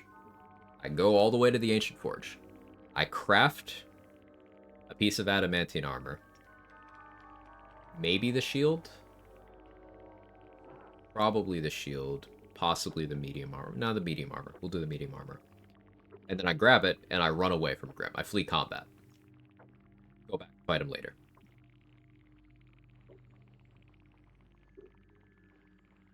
Prior to be down at the lower level, I want to fight him in the map without the hammer. That's what I want to do with Grim. Any ways to make Merkel more scary? Isabel being in the fight technically makes it more scary. We could have Isabel be an enemy in the fight while Aelin is still caged, so that I still have to spend an action somehow freeing Aelin, and there's one more enemy in the fight. Technically, disarming Merkel makes him do more damage as well. So we could maybe do that.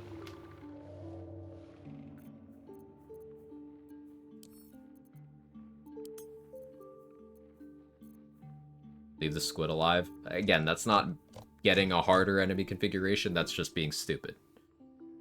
That firmly goes in the category of, yeah, I could spend every turn throwing a smoke powder bomb at my feet, but like, why?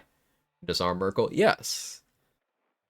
You can disarm Merkel, but he has a different attack he'll use if he doesn't have his scythe. So disarming him stops him from being able to smite, and he won't have that, you know, slashing damage with bonus necrotic. But instead he'll start using his claws.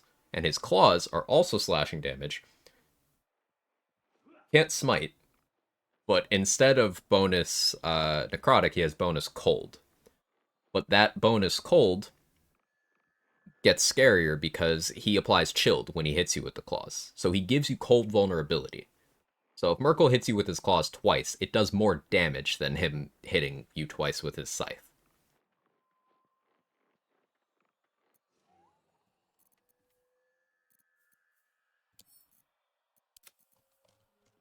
The claws AoE?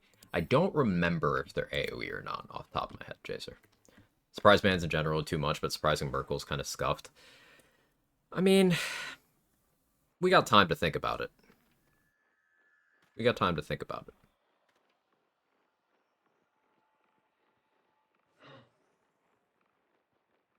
Yeah, we got time. Merkel starts throwing haymakers. Yep.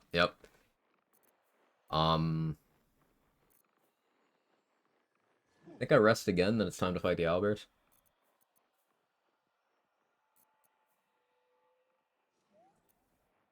Because as much as I want the Shield of Faith... Okay, let's think through this logically. No, I should fight... No. I go to Grimforge. I get the armor. That's what I do now. Yeah, we do that now.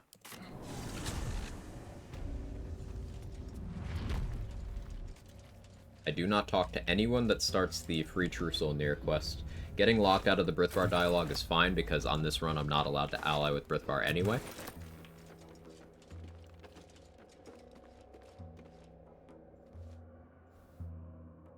A vessel wobbles on the lake's murky waters.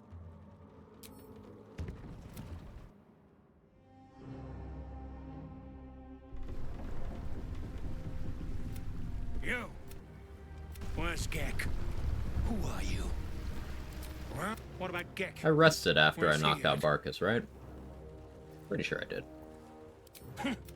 Come on, the rest of you continue for. Are people on solo runs clear the Underdark before Goblin Camp? Why not? I'll be plowed sideways. You shithead! Spit it out! Drugno! You're shitting me. That's... Who's the hoon, Grayman? Another slave for the dig? Ah, That's... You feel. Your twat's old chum owes... But I'm warning you. That... Very few things in this game require you to do things in a set order.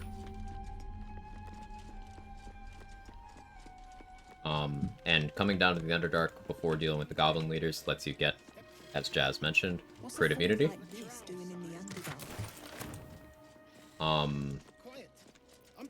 Because the only crit immunity gear in the game before Act 3, all of it is in Grimforge.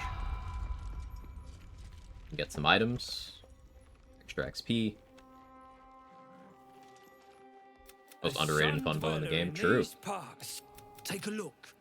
Tell me what you see. And be thorough. The hottest of flames smoothed the stone and left sulfuric crystals that bouldered no quake brought. What do you think?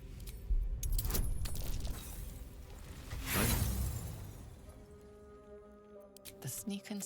Anything standing out? So you can just disguise and keep trying this. A sun dweller in these. Should I be looking at? Take a look. Tell me what you see. And be thorough. The hottest of flames smoothed the stone and left sulfuric crystals behind. Didn't know that. Just found out about that yesterday. Of the bold want this. What do you think? So we are always learning new things about this game. It's fantastic. A sun dweller. Guys self OP? Parts. Yeah. Take a look. It's one of the best spells Tell in the me game. What you see. And be thorough. One of the best spells in the game. Nothing odd catches your eye.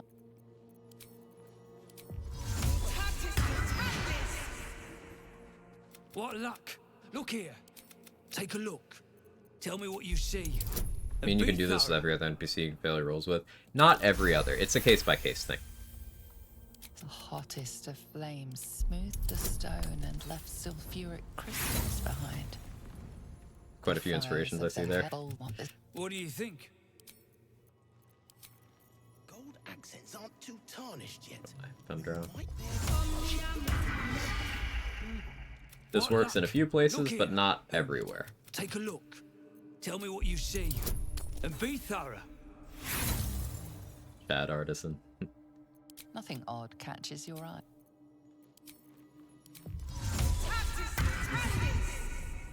What luck? Look here. Yeah, I haven't used my original face yet. Tell me what you see. And be thorough. The hottest of flames smoothed the stone and left sulfuric crystals bouldered no quake. What do you think? I'll use one inspiration here just in the interest of time. Just one. Okay. Not using more. The sneak. Anything standing out?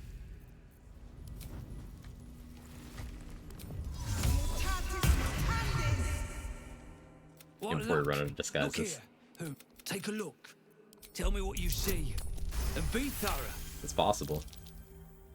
Bad artisan is gonna ruin every single try until all disguises run out. The hottest of flames smoothed the stone and left sulfuric crystals. Use inspo to get inspo worth. Exactly. That's why I was willing to spend one. Not willing to spend two though. The sneak. Anything stand.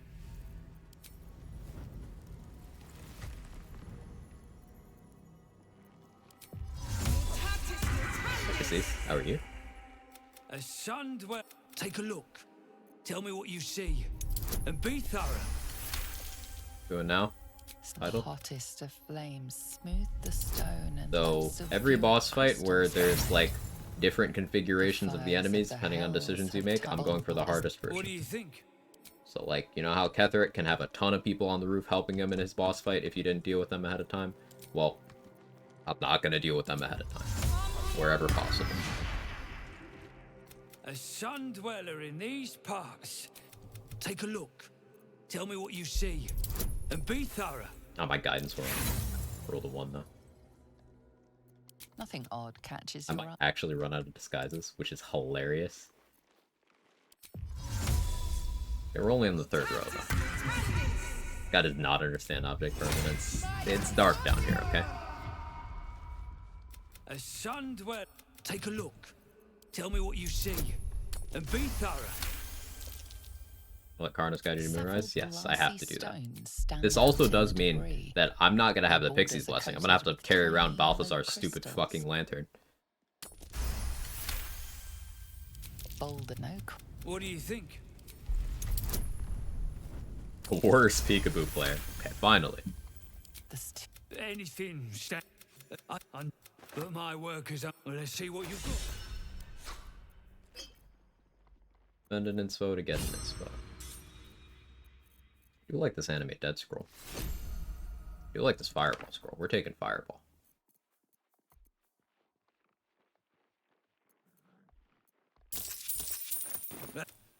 Pixie scared me, so I didn't release the first playthrough. I had no idea the blessing was a thing. There's so much to this game. It's easy to end up in situations like that. Should deal with the mimics to get the AC gloves. But that's low priority. It can wait.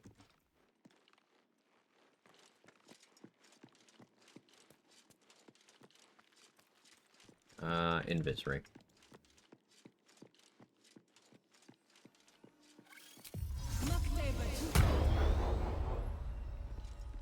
I don't have the warp head of intellect, so I don't want to talk to the spiders yet. Dead drow publicly displayed.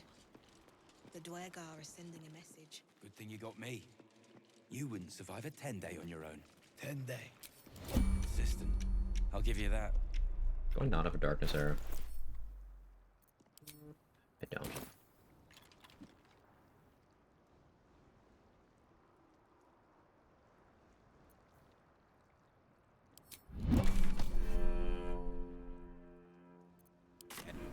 I need a darkness arrow. I'm shooting arrows at this dwarf. What's the chick got to be this other guy? Swirls his fingers and some light comes out. Seems simple enough. Gloves without aggroing the mimics? No, the gloves are in one of the mimics' inventory.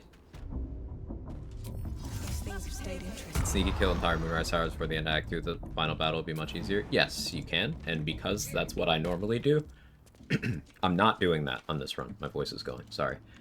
So I will be leaving as much of Moonrise intact as possible, so I have the hardest possible assault on Moonrise. That's the theme of this run. You recognize I had to consume magic items playing as Gale, currently my fourth long rest, never needed it. It'll apply as you progress through the map. Maps, plural. You'll get Arcane Hunger again, and you consume one, it'll go away.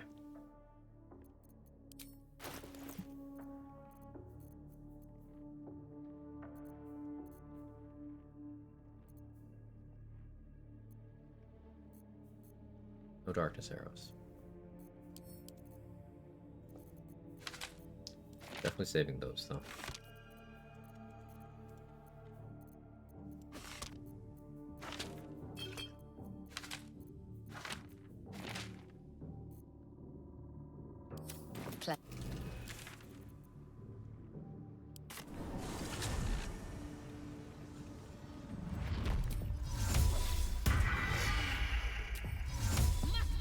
Gonna lockpick Dawn Master's Crest to get early Lathander.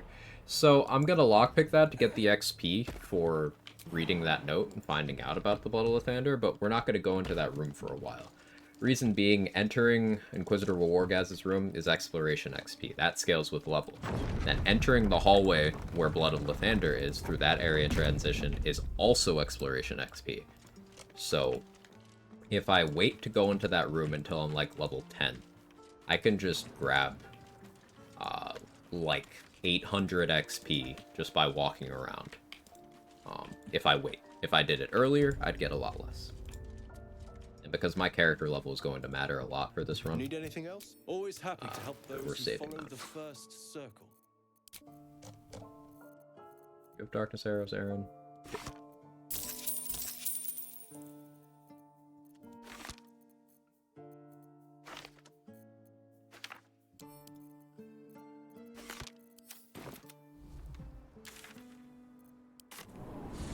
Rolls are important on solo honor. Yeah, I'd never bother them. Tactical 4-player runs.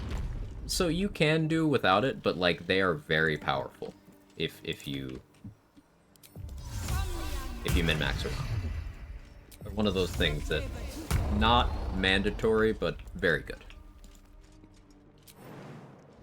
They're starting to rot. You got a brain of your own. Use it. Softer than a whisper. Can I just do this? I guess I didn't need the darkness arrow. I'm surprised their cyclones lined up that way. Time to press ahead. Unlimited powers, alright to skip them completely. I mean, you're going to be a lot weaker for doing it, and there is no benefit to skipping them. But do what feels right to you.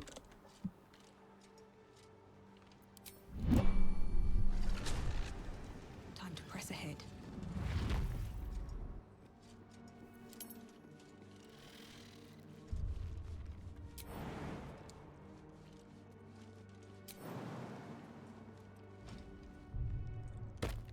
Characters cuter if you avoid them. I find a lot of characters still look good.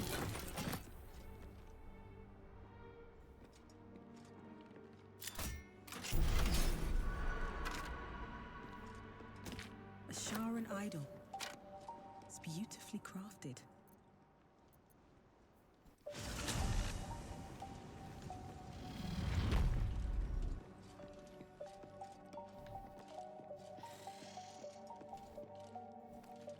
Abolithic clown makeup goes hard. Yes.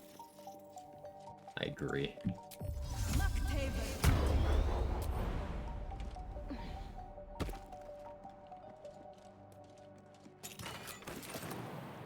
There's the blink scroll that Sora predicted. Not there. Yes, I also skipped on Tactician doing Solo Honor. It should be a harder experience. I mean, Solo Honor is already inherently harder than Tactician. If you've not done Solo Honor before, you don't necessarily have to slap on a bunch of restrictions right away. As you look at the skeletons, you realize they are all clad in the same dark armor. Clowns, clowns, clowns by the river.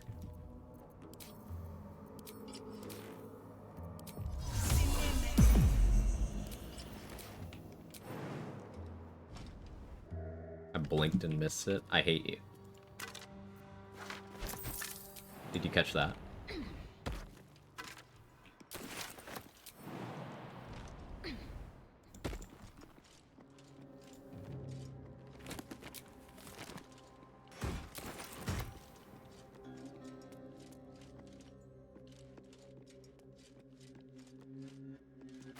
Just catch it. I threw it back.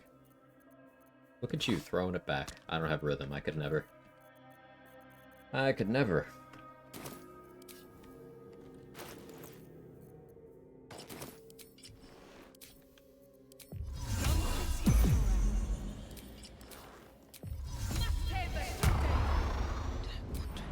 Mod support comes out. Want to make every animal have clown makeup on. I miss clown makeup Jaheira. Clown makeup doppelganger Jaheira, that is. Best be on my way.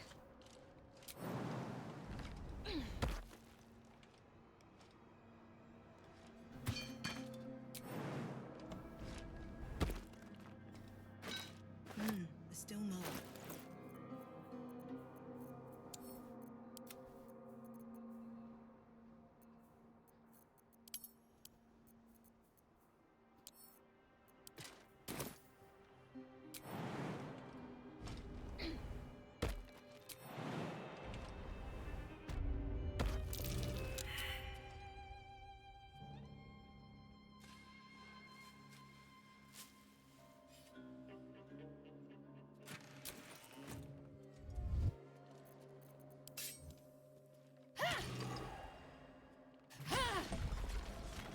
Grabbing the stuff so we can craft the armor.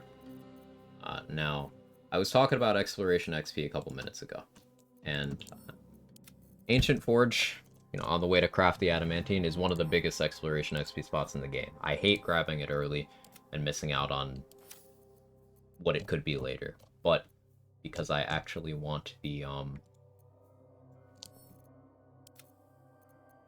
armor, we gotta just take that hit.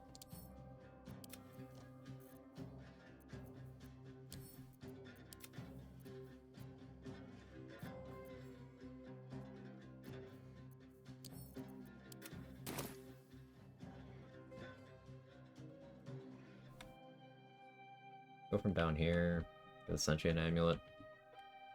I don't hate that plan.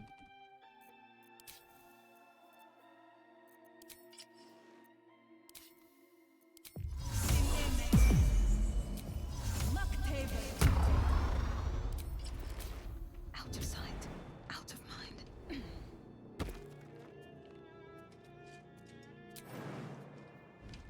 Survival's probably the most useless skill in the game, so you probably may take anyway if you fail to check. Yeah, there's not really anywhere survival, at least that I know of, that survival justifies its existence.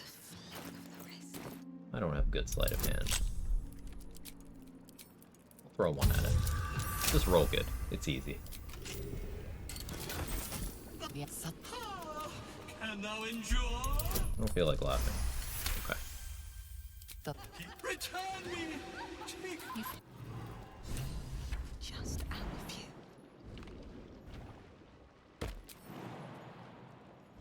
There's an American halberd here I could grab, but I'm lazy. Took me 700 hours in the game to notice perception is a wisdom check.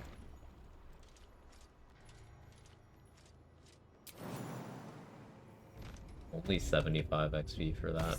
The 30. Ugh, that hurts. That could be so much more. That hurts me so bad.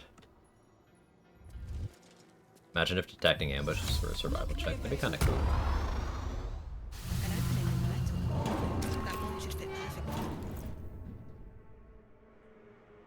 Yeah, that's so much XP loss.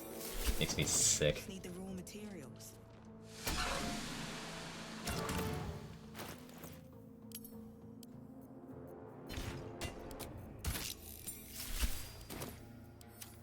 These boots have seen everything.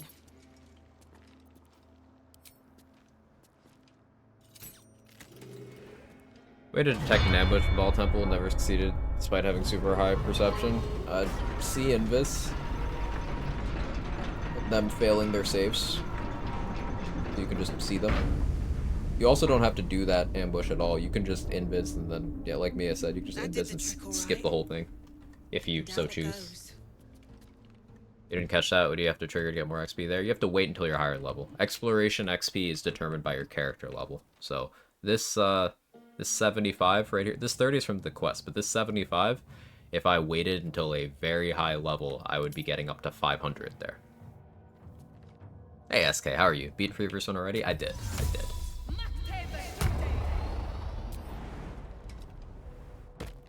We finished up yesterday.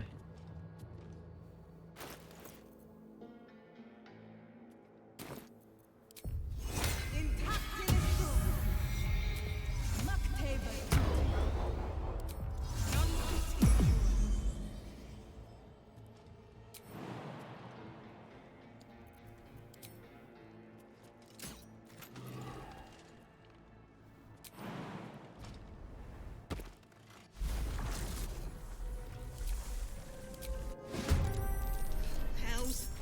I think I woke something up. I should have had a summon for this. How am I handling this? Like, there's lava too.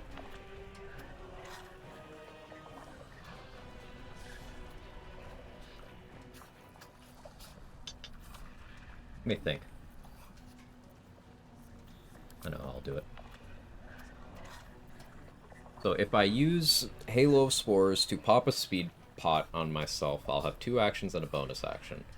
I can use an action to dash, and then I'll still have Fleet Fingers available to jump, and then I'll still have my bonus action for another jump. Meaning I can use 1 action to shoot the lever. Highest level we've been for entering Act 3? 11. 12 is possible, I just haven't bothered to do it. Interesting new rules. Yeah, wanted a very difficult challenge. Some of the fights later are going to be awful. And some of the early game routing has been interesting so far.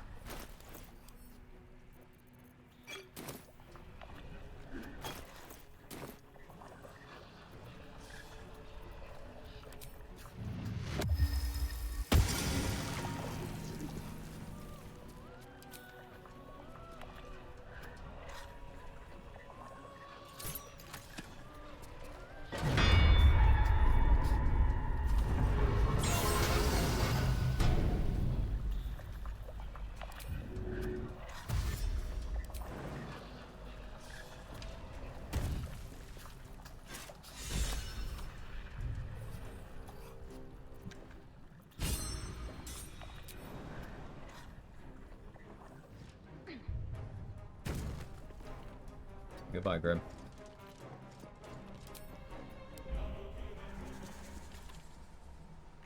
Challenge for this boss? I'm not fighting him right now, but when I do fight Grim, I'm not going to use the hammer. I'm going to be on the platform where he can get to me. So I'm going to have to beat him up without using the lever big bonk. and he will be able to kill me at any time. But I don't have to do the fight right now. We are just here for the armor. Coming back to it later.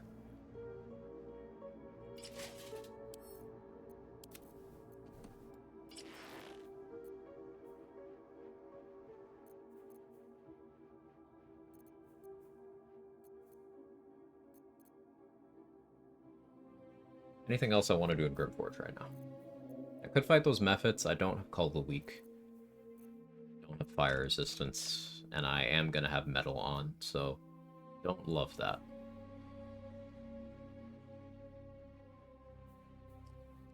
Uh, 21 AC without the Shield of Faith.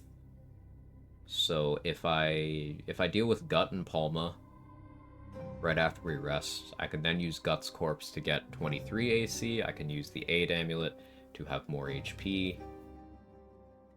I want to try to hit level 5 before fighting the owlbears, but I do want to fight the owlbears. There's a lot of things I'm delaying due to, for XP reasons. Do I have the recipe to make a second level spell slot elixir by any chance? I do.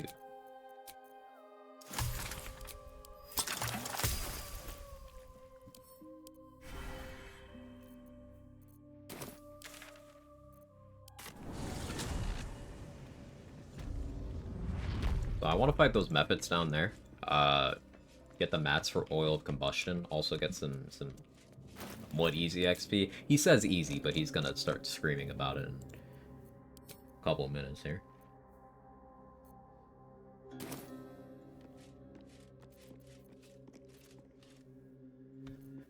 Have alert so they can't surprise me.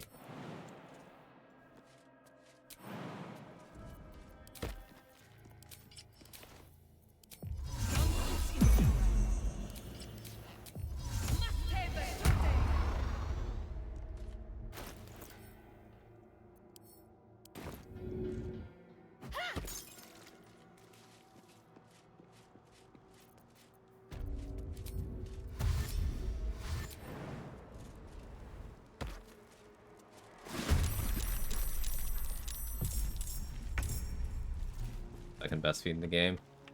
Second only to alert. Yeah, alert is almost as good as alert. You're absolutely right. Okay, game kind of lied to me about what I'd get out of my moonbeam there, but that's fine. That's fine. Hey, that was good value. About Tavern Brawler? It isn't alert, so. Yeah. Tavern Brawler's great, though.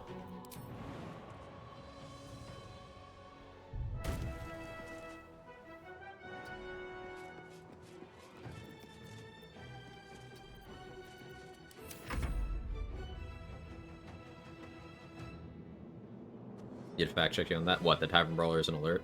Oh, shit. Slowly Ball 11 Polearm Master. I love Polearm Master. It's very cool. Weaponizing your reaction is so powerful, and the fact that it does that while also giving you extra uses for your bonus action, I think it's great. Hey, you did run through the Moonbeam. That was nice of you. And it's still bugged? In what way? Love that you're doing that.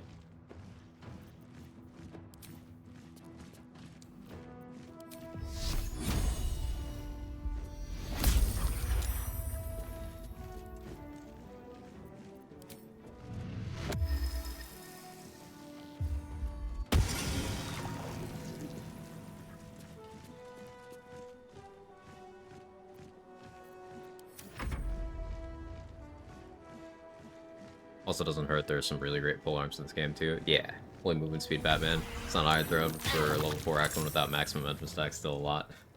I over prepare.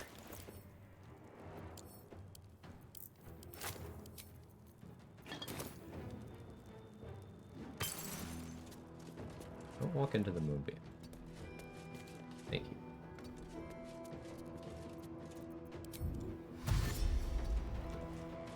Tavern Brawler triggering some damage multiple times with throw also happen in honor mode? No. That does not happen on honor mode. Tavern Brawler is still incredible, even without that.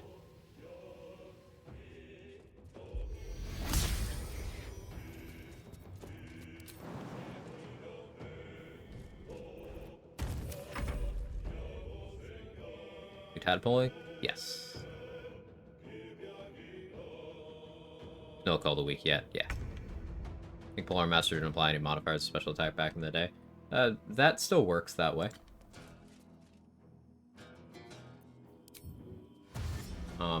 But that doesn't stop Polar Master from being great.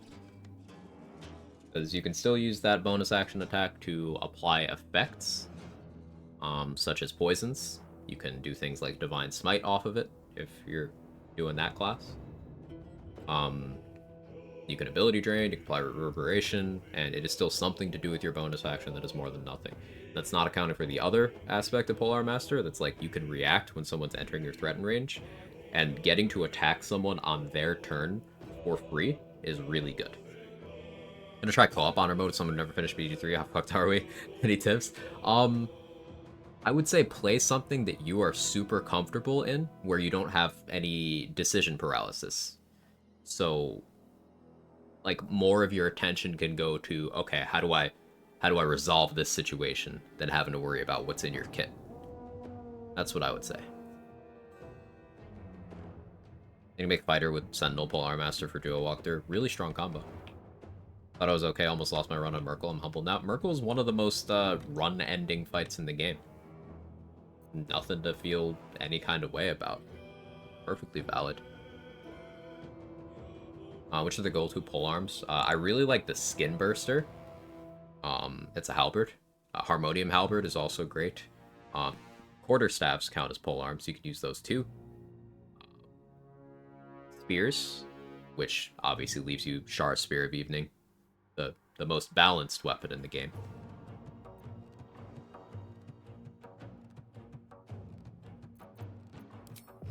I was level 10 too. Bro down my monk in one hit. Panic when that happened. Yeah, it's one of those things that can snowball. Merkel is like a huge preparation check. Alright, time to skulk about. Yeah, there's no shame in that at all. Good easy build for a newbie for the game for honor mode. I would say play as an Eldritch Knight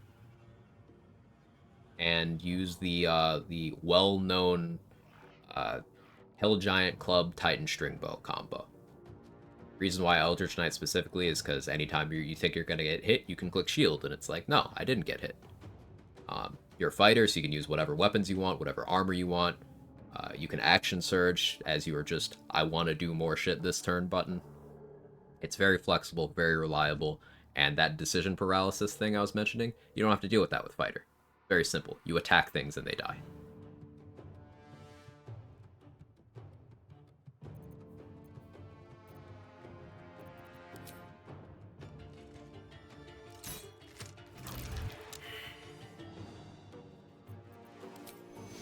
Oh, you're just gonna heal? That's so cool.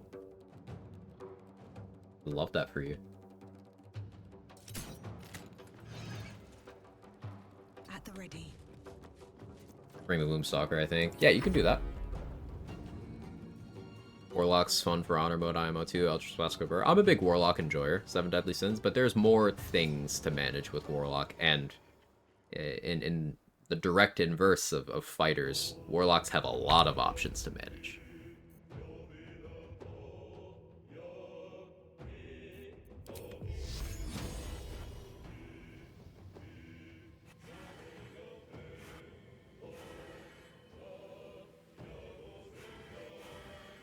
That should work. Well, class build synergize really well with Polar Master Sentinel. They're using Char Spear in Act 3. Fighter, because Fighter gets 3 feats at level 8, rather than having to wait till level 12. So, Fighter. At level 12 in that setup, you could also pick up Dual Wielder. And if you leave your Dual Wield toggle on, you get to swing both of your weapons on your Polar Master reaction attack. And I think that's pretty neat.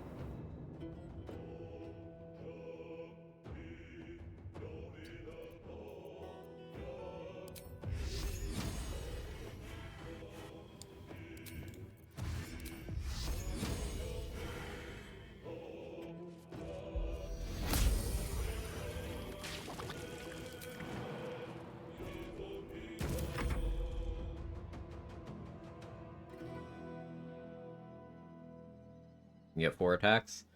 I mean, kind of. The way that would work is if you were a pure class level 12 fighter with dual wielder, what would happen is you're able to make 3 attacks with your action due to improved extra attack. And you could make an attack with your bonus action, so that's 4 attacks. But then, on the opponent's turn, anyone who enters your threatened range, you're given the option to use a reaction to make an attack thanks to Polearm Master. Then, what happens is you will swing your polearm, which is in your main hand, but if you left your dual wield toggle on, you'll also swing your offhand. So you get to make 4 attacks on your turn and 2 attacks on someone else's turn.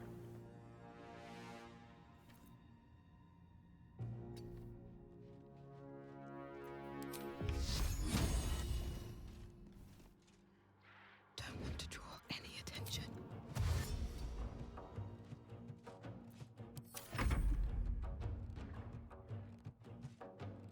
How long do I have my moonbeam? Moonbeam.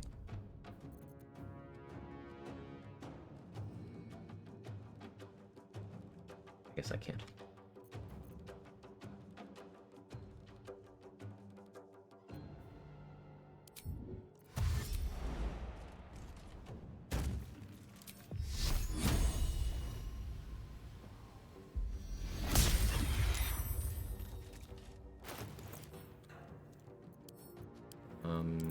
We're gonna use Halo Spores to pop water. Just to make it so I have fire resistance. Why?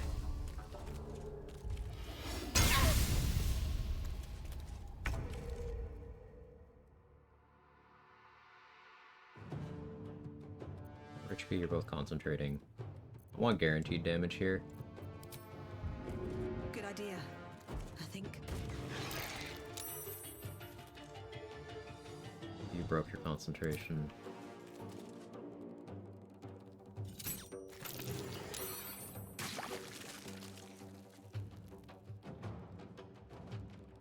Hey, you can't kill me by yourself. Marco Heshker and Spirit of Evening dual wield. I mean, you could, but you could Spear of Evening and then run whatever you want in your offhand. Or, you know, Marco Heshker main hand, Spear of Evening offhand, whatever. But as long as your polearm's in your main hand, your offhand does not have to be a polearm. You can use a lot of fun stuff.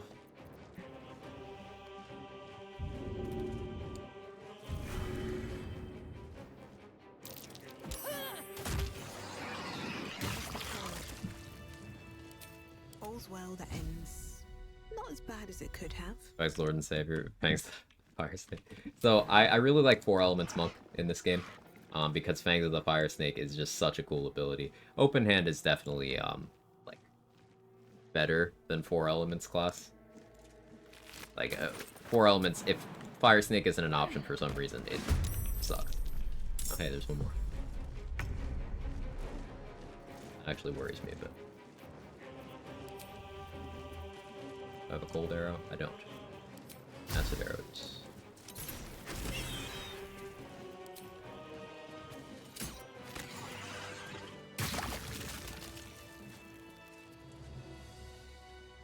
Two legendary magic items. Well, you gotta remember, CTV. Items, their value comes from what they do, not what their rarity is. For example, Balduran's Giant Slayer is absolutely shit compared to, say, the Soulbreaker Greatsword, which is a blue.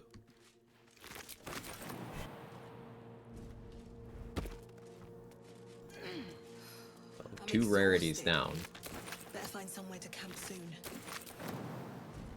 Marco Heshker has some great abilities, not for swinging weapons. All of its stuff is caster-oriented. So if you're casting spells a lot, sure. But if you're worried about what your weapons are doing, then... Might be useful. No.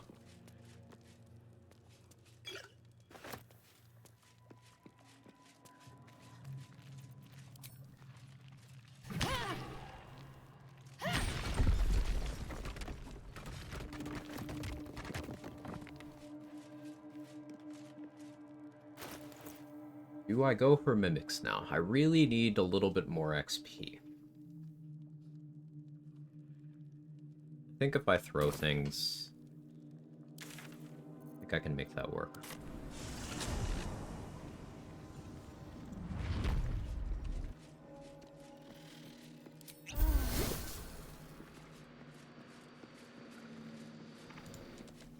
Where's the statue, you think? Human. A god? Perhaps. Why would gnomes make such a thing? You're the expert. Why don't you tell me?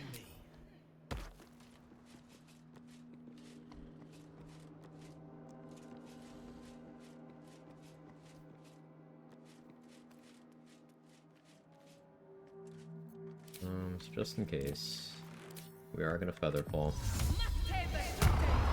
Just in case. If I'm put in a position where my feather fall matters here, then I fucked up and I'm going to die.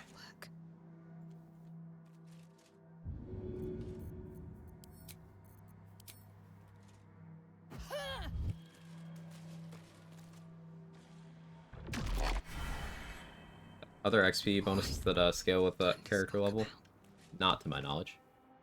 Only exploration.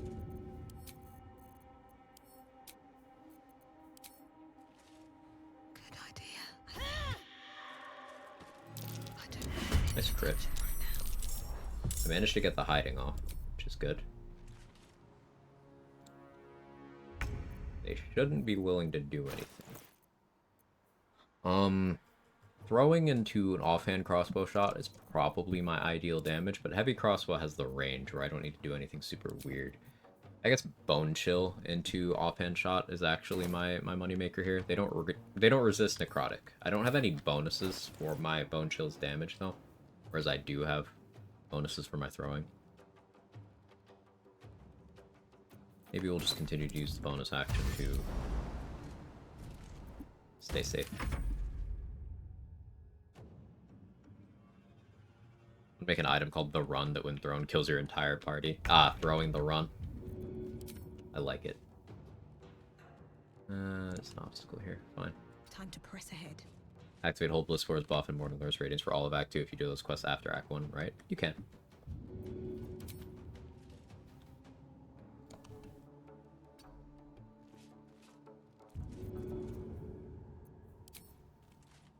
Hope this ends well. Nice 5 damage. I don't have Minor Illusion to bait them out.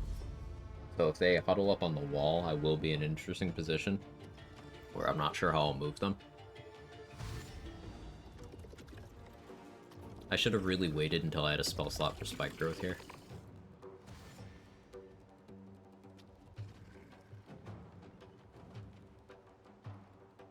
Never punished. Does anyone remember if I used the Pearl of Power this rest? I feel like I did.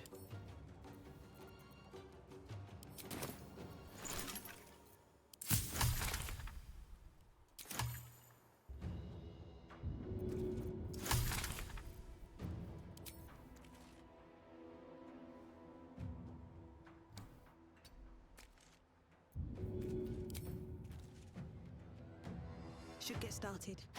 Leave and come back? I could. I could. Swift as my feet can carry me.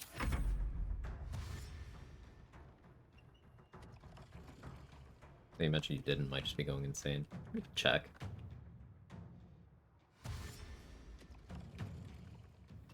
I'll hide this next turn to lock their AI in place so they don't do anything. And then next turn we'll switch. Make the Starry get Haggai and Zathis buff because he has 2 bonus actions. Smart.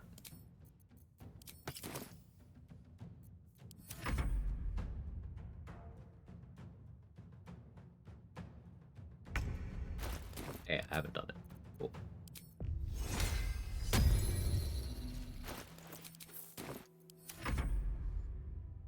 Is Hag better than Volo? Yes and no. So, the Volo one doesn't have any downsides. It's purely just a nice thing to have active, but you can get that benefit without doing that by just having a scroll and just casting a scroll of that on yourself every rest.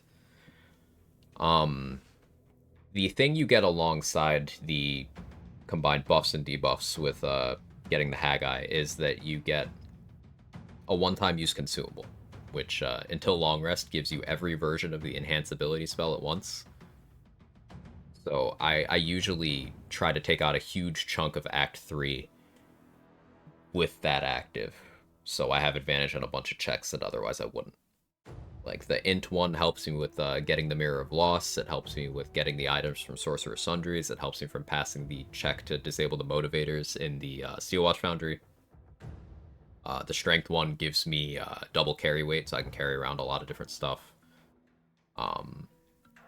The Wisdom one helps cancel out the disadvantage on perception you have from having the Haggai in the first place. The Charisma one helps you with talking Roland onto your side, talking your gear onto your side. A bunch of things like that. That's where I like using it.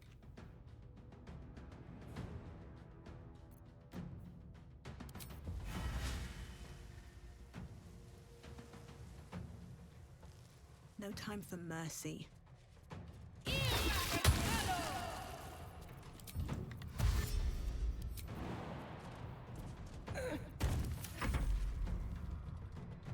Just killed off here. I forgot to turn on non-lethal. Oof, I've been there. Never used Haggai before. I always pick Volo for convenience. Yeah, only recently did I start using the Haggai. It's one of those things that sounds like it has a lot of downsides, but getting disadvantage on attack rolls against hags only matters in 2 fights in the entire game, and you can deal with Ethel without making attack rolls if you want. You could just throw, like, Alchemist Fires or whatever and finish it up that way. And disadvantage isn't a huge deal, because if you get a source of advantage, you're back to neutral. Getting the disadvantage on perception checks is one of those things that sounds worse than it is, because a majority of perception checks in the game, you just have an alternate way of getting whatever is behind it. Like, the perception check for the floorboards in the Toll House that reveal that room underneath, yeah, you can just shoot the statue of Garangoth next to it. It'll fall into the floorboards and break them, even if you failed to check.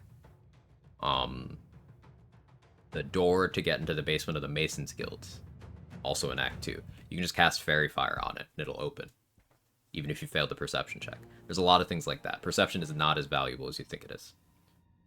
So then you're just left with, okay, I get +1 intimidation and a really good one-time use consumable from this. I suppose there's the trade-off of not being able to take, Thunder.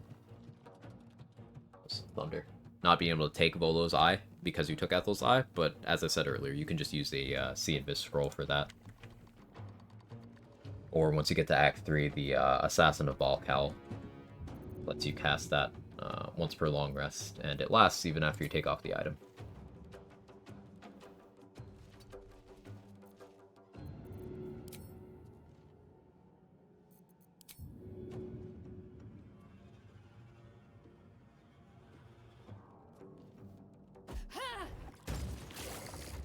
These boots have seen everything. It's unfair playing Will Origin solo run. You can't upgrade your fake eye. Will just has so many L's to being a Will Origin. It's a little awkward.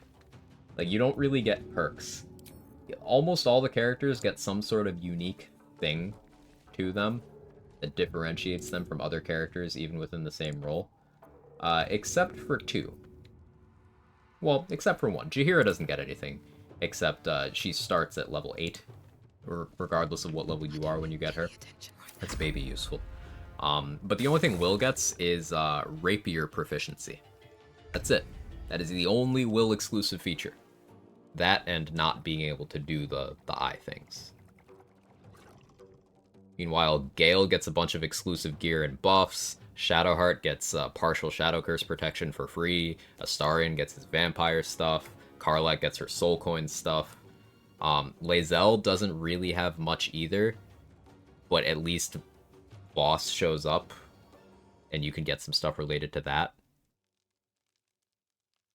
You can get that with Lae'zel in your camp, sure, but like, Will doesn't really get anything. I thought it was odd that we get Jaheira Minsk as recruitable and not Alfira. Well, Alfira is a new character that no one's really had time to First step is the hardest. grow the same level of connection with that a lot of the returning players have with Jaheira and Minsk. Jaheira and Minsk were fan favorite companions in BG1 and BG2, so I'm really not surprised they're recruitable. They're iconic. Alfira is a Larian original character that people have come to enjoy a lot, but the level of connection is not the same. Let's get this over with. I may have gotten greedy there.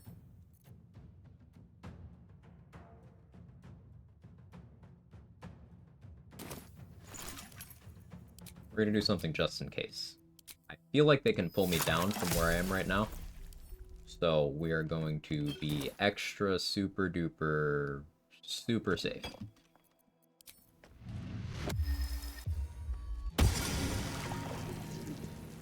Just do that for some extra movement. It's lapse in focus, and I don't want to get punished for it. Like Gale's extra spell slot? Yeah, it's real good. Also don't get a substitute for Will for the Grove entrance fight. That's true. Smart use of the Spore build. Yeah, Halo Spores doesn't necessarily need to be sent at enemies. And it's incredibly useful for, you could just use that to heal your potions, and then reserve your actions, bonus actions, etc. for other things. Critical miss, huh?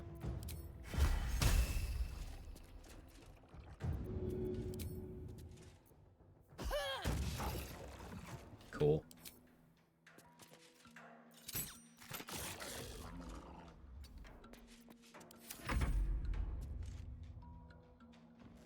Hard Lazel and Swamp Green. I see the vision. I like it.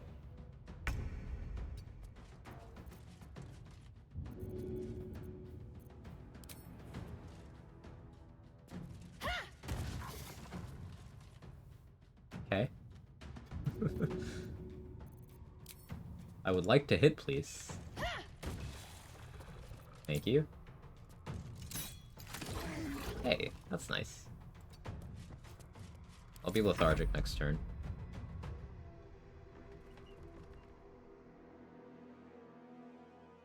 The reason why the spike growth is still good here, even though they're not taking damage from it, is because they're not willing to move through it. So it's keeping this one in a position where I can hit it from here. And it lasts 100 turns, unlike Moonbeam being 10, so I can really take my time here. I could even break combat and keep the spike growth in place. Still benefit from this cast.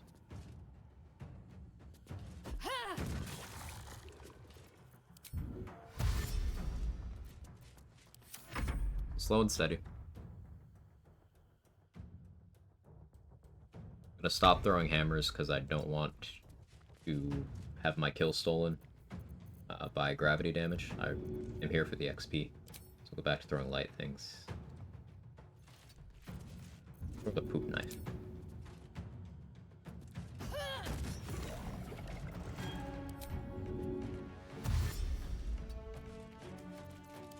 Are you willing to go over here? No, you're not.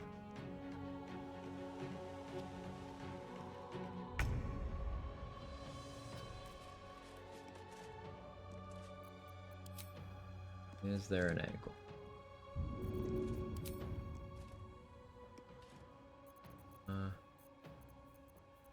Void Bulb? Void Bulb.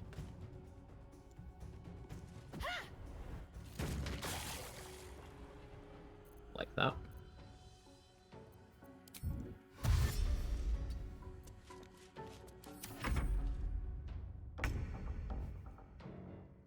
Just saw my name. Never punished? Yeah. I'm never punished.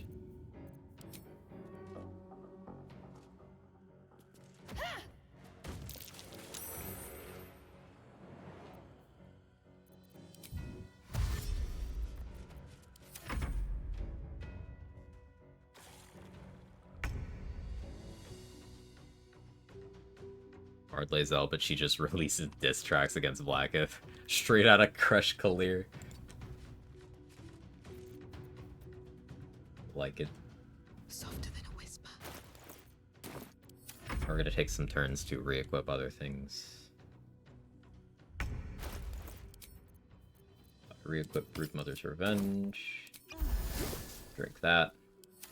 Crossbow will be dipped in poison. The Moonbeam earlier might disagree with that. Yeah, I almost got punished. I could have been punished worse.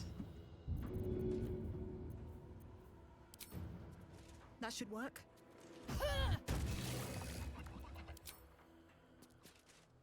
Death won't take me yet. Very well. I think you can pull me from there. We'll see. Longest dip in poison last from Broodmother's Revenge. 3 turns.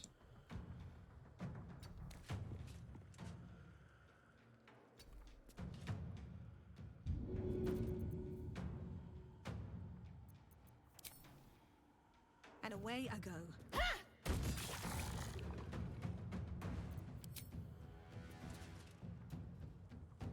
You shoot like from here? Thank you.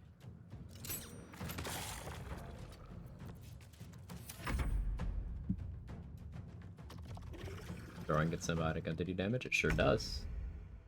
Weapons, unarmed, and throwing.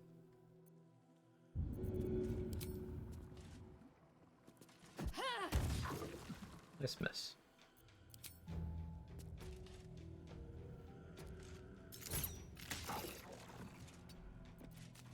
Beautiful stuff. I could maintain Broodmothers by doing this, I suppose. Whispering Promise would have been nice here over Ring of Protection, but I still haven't gotten that. Didn't want to spend the money.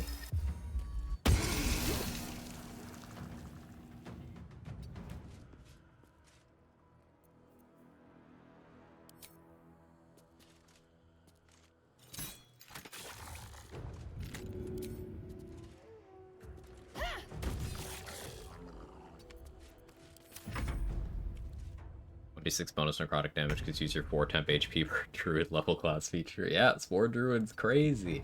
I like how I thought I was gonna jump between classes a lot in this early section, but it has just entirely been Spore Druid so far. Class is just kind of goated.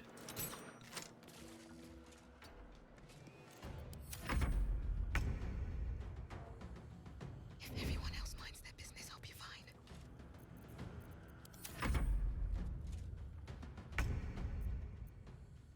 I think I'll use another Void Bulb. I want a better angle here.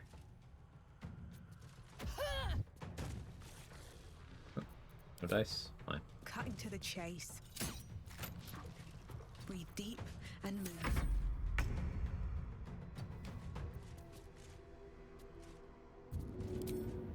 Good idea. I think.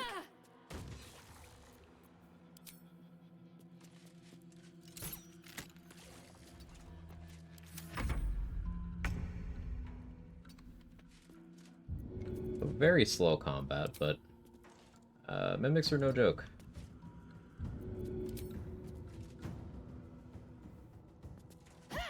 You just get the action economy all over your reactions, yeah.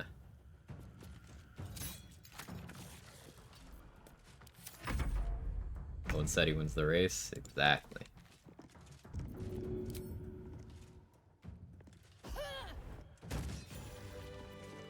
Cancel that. Save, because that was a 30-round combat. I don't want to have to do that again.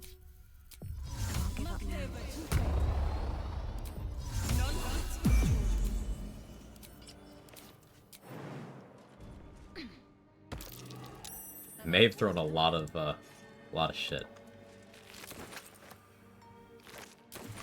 Take me a minute to pick up. Can't forget the Poo Scraper. Poo Scraper is very important for the build. Write that down.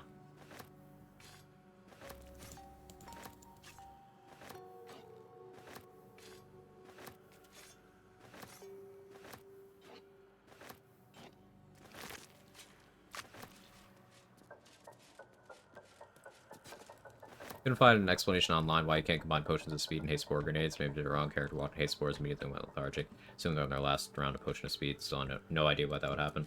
So they're sort of slightly different effects, but they're still, the game still considers it haste. Haste spore grenade's effect does not give you the lethargic downside, but you can't benefit from a potion of speed and a haste spore grenade at the same time. You can't mix any haste effects like that, having them active concurrently, except for Terrazul plus one of the other ones that isn't Terrazul. You can kind of get around that in other ways by, like, let's say you had a Mind Sanctuary on the ground, In honor mode, Mind Sanctuary is just haste. If you used your action, then went in Mind Sanctuary, got that Mind Sanctuary action, used that, left the Sanctuary, so it removed that status from you, you could then benefit from haste, despite already having benefited from haste that turn, because you no longer have the Mind Sanctuary effect. But on the following turn, if you were to, while you still have the Speed Pot active, walk into the Mind Sanctuary, it would remove the Speed Pot, which would make you lethargic. So, when mixing forms of haste, I would say stay away from Speed Pots where possible. It's perfectly safe to mix, like, Haste Spore Grenades with Mind Sanctuary, Haste Spore Grenades with Terrazul, Mind Sanctuary with Terrazul, as long as you manage the Terrazul lethargic turn. Think it makes sense? Okay, I'm glad it wasn't too convoluted. I feel like I yapped a lot there.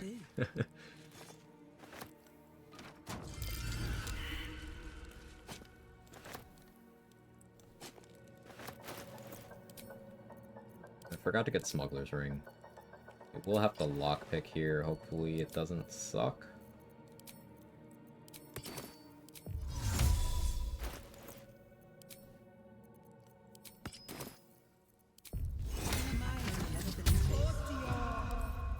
Come on, open up. Just roll good. Come on. In other words, drinking coffee and energy drink and taking an energy pill won't triple your effects. Unlike in real life. Do not try that at home. Ooh, Ice Storm. That's great. So we got the Wondrous Gloves for an additional 1 AC. I probably still stick with Fleet Fingers for the mobility for now. But it's quite nice to have. We are very close to leveling. Surely I can find something to get that XP from. Being level 5 will be big. I can respec to Beastmaster, and then we can go get the Silver Sword of the Astral Plane from Voss. As long as I'm very careful. Though I'd want to deal with Joaquin's Rest first, I think.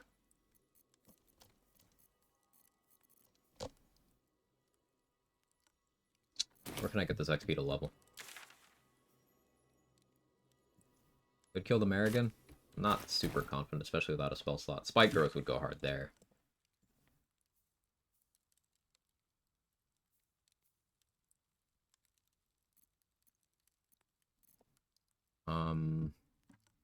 Thinking. I still haven't recruited a Starian, but that can wait. Still haven't really decided what I'm doing with him. Gale. Pull Gale out of the wall and beat him to death.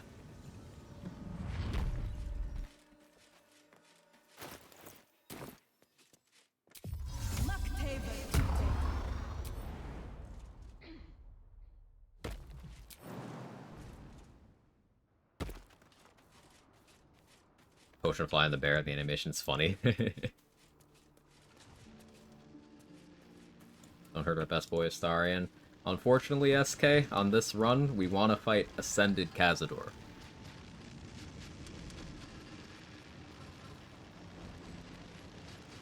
A side note, I do really like Gale's tattoo. It's very cool. I like it a lot, too.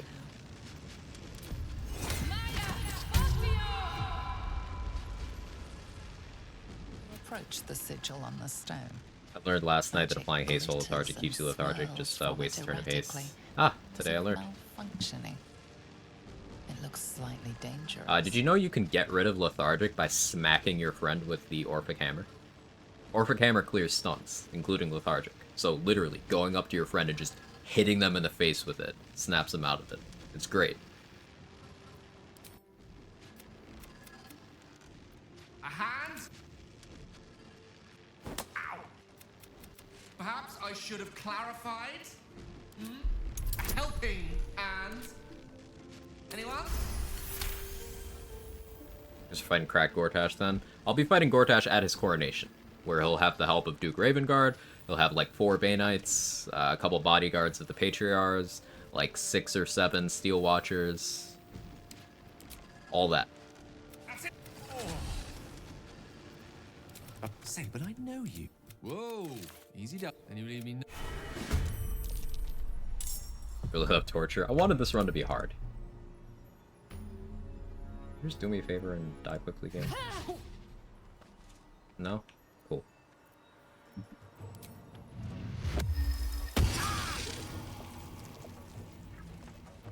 Pull one better.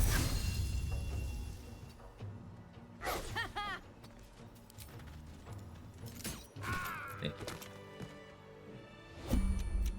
I trust I've made myself. This rule set does mean you fight Mr. Carrion with jars still intact? Yes. That is exactly what that means. Words will now appear. So it is. Our lives depend. In that case, this will be an easy exercise. Unsummon yourself, Gale, before Step I find a way to one. kill you twice. It's okay, we're gonna find a way to kill Gale twice. Are we killing Gale? Free loot.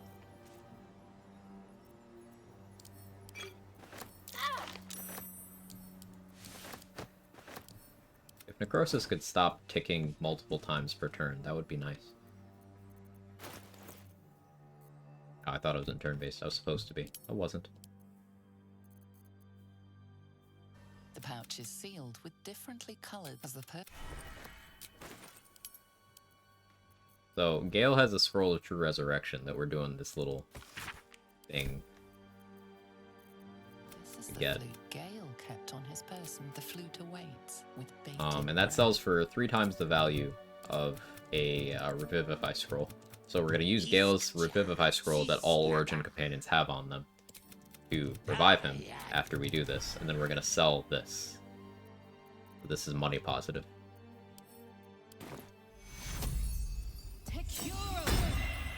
Also, this allows us to have Elminster spawn into the world. We can kill Elminster for XP later. Recruiting Gale is 30 XP, but I'm not going to do that yet. I just wanted to make sure that I did this.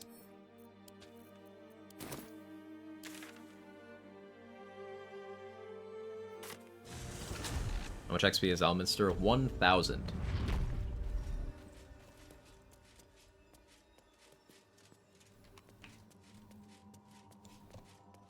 Elminster hard? Terrifying. One of the strongest enemies in the game, which is why we don't really fight him.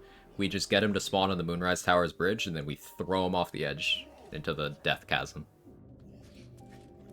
Fighting him is asking for death.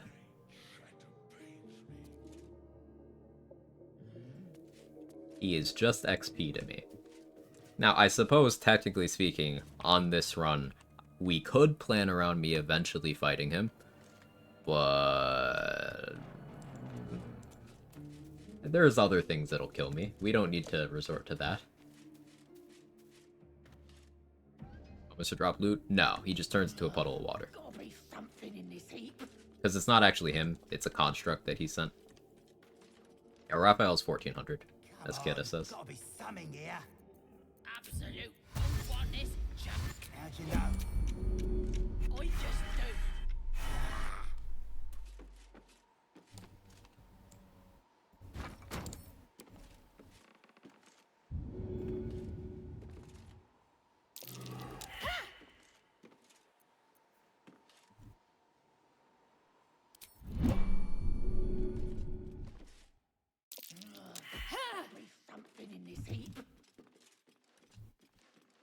Game locked me out of turns for a second there. Come on, let's try again.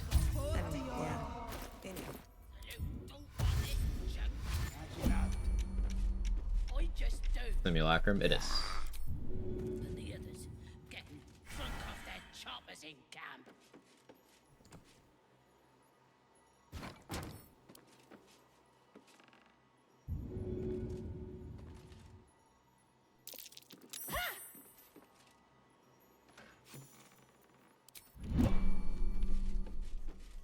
For his attacks, those 6 spells or higher. Yes, he spams a bunch of 6th level spells. His concentration cannot be broken. He's got like 27 intelligence, like 200 HP. He's one of the highest initiative enemies in the game as well. He can cast spells while silenced. He has Misty Step.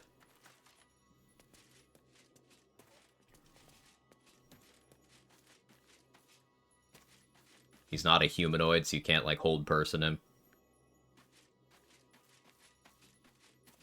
As it's not an achievement. I don't think they expected you to kill him. I don't think they want to encourage you to try either. Halfling die? No, I was just disguised. I'm disguised as a Dragonborn now. My character is a half-orc. This is what she looks like normally. Just disguised. What is he then? A construct.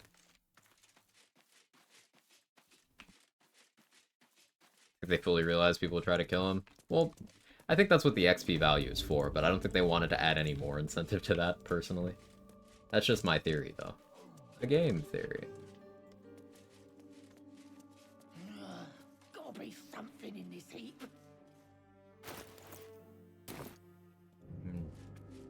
70 XP. What am I doing for that? Get his XP, why not Raphael? I mean, you get Raphael's XP too. I'm gonna get Raphael's XP, we're leaving Act 1.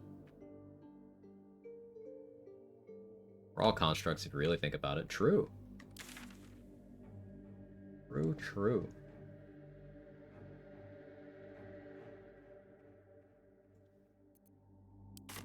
Yeah, let's go for the, I want to try to steal the sussy bark. See, then we're 0 in the house. Yeah, you can only get his XP once. You either get it when you beat him up with the silence thing, or you get it when you beat him in the House of Hope. And beating him in the House of Hope for XP doesn't really matter, because you're usually level 12 by that point.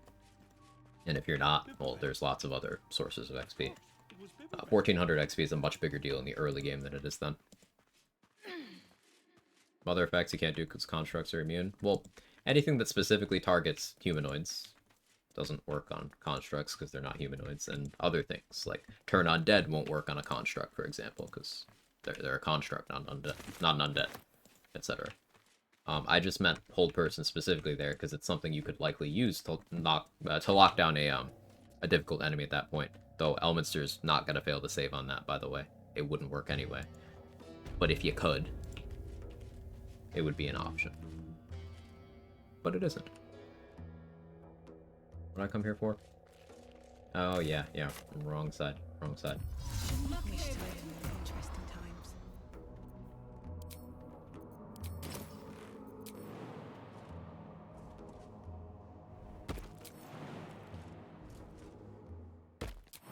Need to go from the side with this rolling hook horror. Do I have the distance to do this without a strength potion?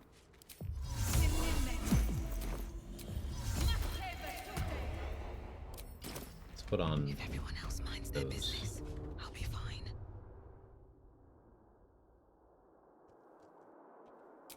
I'm gonna go there. And away I go.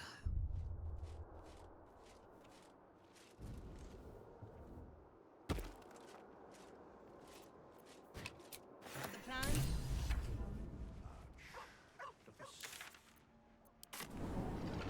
Does polymorph work on constructs? Think so. Think so. Moving in. Hope in a Dream got Raphael Hold Monster. First action, first round of combat today. Nice. Hope that wasn't on purpose. Nah, I'll give you credit for it anyway. Let's see. That was absolutely on purpose.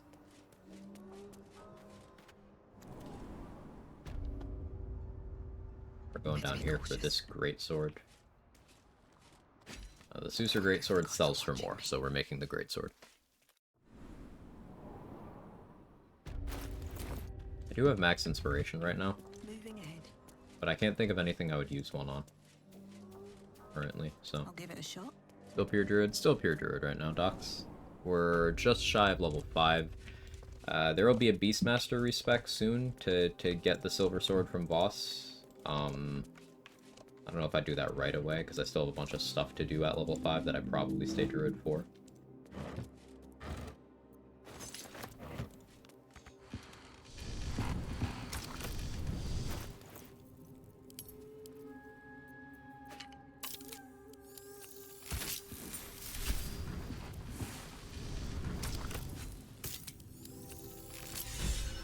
The flame.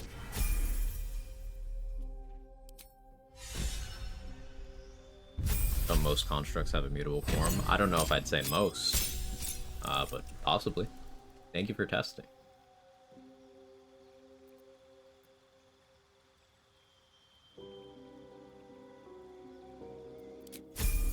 Do it, 5 druid. I have 3rd level spell slots now.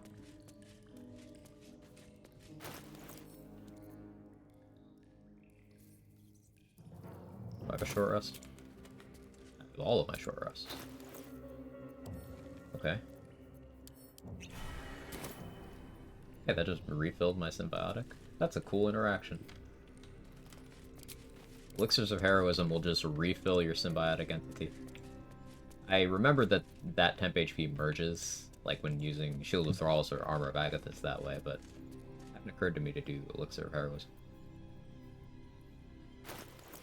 Very nice. Why did I choose my attribute points?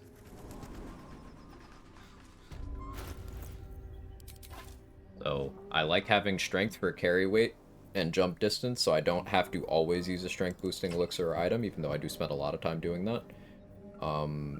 Having 16 dexterity is one of the most important things you could do for a character in the early game in this kind of challenge. It's initiative. It's also ranged weapon accuracy, and I'm using my bows a lot. 14 charisma for dialogue checks and for vendor prices. 12 wisdom, because wisdom is my spellcasting. 8 int, because points gotta come out of somewhere, and 12 con, because that's what allowed me to have everything on even numbers. At a glance, I thought the building there was the Act 3 Rivington windmill and lost my shit. Not that good, Dan. You are, not me.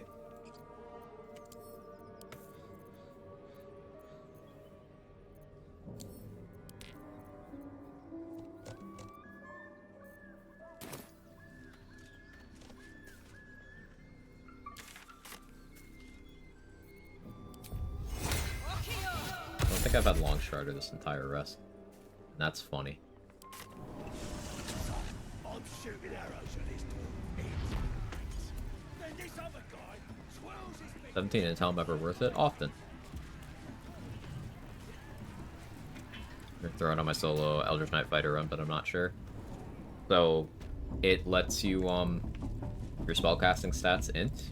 You don't have to have int investment if you put on that helmet. If you are ever doing an int check and your int is lower than 16, you can put that on ahead of time to boost your chances. It's a very good item to have. I wish I had it right now, but it's locked behind a fight I haven't done yet. Also made a tier list of campsites on YouTube. That's a tier list I can get behind.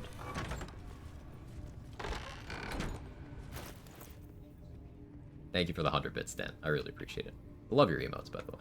I know I've told you this, but I'm telling you again. I love your emotes.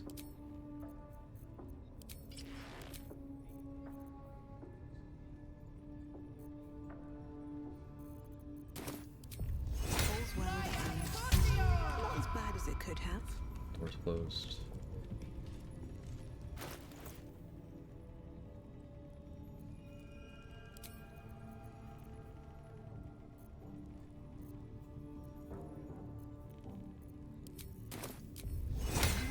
This'll do.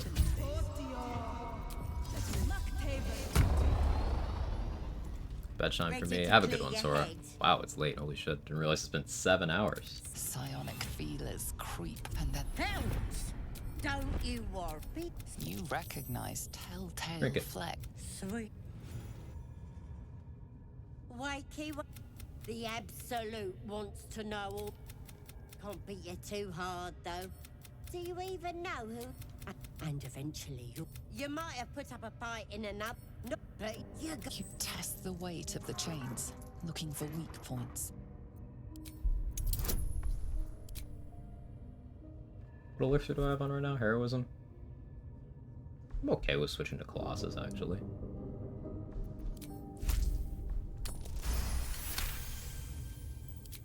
The chains. Just out a few.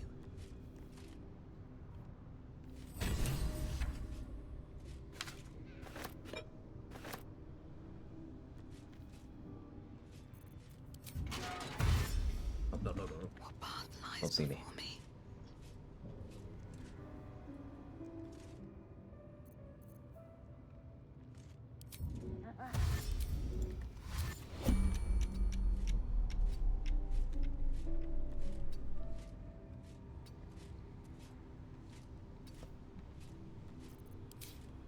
We did just get this Ice Storm scroll recently, and I'm not too attached to it yet.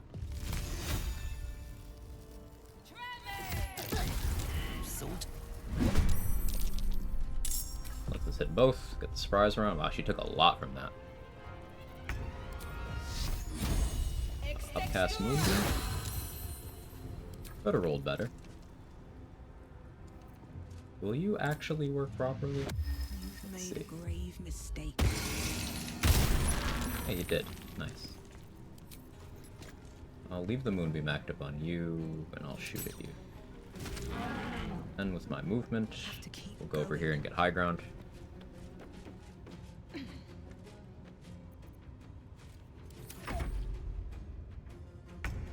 So there is a chance she doesn't die to this Moonbeam. No, there isn't. I upcast. She can save. If I rolled really low and she saves.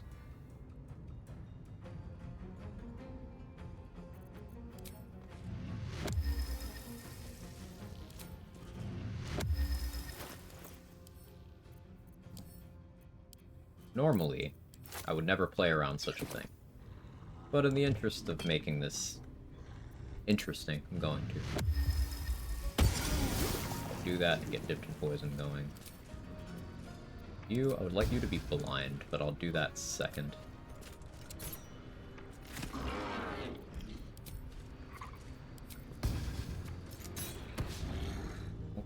Still got value on this. So please die. Thank you.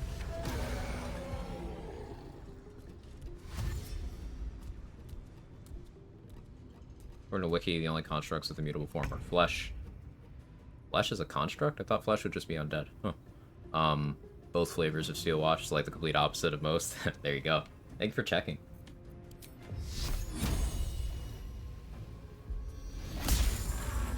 Moonbeam's so fucking good, man.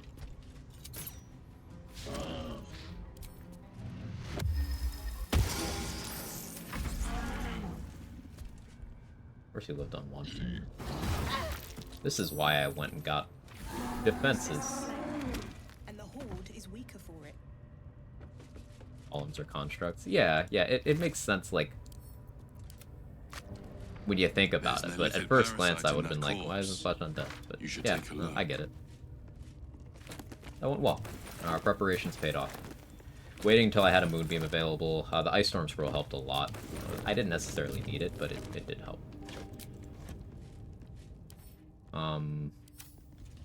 Now we need to hope that her corpse is not too damaged, because I kind of forgot that I was trying to keep it intact. That's curious. We'll see. If it's too damaged, it's too damaged. Elson Spore Druid was the other caster. Spore Druid's one of my favorite classes in the game. So you can see I'm using exclusively Spore Druid right now on the most restrictive challenge run rule set I've ever used. I don't have any restrictions on my class choices or anything, and I chose Spore Druid. Out of every class, every multi-class in the game, I am running that right now, because I believe it's the best suited to this part of the game. It's very, very good.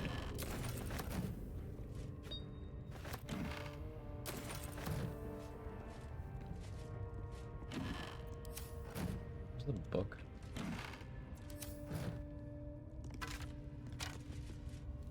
Oh, there was another book here. Here it is. Oh, no XP from that. Oh well. That's fine. Here goes nothing. Yeah, that was the hardest version of the Priestess gut fight, I think. Now that that's done, we have a Tadpole to spend.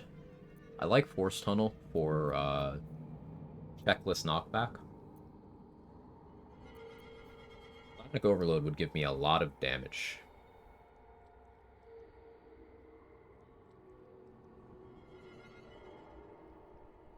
With Mystic Carrion, Shadowheart's Monster, Flesh, and Khazador, I think got all the classic Universal monsters. I think so.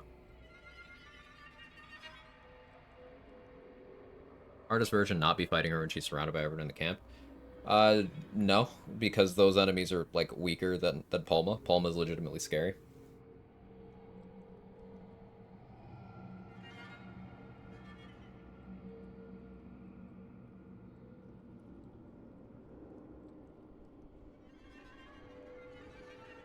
Homo crit basically one-shots. Yeah, that's why I went and got the adamantine armor, because I was not willing to deal with that.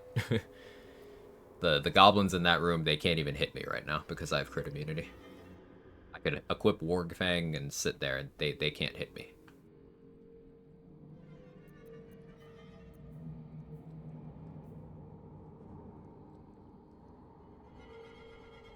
If I wait until I get one more tadpole, I could go for Backlash. It's probably in my best interest. So we'll sit on this tadpole. I don't need to expend it right now. So the question now is there anything I want to do with this 3rd level spell slot before we rest? I want to deal with the owlbears. Like, now that I have the Absolute's Talisman, I can cast this for 5 extra HP. My symbiotic entity is up to 20. So I can have 58 effective HP with 1 damage reduction, crit immunity, 23 AC provided Guts Corpse is in good condition. And I can equip the Amulet of the Unworthy for slashing resistance.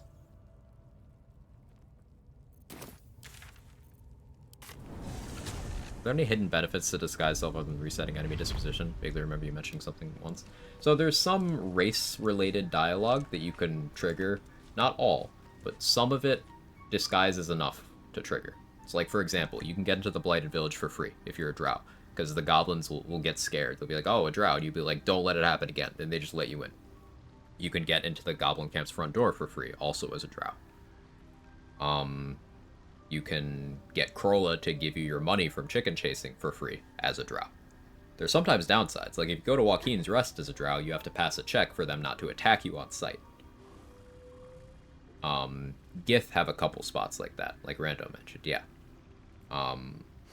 The check to convince the guy to let you into the dungeon where Withers is, through the door. Gnomes get an easier difficulty class on that. If you're trying to convince Demaze and Nymessa to leave to let you free Lae'zel, Underdark races and Githyanki get a DC 5 intimidation. Things like that.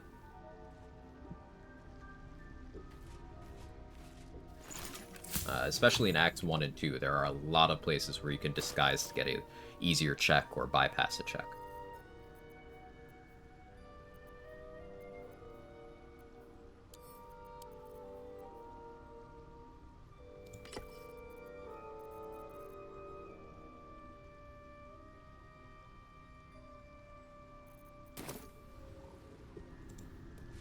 Remember ages ago, I was fishing for dialogue, didn't know how far I went, thanks. Yeah, of course.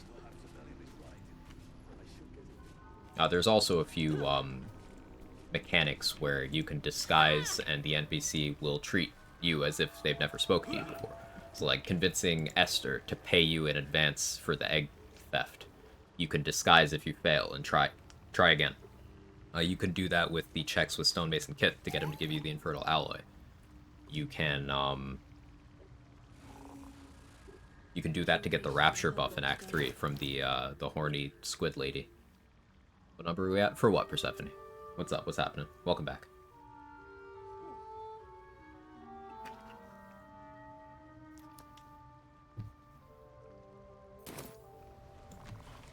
What's up for discussion? Make a skeleton steal its bow. I did that last run. I liked it. I will join you.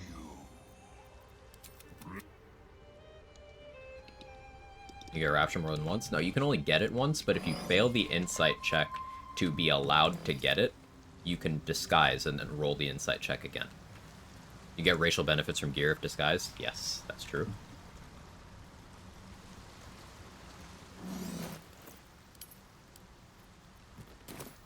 Please be in good enough shape. Killed her with radiant damage, so I might not be able to do this. Oh, it works. Cool.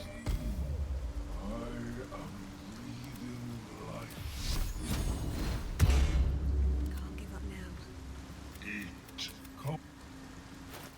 Oh, 23 AC.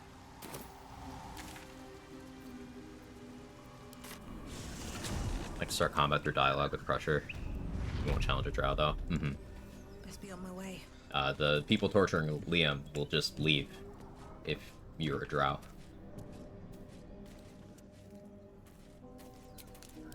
took the edge off.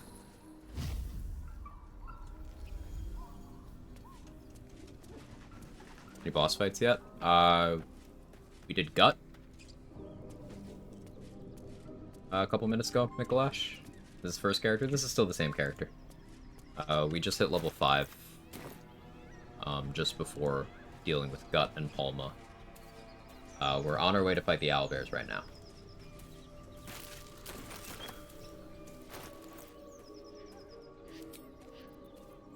Yeah, I think I prefer it worthy for this. Watch I eat a crushing flight and just fucking die. Be fun. I have high strength and advantage though, so What's inside? I'm hoping that'll be good enough. Gaseous form for something specific, we just grab it knowing we can change it later. I just didn't. It's just always prepared. Miranda. For Circle of Spores. Animate Dead's also always prepared. Huh.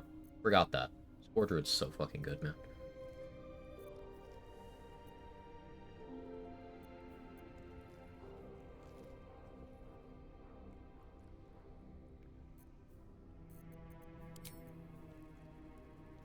Don't need Ice Knife here.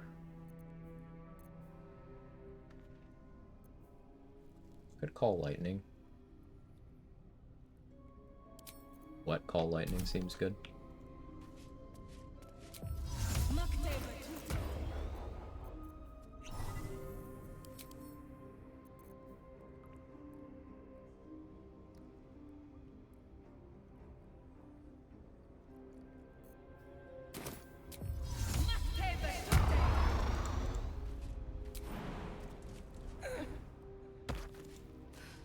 That stench. Dead owlbear prey, no doubt. I think I prefer Moonbeam. Out of sight, out of mind.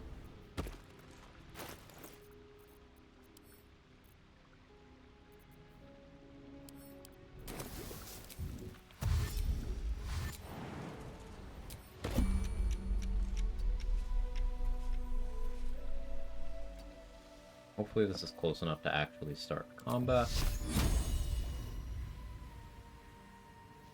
Try to place this in a way the cup doesn't run through it. Sick.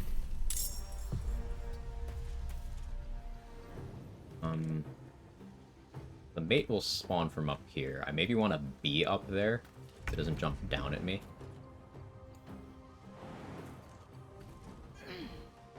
And this also gives me the option to Thunderwave him off the edge. Really don't want the cub to run through the Moonbeam. It won't die from one tick, but if it runs into two, issues.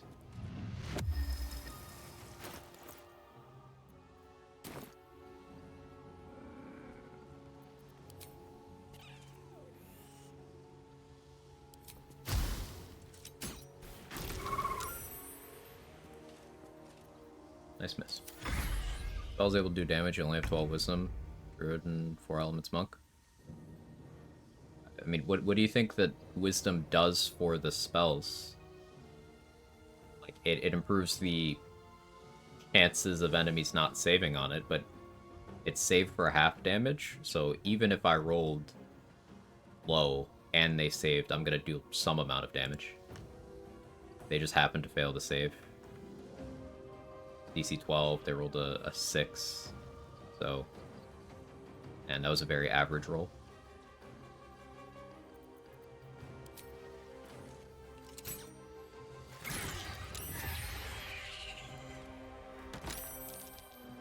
Okay, hello, owlbear mate.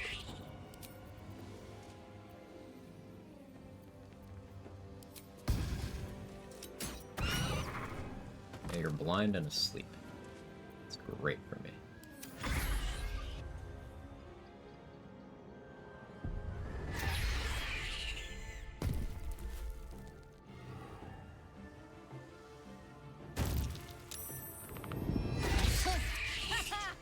Can you hit me?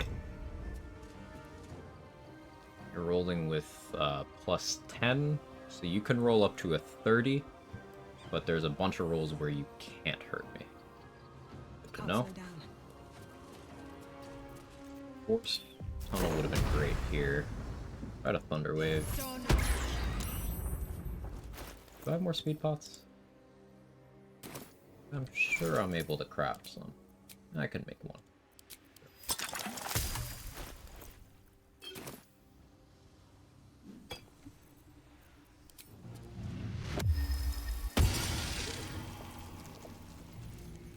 Thunderwave scroll. No, I'll use spell slots. It's fine.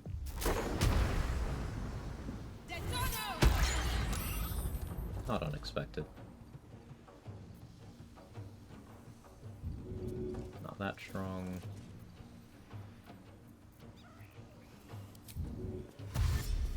We'll take the opportunity attack here.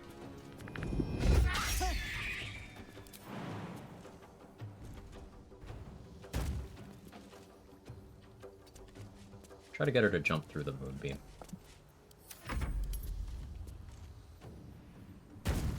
Didn't quite line it up well. But I'm never punished.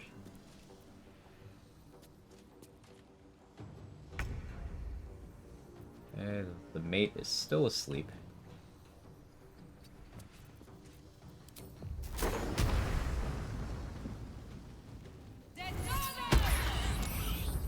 I'm perfectly willing to use all of my spell slots on this. That's what I wanted. I guess jumping through the moonbeam doesn't do what I wanted it to. Oh no. That's fine. Expect that to hit. Hey, it did. You're even asleep. Okay. Cool. Just thought you needed high whiz for spells to take shards, fire cantrips never hit. Yeah, as others have mentioned, her firebolt is the one from her high half-elf features, which means it scales off intelligence. So that's why it misses. She's not an intelligence character, but Larian gave her an intelligence scaling cantrip.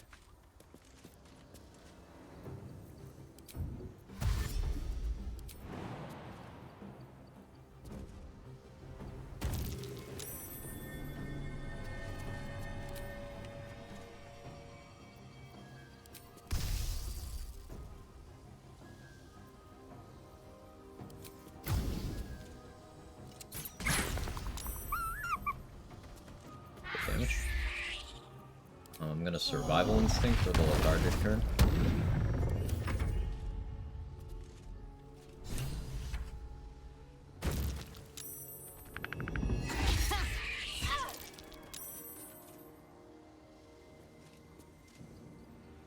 In her Sacred Flame, that goes off of her Wisdom, and it's a dexterity save. If you're using Sacred Flame against enemies that have good dexterity saves, then it's not going to work.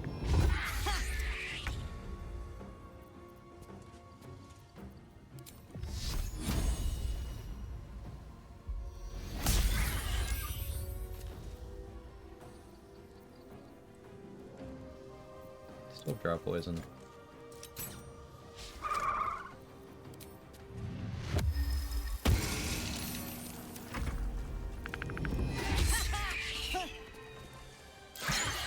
Generally, cantrips aren't worth clicking to level 5. Agreed.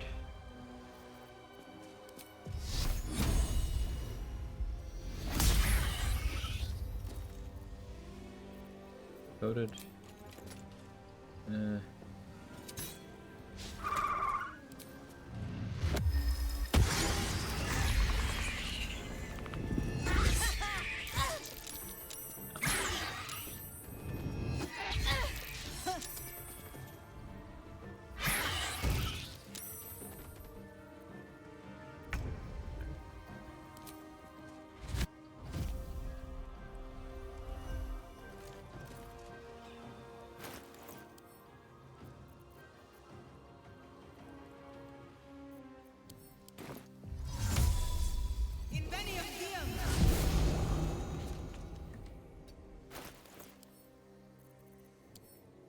Misty stuff out. Stay low to heal.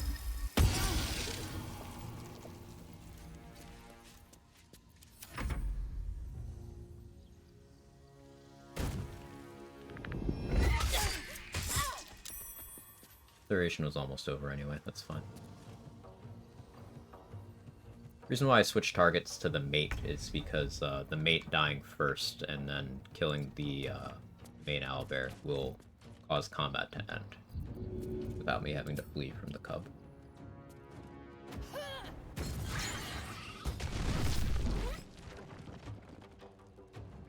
There's a stalactite that'll drop there? I didn't even know that's a thing. How much damage do you do? That's a lot. Today I learned you can drop stalactites from right here. The owlbear goes there.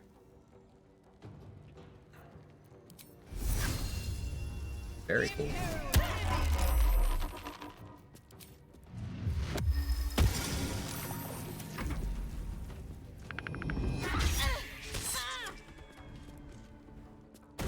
Amulet of the Unworthy is so good.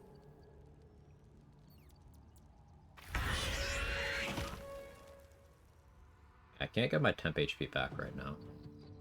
I don't have any more moonbeams, but I do have a good hit rate. Go for the concussive smash. Saved. You do enough damage to kill me. You can. Do I have another elixir of heroism? I don't.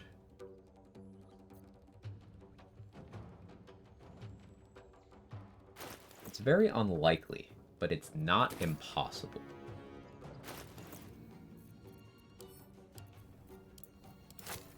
Let's continue to use Halo to do damage.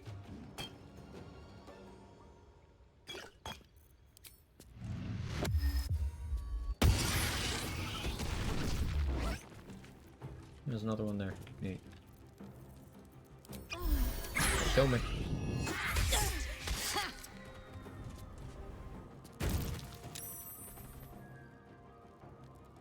A Strat for Thunderwave uses Detonate a Spike Bulb with Halo Spores. Yes, disadvantage and con saves. It also helps with Moonbeam. Yeah, very true. I should have done that.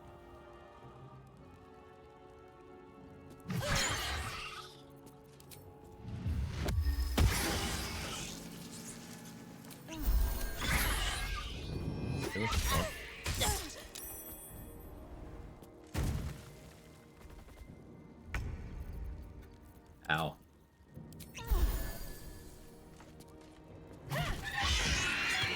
Cub, look. A single strike will end. You watch. Perhaps it will live.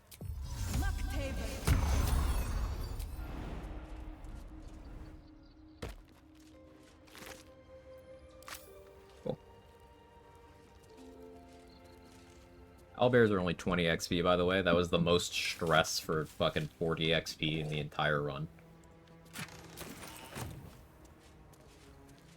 Cub run off. Let's speak to it. The cub is busy eating its mom's corpse, I think. Oh, it actually appears it ran off. Oh, where is it? Yeah, it's inside the corpse eating. I could knock it out too, but you know, I knocked out Scratch already today. I'm enough of a monster. I'm okay.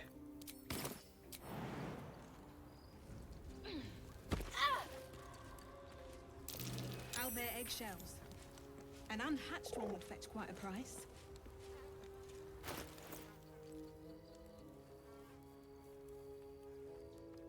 More for me. This is not a run where I should be picking and choosing where I'm getting XP, but I just can't. Scratch, will the boy do? Unfortunately for Scratch, he's made of XP.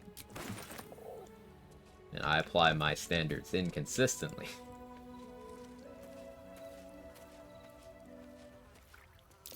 Looks like there's a little shrine over there.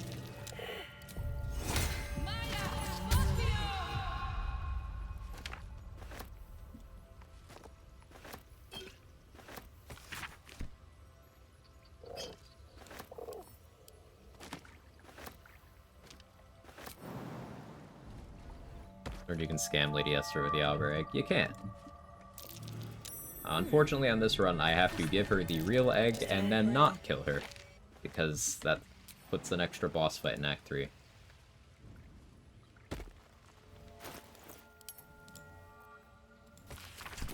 Unlocked.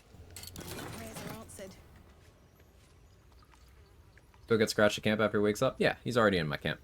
You have no allies at all for the brain fight? I think it's possible, yeah. I've had runs where I only had Voss, and obviously you can kill Voss, so yeah. That is the same as knocked out, know what I'm saying?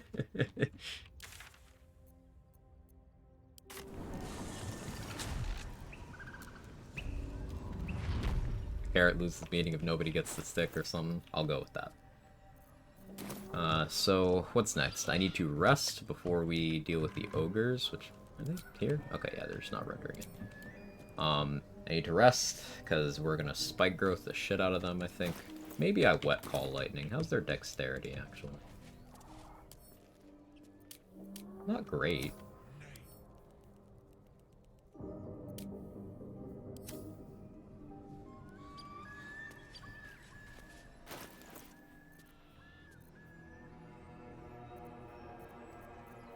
I could go get Halcyon to help me with this, but meh, not gonna.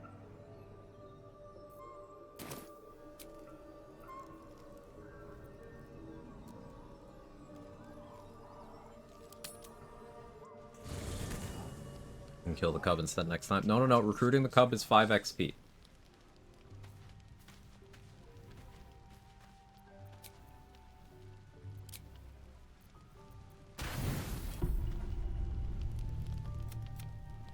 We have no rest events. 5 versus 25. I mean, you can knock him out for the XP, and then recruit him and get that XP. But I chose to not knock him out because, yeah.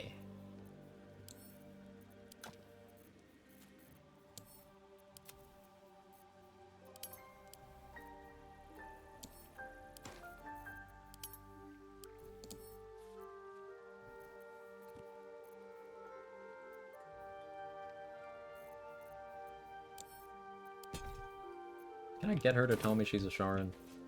That would make my life easier. Seems like a good moment to talk. How long's it been? 7.5 hours? We'll go a little longer. It's just quite a lot, if I'm being honest. But it always passes. I don't know what. It's nothing, really. This is very high DC because we don't have good approval with her. You know, I'm willing to use one, I think, actually. We'll use one. We just got the sphere. I can put that together for an inspo. Now that you have the truth, please. True. I didn't think you'd react so I assume my Lady Shah is the. We shed those cloaks. There's often suffering, death. I think I did well by joining you. You already know my biggest secrets. Well, I like Night Orchid. It's a deal. Nobody's ever given, but this isn't the first sign we've come across. Thank you. I should have known you'd be understanding. Okay, so we went from, like, bad approval with her to we're besties. Because just talking to Shadowheart for 5 seconds does a lot of legwork there. Time to clock in for work, and my VPN blocks Twitch. Back to the level 1 VOD I go. Good luck with the rest of the stream. Thanks, All Time Lowly. I really appreciate the support. Thank you so much. Good old BioWare camp magic right there. I re-downloaded Mass Effect Legendary Edition the other day. Duke of Nukem. I haven't booted it up because I don't have the time to, but like I was thinking about it. Seeing so many others playing it. I was thinking about it.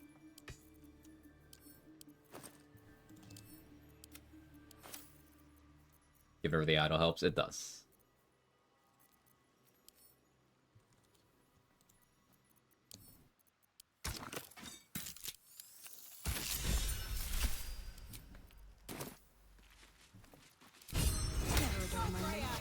In this Etsy shop, I got something from. They have a Gaslight Gatekeep Girl Boss Githyanki design. One day too late for Githyankin. Rip.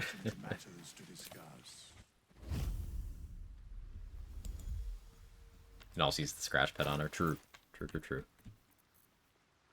Must be having fun. Me. Yeah, I'm definitely having fun. Yeah, This is a blast so far. Really got the brain racing. So I'll sneak past the nulls. We'll do Joaquin's Rest. Can't believe how much my stance flipped on Mass Effect 3 multiplayer. I'm so upset it wasn't included in the Trilogy Remaster. It's so good, Batshit, man. Number 3 multi was a golden time. Unironically, like, I had this idea years ago, but never did it. I just want to get in Discord one of these days and just get a bunch of people and get a bunch of Mass Effect 3 multiplayer lobbies going, because it's so good. So good. I want that nostalgia rush, you know?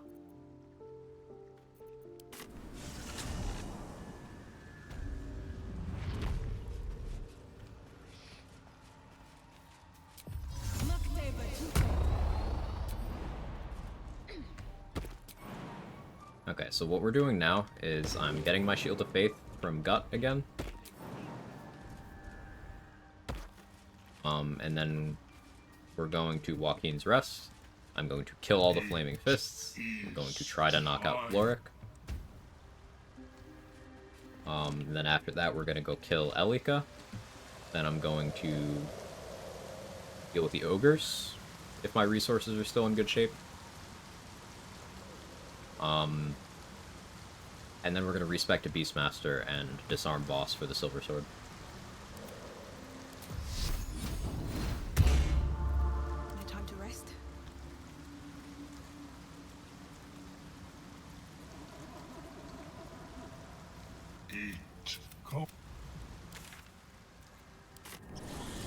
Like, who would have guessed Bioware, of all people, would manage to develop a proper multiplayer squad mode?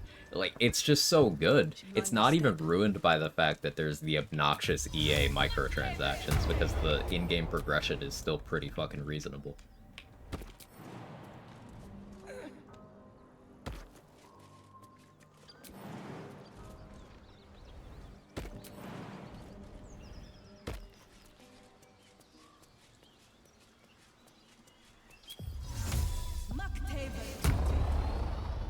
Breathe quiet. Move with care. I cheat this, guys. That first. I have alert. Don't have any speed pots. Dealing with some nulls first would give me access to speed pots here, but we're just gonna do without, I think. Also don't have Crusher's Ring. But I have 23 AC. Should be fine.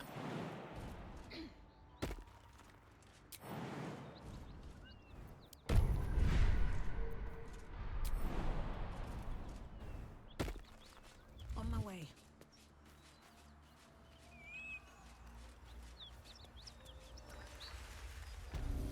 Smoke. Something's burning. Great God, how beyond. Teach us care when we would be reckless. Teach us certainty when we would have to. I hear shouting. So it is spoken. Someone needs help. So is it done.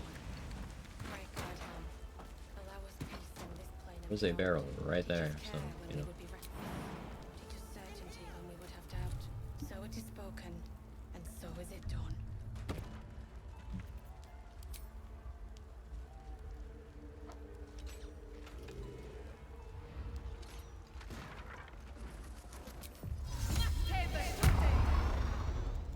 This calls for careful footwork.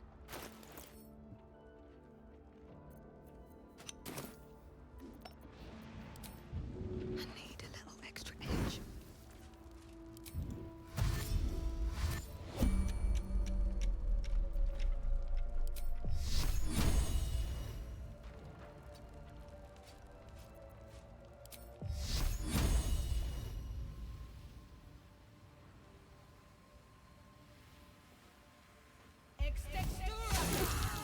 No.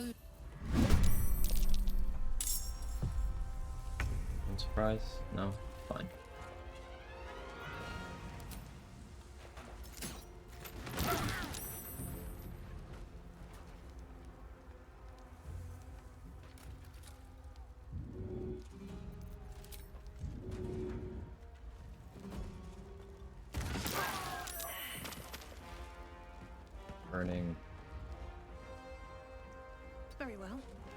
shouldn't have a shot on me.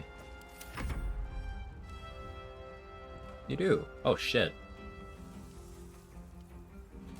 Oh, okay, you were aimed at your ally, not me. I was so scared. Because, like, that fall might actually have killed me.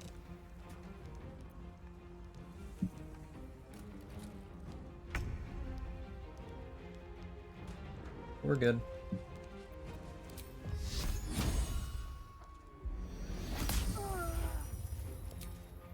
I'll strike you down.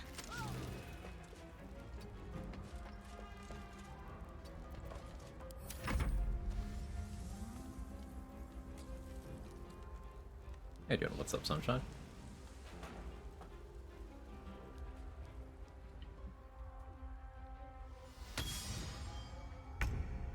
Gauntlet Dane is scary. She's a light cleric. She has Radiance of the Dawn. I don't know why she chose to heal herself and continue standing in my Moonbeam. That was certainly one of the plays of all time. First step is the hardest.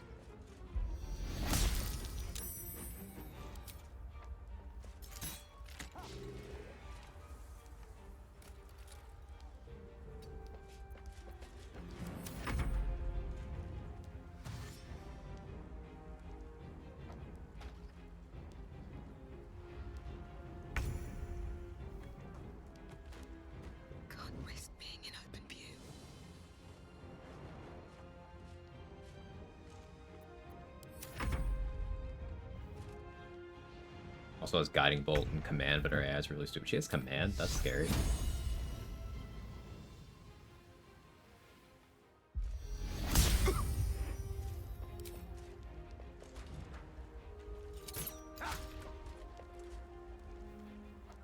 Have to keep going.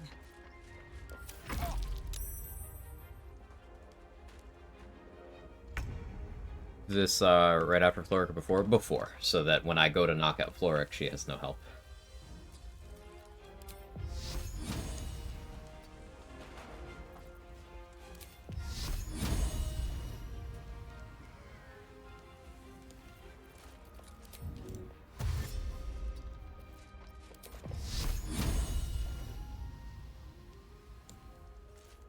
There's a friendly looking shadow.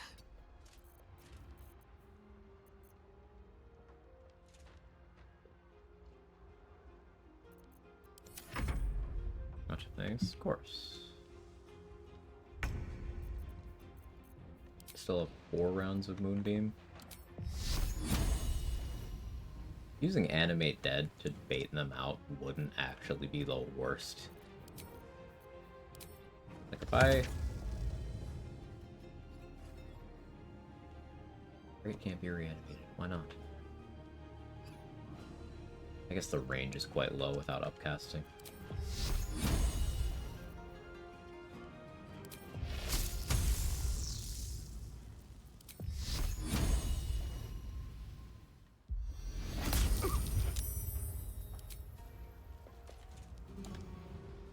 Time to press ahead.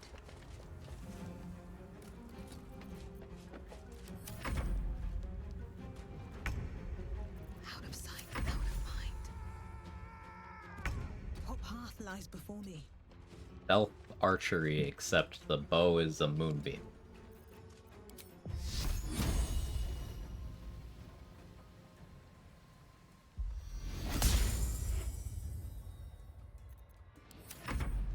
Wait, does Moonbeam not break hide? Are you kidding me?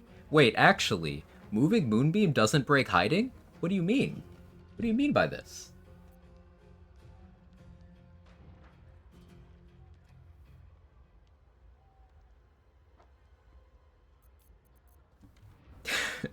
Okay.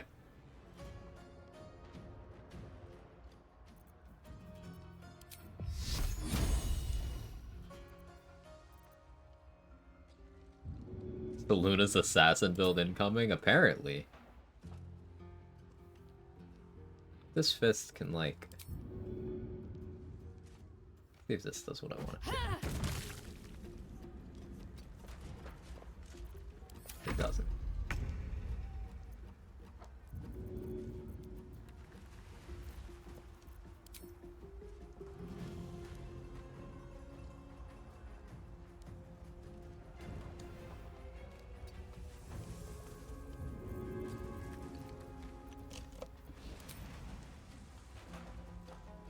I mean, you can move it with invis, not break invis. You'd probably break your invis, but your hiding status stays. So it would mean if you get enemies in an AI break where they can't do anything because you're hiding in a position they can't reach you, you could just keep moving your moonbeam for all of your actions while doing that. Assume for the same reason it doesn't break Sanctuary. Different reasons. The reason why it doesn't break Sanctuary is because it's not your damage.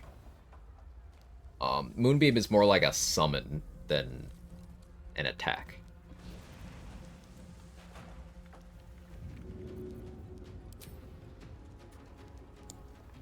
Here's another one. Breathe quiet. Move with care. Characters say anything when repositioning it? I see what you're getting at.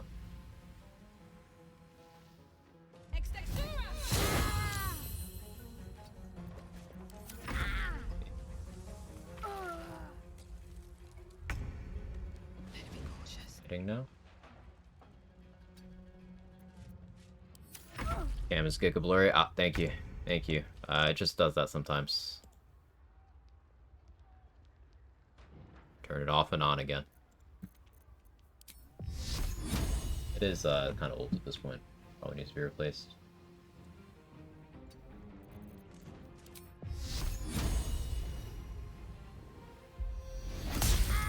So yeah, you don't say anything. No, I'm still hiding this. I'm not hiding this time. So why didn't it break my hiding that other time? That was very weird. Okay, this is more what I expected to happen. But still fucking weird. There's a friendly looking shadow. And now that you're in the moonbeam and your AI broken, just pass turns until you die. Moonbeam.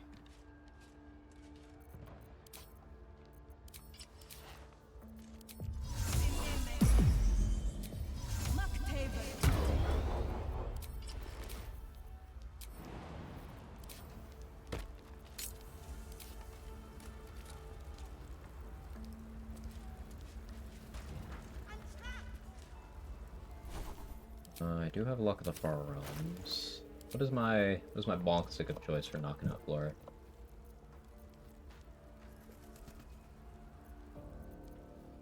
Not proficient with Valor Aloof.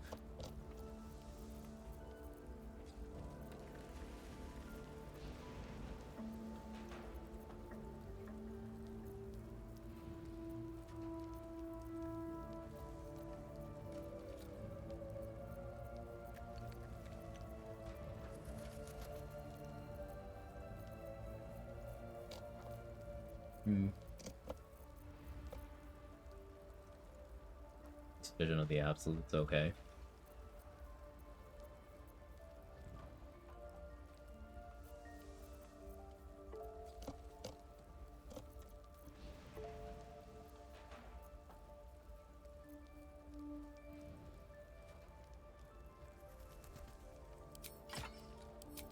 Staff of Arcane Blessing, and I'll use a Strength Pot. You don't need AC for Floric. Crusher's Ring would be nice.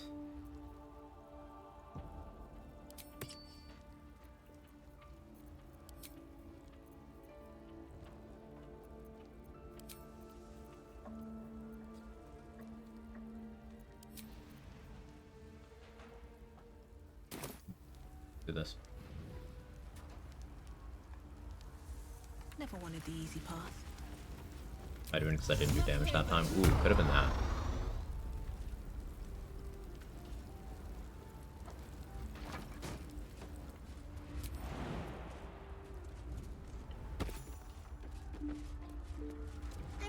So you can like go for checks to deal with this door, but you can also just do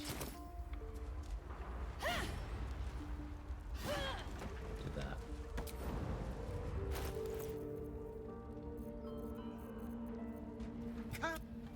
Yeah, Floric, I'll come. Trying to jump right now.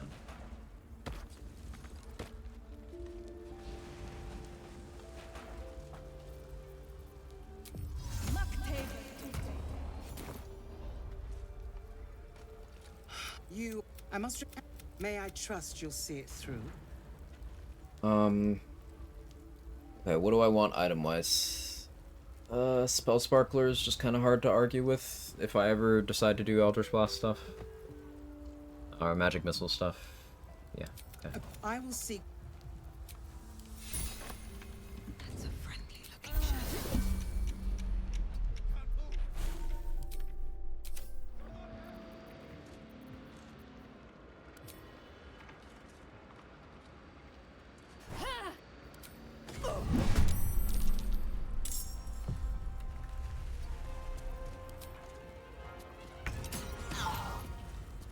Oh, well.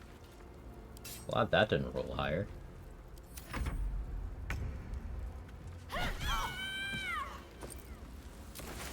Never punished.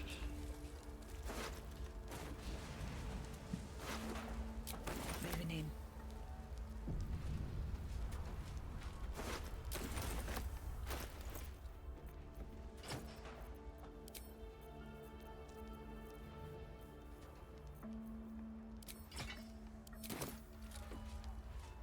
Not gonna touch the drow armor yet.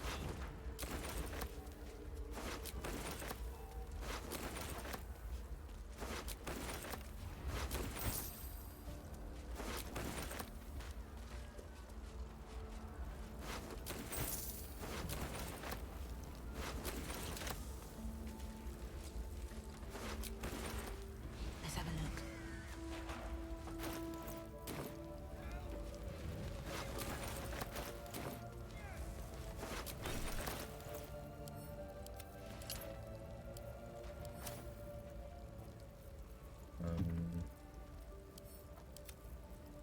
Camp. Camp.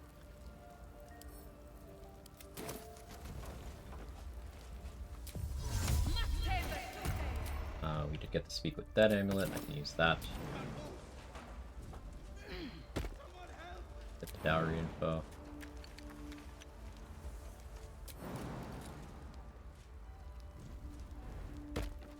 Leave her money before it counts as stealing.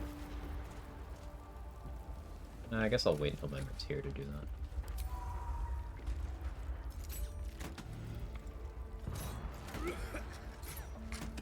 Can anyone hear me? Please!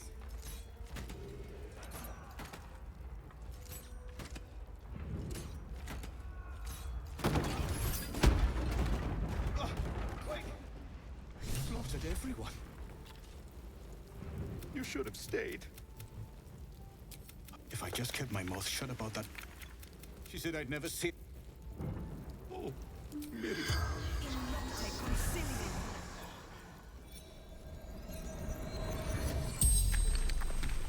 You're a medium?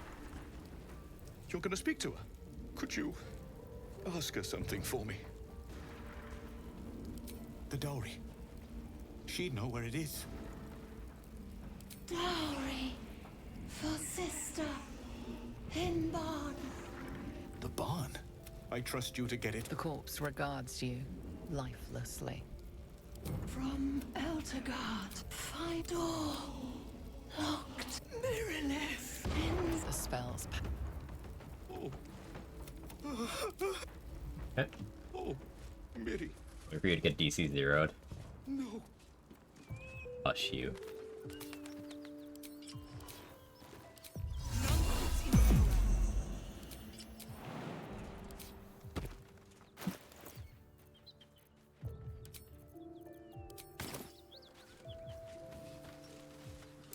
Looks like there's a chest buried Did I in that roll? hay.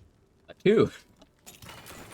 There was only one roll that was worse than that.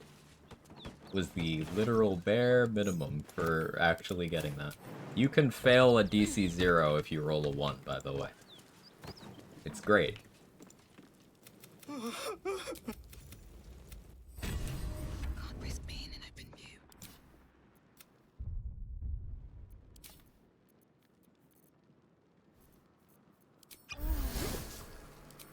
Let's get in and out. Maybe I need more pockets. I have failed that DC 0. Yeah. Swift as my feet can carry me. Alright. There is a Perception spot. Shout out to Mark for showing me this one. There's XP over here. One of the few perception spots that we've not found a workaround for. Well, in it.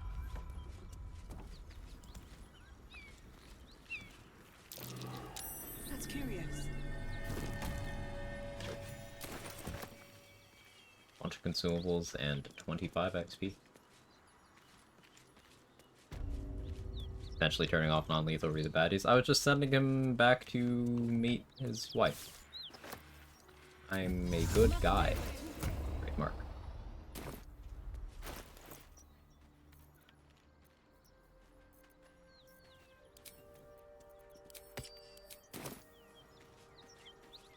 Alright. Time to skulk about. Should mind my step.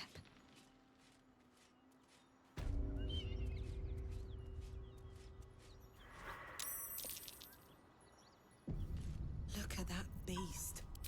Seems almost too big to take flight.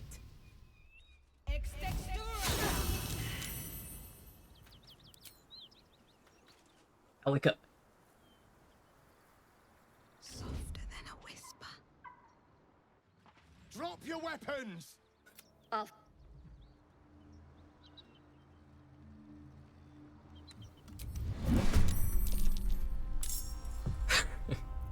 Alright, so I guess I can't get the cutscene Flaming Fists. Because she decided to go trigger the cutscene. Sure, man. Okay. That's fine. I'm okay. Everything's fine. Sure. This is like the third time she's done something fucked up like that. She triggered the cutscene. Yeah, she ran down there and triggered the cutscene. So minus 80 XP. Living on one, really? Yes, you are.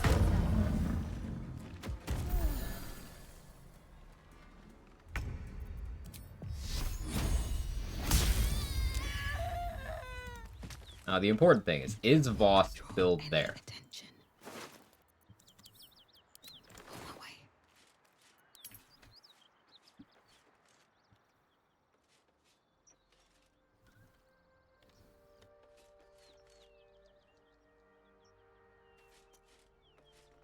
He is. Okay. That's what matters. What's in here? I'm done. I can't wait to sleep. So while I still have spell slots, let's go back to the Blighted Village. I want to fight the ogres. The acid arrow from Lump is kind of scary.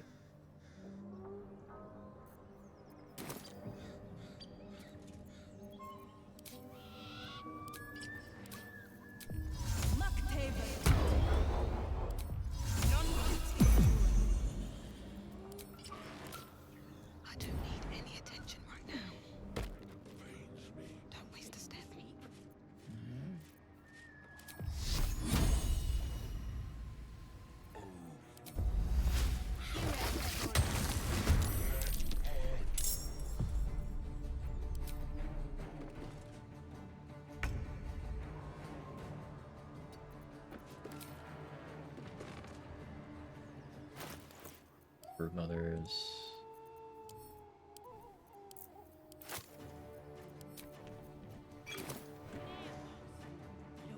I need to remember to go by Whispering Promise. Someone tell me after this fight to go by Whispering Promise.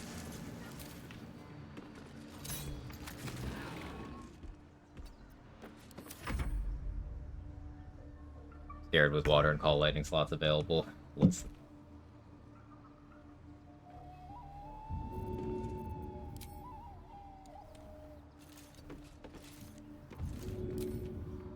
All right then.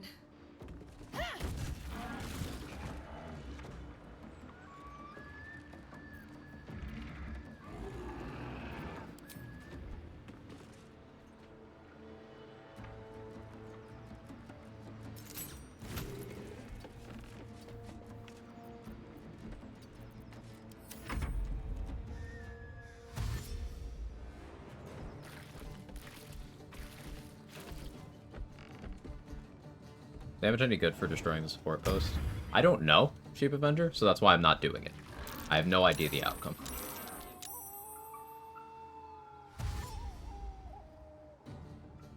With haste.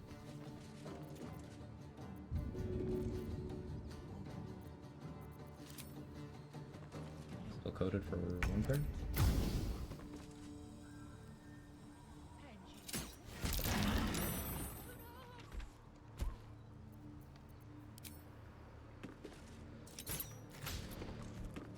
Productive turn.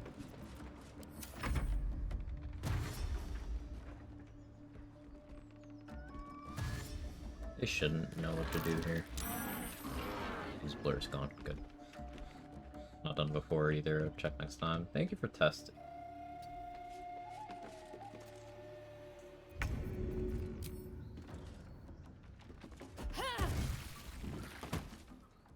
Yeah, you can use heavy objects to move people through spike growth too. Throw Druid is legit good. But didn't that set the spike growth on fire? Because spike growth is not a combustible surface. It's not like plant growth.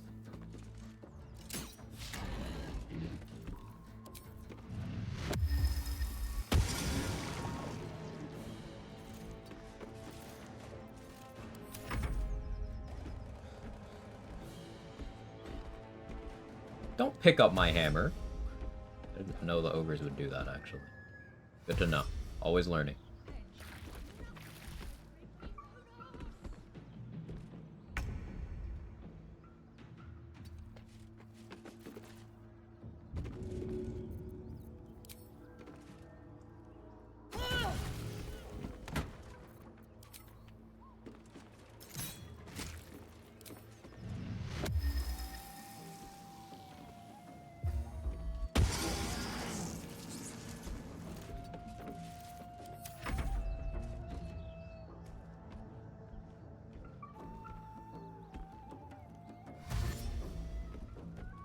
I don't like that you're going there now. They appear to have figured it out. Still, it took the entirety of Lump's HP pool to do that. We hit level 5, so cantrips don't suck anymore.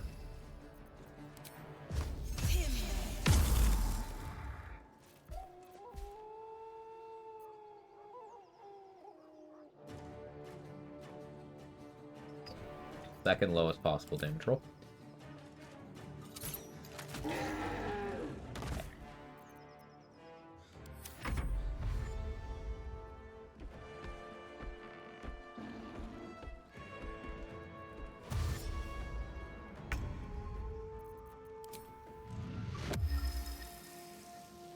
You picked the wrong fight, friend. Lightning charges will apply to each individual instance of Halo of Spores, so real good. In the interest of safety, can I Alchemist Fire here? There an angle. I would be surprised if there were, but you know, video game.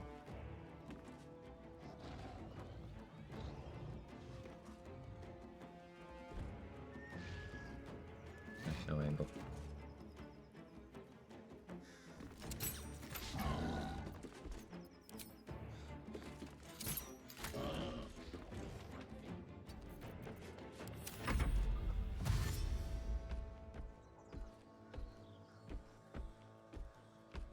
Concentrated Blast would have been a good grab for this.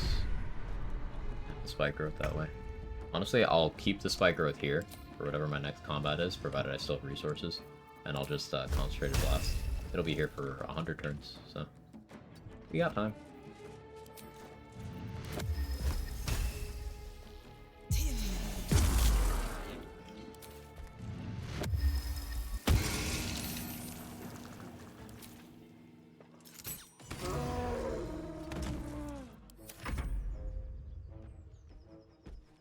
These ogres are worth the same XP as Grimforge gnomes.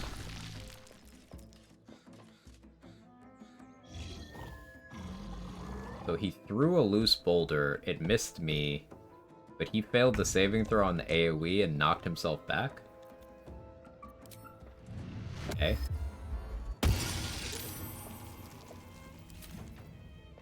Sure. I planned that.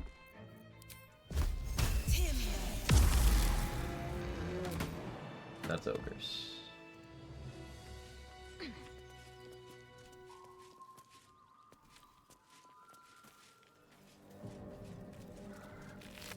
Hit the ceiling, yeah.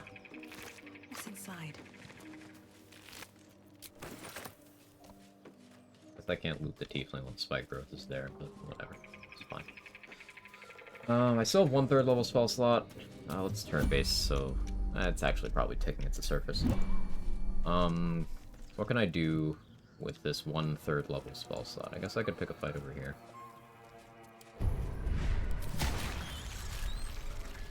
Some Wile E. Coyote nonsense. Want to buy a ring? Thank you. Thank you. I wanted to buy Whispering Promise. We'll go do that in a moment.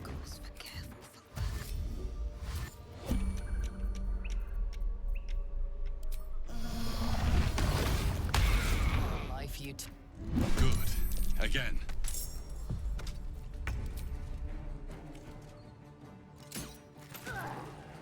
Another step forward.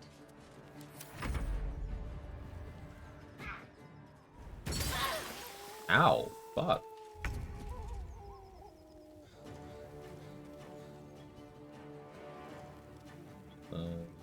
Rolled like shit, I guess.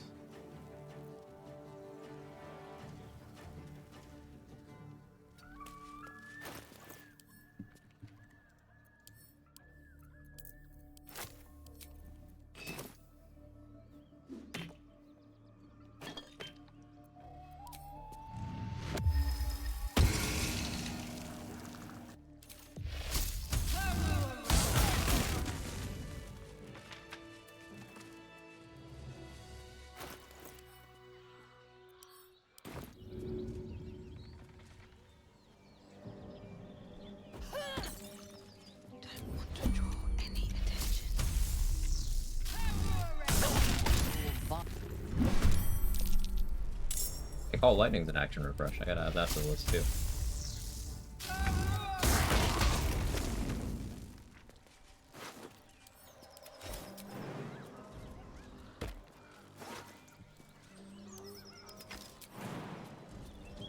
Very well.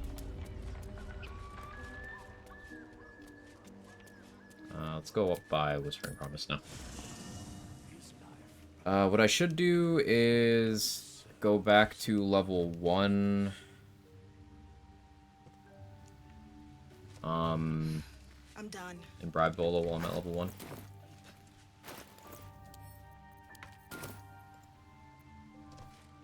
Let's do that. Not this one. For a mere pittance of coin. Fate spit. Be assured, it is, should thou or any of thy compatriots perish, a matter of coin. So I want to respec and be level 1, and while I'm level 1, I go get attitude with Dareth.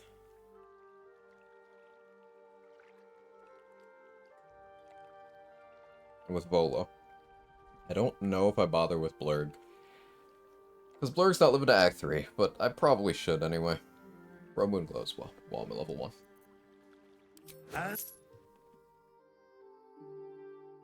Hey Joe, how you doing?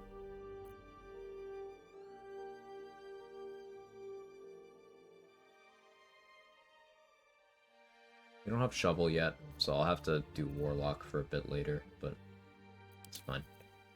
Ranger.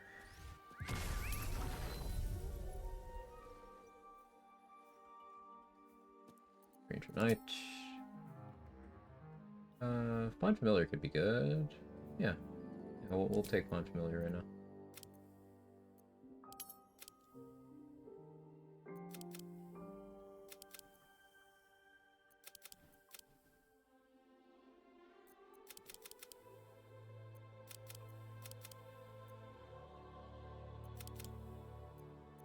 Fine, I guess.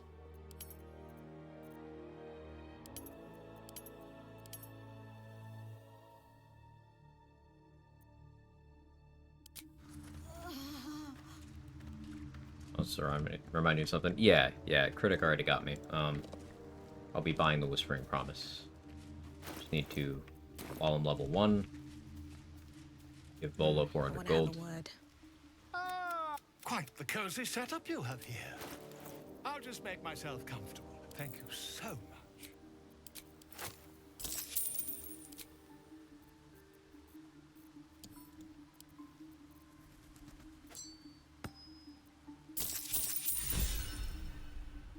Oh yeah, there's a guild artisan as well. Neat.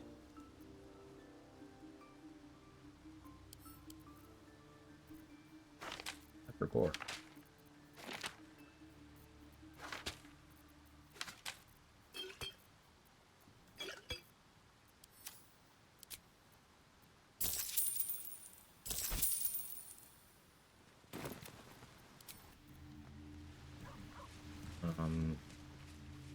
So Dareth.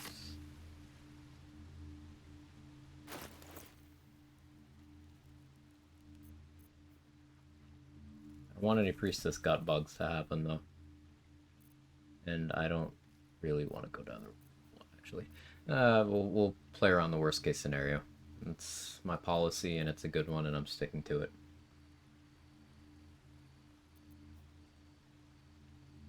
Moon Glow. Underprice increase compared to Tactician. For some items, yes. There's some specific items that got price increases, there's some specific items that got rarity increases, which serves to do the same, and there's some that got both. For example, the armor class boots sold by Mattis are one of the most expensive items in the game now, which is kind of crazy.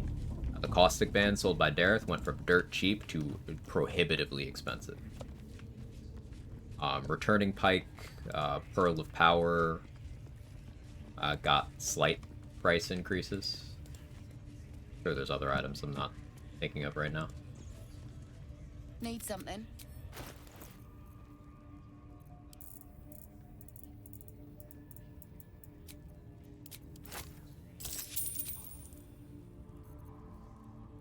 Don't tell Larian about Titan String. They don't know.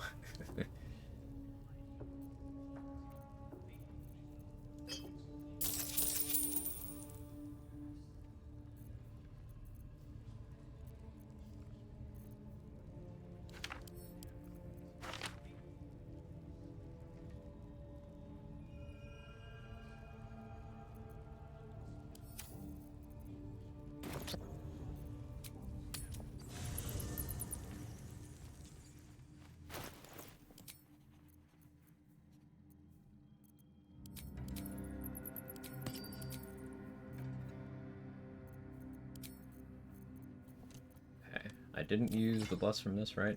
That's good. That's important. Alright, now that we're Beastmaster. Sure, defense fighting style, long strider, enhanced leap, love all of that. It's all very good. Alright, now we're a Beastmaster. Here's Mark. Alert. Canyon spawned. Spike growth, sure.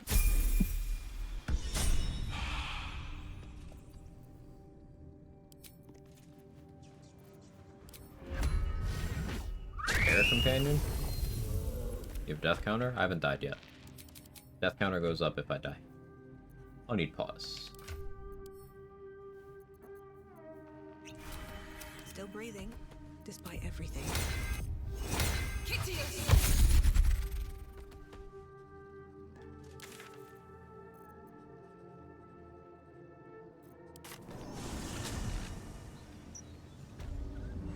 So, these boots have seen everything. Now that we have this bear, this bear is going to do a very useful thing for us.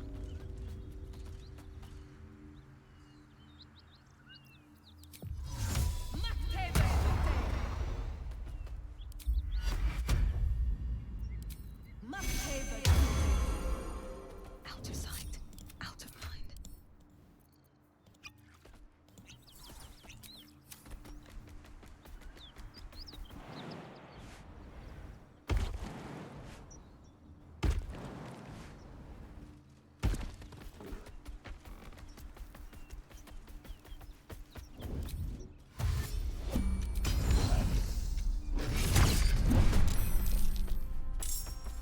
Free sword.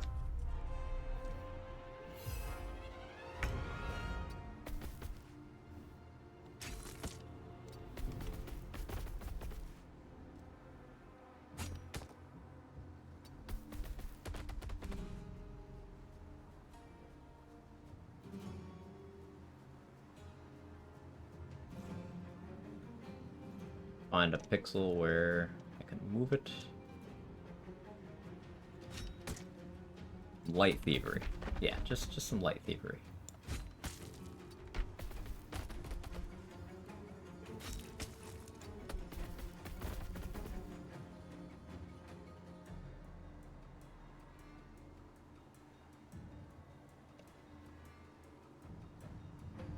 Need to move it too much farther, but it doesn't look like it wants to go any farther here. Okay, fine. Now what I need to do... Barely made it. Bear with them. Nice. These boots have seen everything. I'm gonna sneak up, I'm gonna yoink the sword, and I'm gonna run away.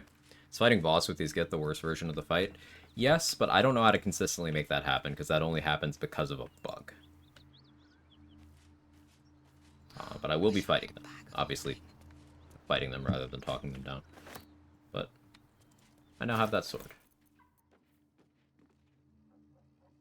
So with this, we can use this to go fight the harpies, and they can't charm me as long as I'm turned into a gif. Question is whether I fight them now or whether I get a fresh surprise round. I don't think I want to fight them as a Beastmaster.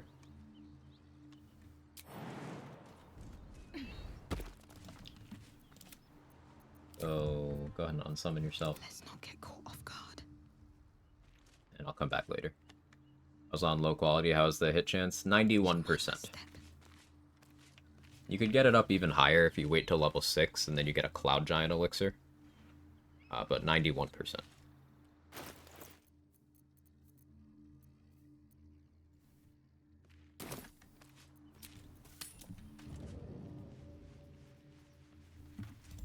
Breathe deep and move. Dost thou require... Now we respec again. I was really enjoying being a druid. Do we just go back to that? Like, thing is, now that I'm level 5, I could just be... I could be an Eldritch Knight with Action Search. Just use the sword. Do the funny. What fights do we have upcoming? Flind? Spirit Guardians, though. Spirit Guardians is pretty good. Though, like, Moonbeam has been pretty great for just me being on my bullshit. One level away from Spore Zombies? Yeah. So, what's the next fight I'm doing? Flint. Let's plan around Flint. I'm going to rest to get Luck of the Far Realms back. But, how do I want to deal with Flint? Warlock, getting Surprise Round with Hunger of Hadar, and then Eldritch Blasting, seems pretty good here. I could go Pact of the Blade so I could still use the sword.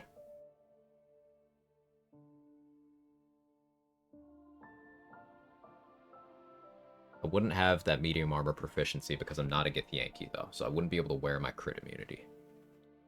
That would be my problem.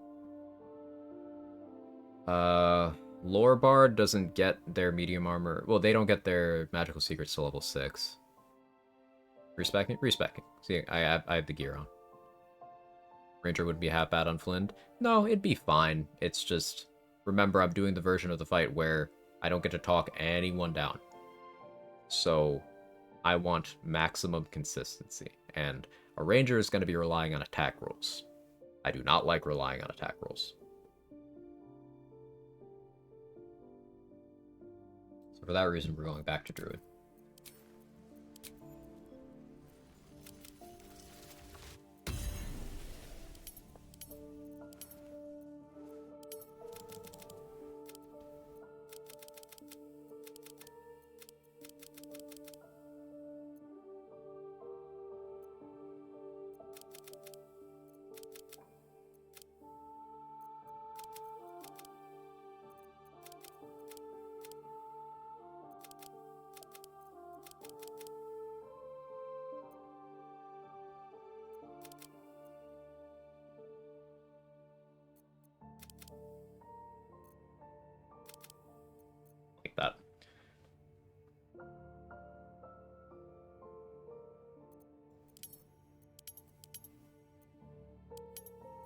Perception,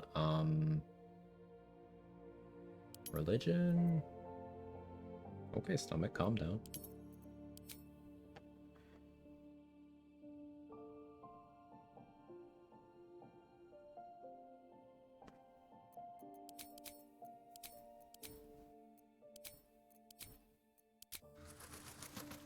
Sporadically druid. Carefully now. Not up my trading today, I'm afraid. From your pocket to mine. I can take what I please. What path lies before me?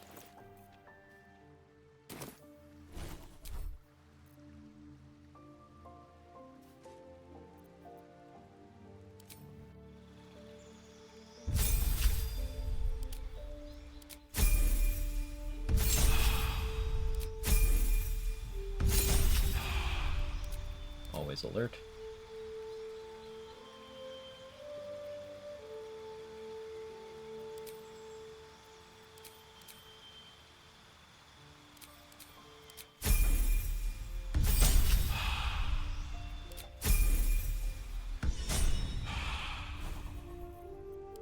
Prepared spells. Enhanced Sleep, Long Strider, Thunder Wave, Spike Growth, Moonbeam, Call Lightning, and I have one more because my wisdom went up. Heat Metal wouldn't be the worst. Oh, did you guys know Flint is a fiend? Weird, right?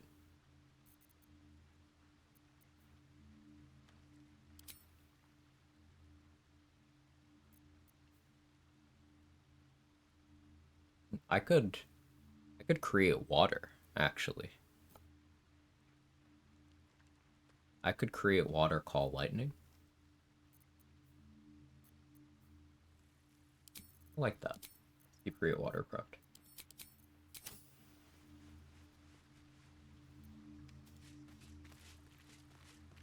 I could go in with a zombie summon, or yeah, a zombie. They'd have to kill it twice as backup.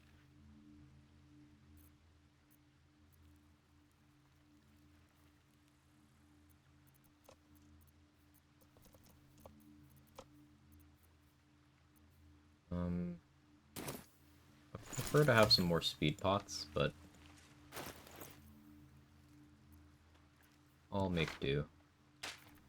Did get a mirror image scroll, right?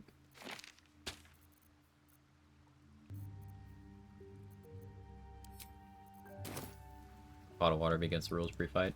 No, but it'd probably get me into combat.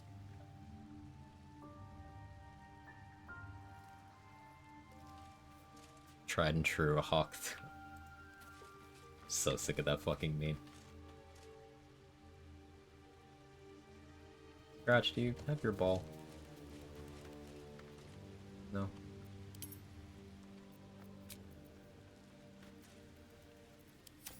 Actually, I don't have any more strength pots. Gotta buy one more. No priestess gut bug, please.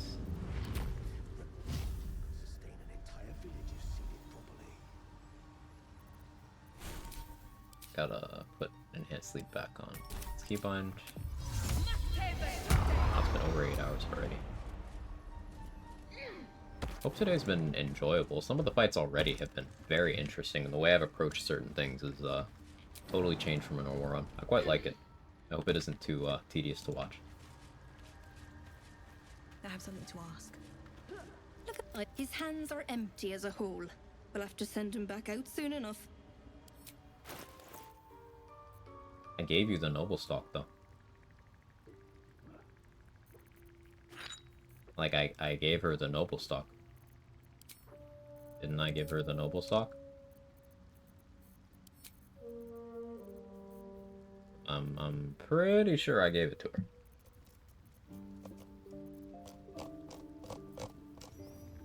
Like, since Flinda's a fiend, holy water works on her.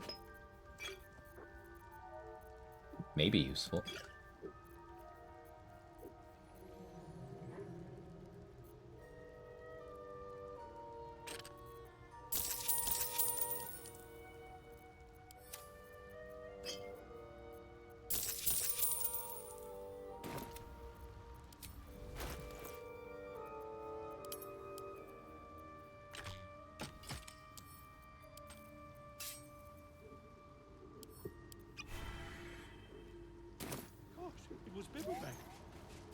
I don't need to look at the forearms. Let's just do it.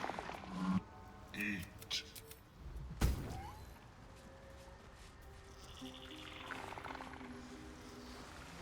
About the amulet with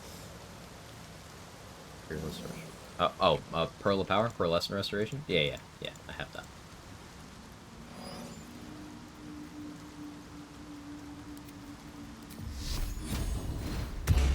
Let's get going. Eat. Come. The thing I slacked on was during those Respecs. I should have gotten shovel, but it's fine.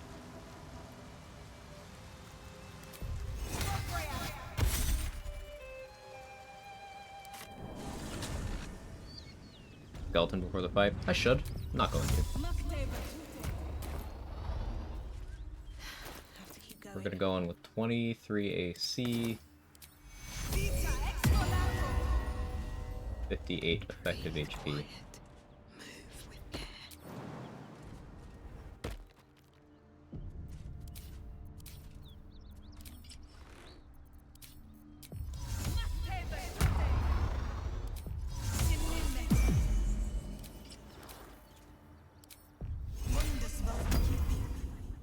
Just out of view. Time to press ahead.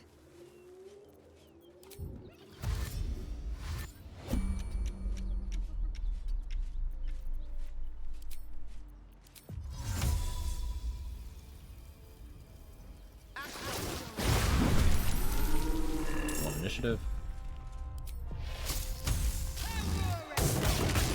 Not doing nearly as much damage as I hoped it would. It's okay, this is just the surprise round.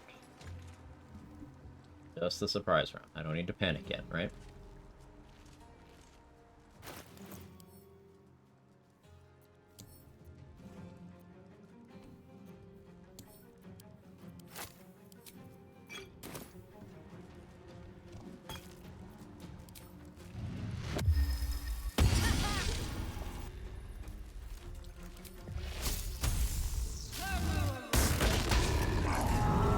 That was better.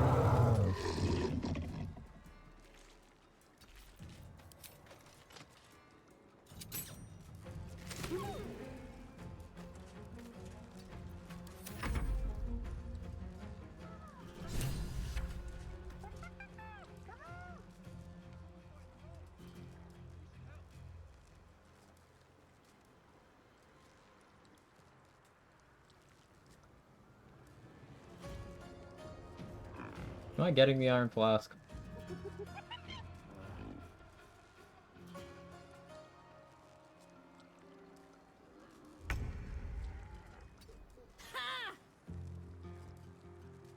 Iron Flask versus max difficulty Ketheric might actually end up being worth it.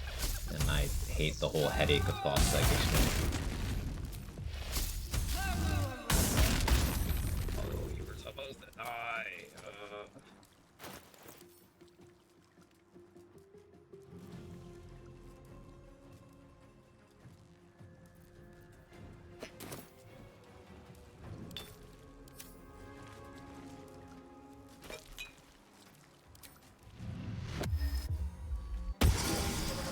Yeah, Flint is a fiend, so holy water.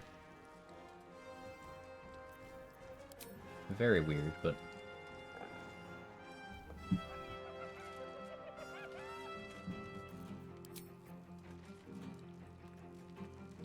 don't know if I'm confident enough to use a, like, sit here and take it.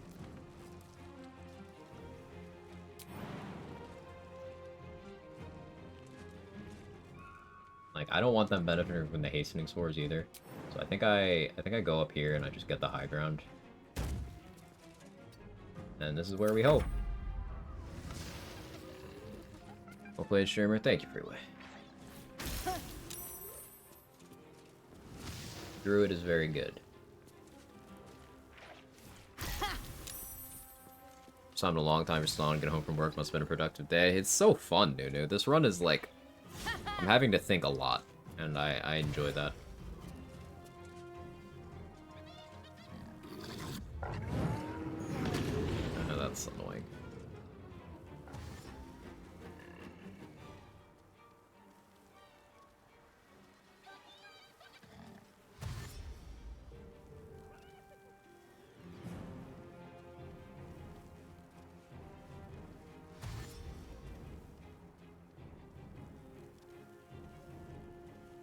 What's my plan here?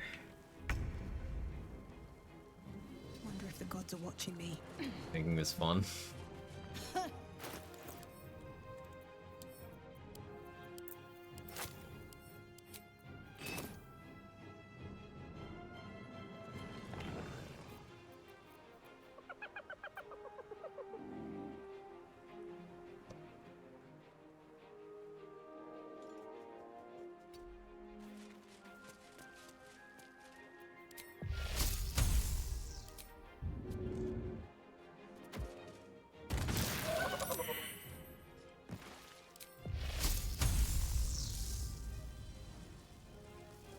Is there not an angle where I can get all three of you? Do it.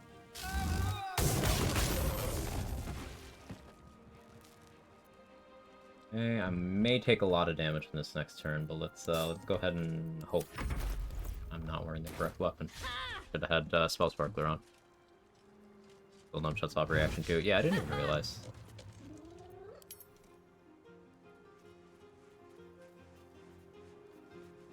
Oh, hey, the hyena just can't. Huh. I didn't know hyenas can't get you up here. Kinda cool.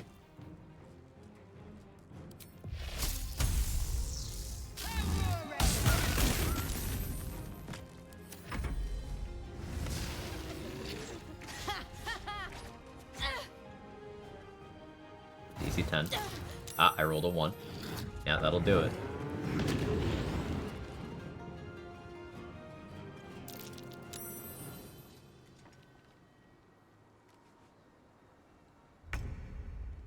No longer soul numbed, though. There's that, at least. 90 to hit you with this. Damage floor of 7. There's only one damage roll where you don't die.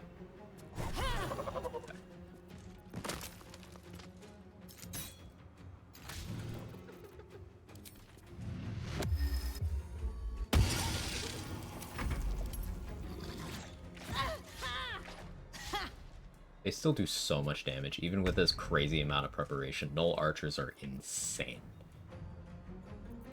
Do not ever underestimate those. They're so nuts. Like, I'm going guaranteed damage here.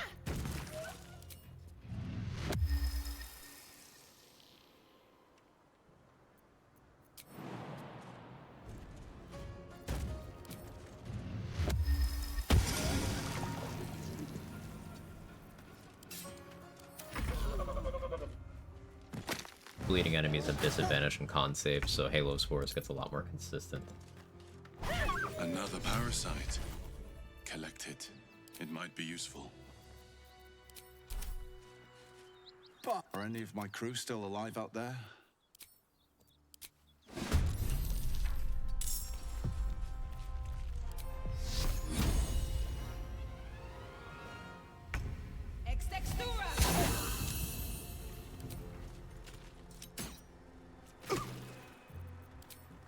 Another day, another fight. Antibiotic active. Forgot to refresh that. It's fine. I'm in water, so it just made a steam cloud, so I'm not burning. That is a countermeasure against enemies that throw alchemist fires, by the way. If you just stand in water.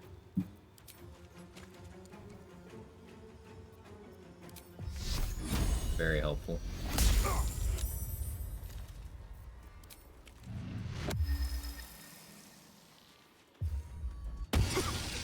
He'll die to Moonbeam for sure.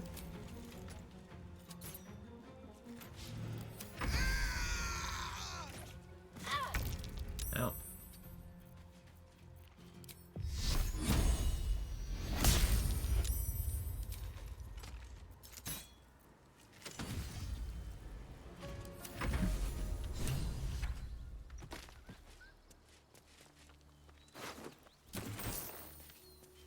That went well.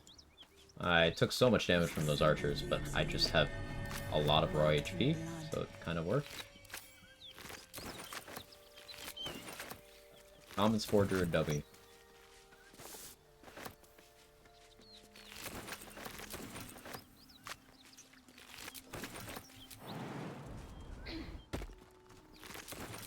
Guess I'll have to update the build command to say druid lol. Something good here, I hope. That's gonna change later, though.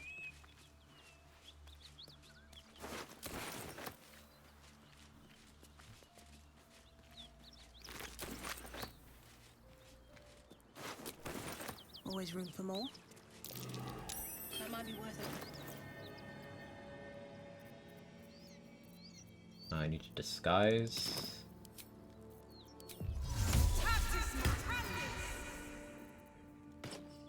Then I need to use a Speak with Dead scroll. Ollie's 2 damage. Is Rugen 2 damage? That was a mistake, maybe. I think they're both 2 damaged. Okay, I can't Speak with Dead on them. Never mind. No disguise. Play Spore Druid in later levels, become a Summon Master Necromancer, if you want it to be. You could keep doing everything I'm doing right now, and it all still works. Spike Growth is good the entire game. Moonbeam can be upcast to higher spell slots if you want to do even more damage with it later. Just everything I'm doing. Chests like that don't.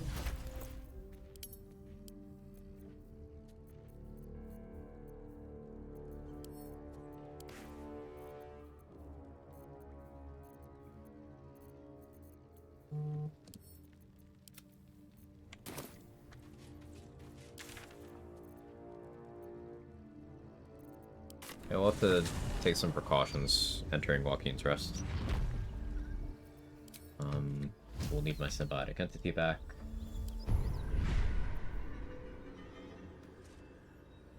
Call the Weak. Do I want Call the Weak? I want Backlash more. Spore Druid, a good class. Spore Druid is one of my favorite subclasses in the game. And just to give you some context on how good it is, the rules for this run, outside of my level 1 solo honor that I did, outside of that, these are the most restrictive rules I've used.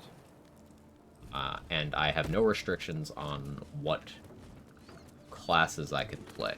Yet I have done Spore Druid for every single combat in the game thus far.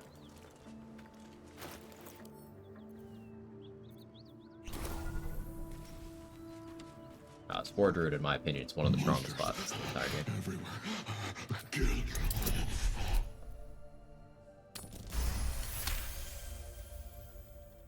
I was ready to run you through him. Alright. Time to skulk about. 15 insight, of course. Halo Spores isn't hostile until it works. We're going for a surprise round with it, so that I have all my actions intact. The actual surprise round. If everyone else minds their business. 50%, by the way. Softer than a whisper.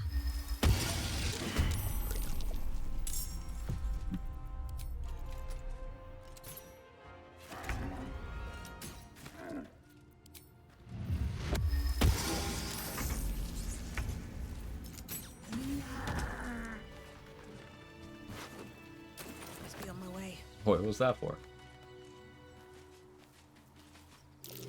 Someone's moving around in there.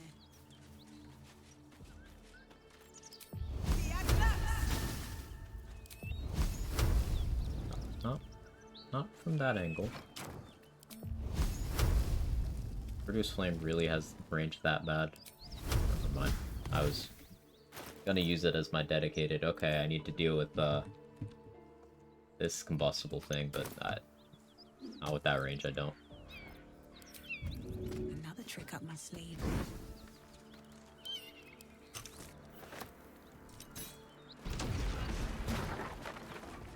Can't risk being in open view. Never wanted Oh, I passed the perception, so he actually, like, comes out. Oh, my hand slipped.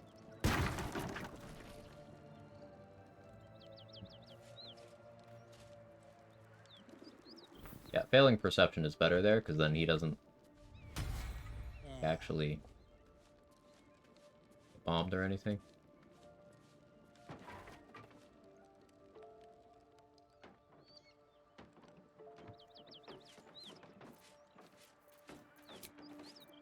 That took the edge off.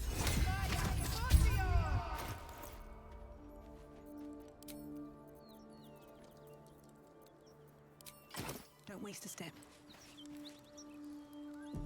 Well, that for 1/3 zombie. Hello. You spot. Bugger!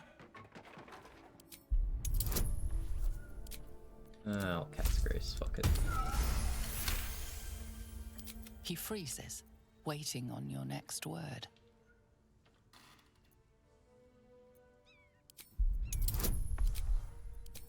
Equal splendor. Fuck it.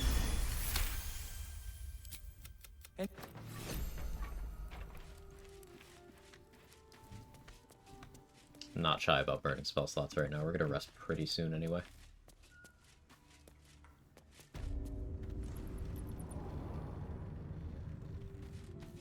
There's a lot of food in here.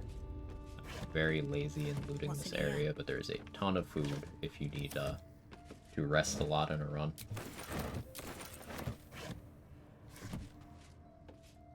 It helps.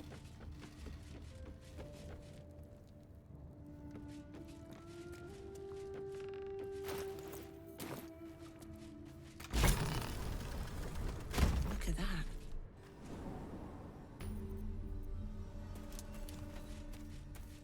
I should have been cleric here so I could have thaumaturgy. That's fine. That's far enough. What's your business down here? Then your answer decides his fate as well as your own. So make it good. On a tree.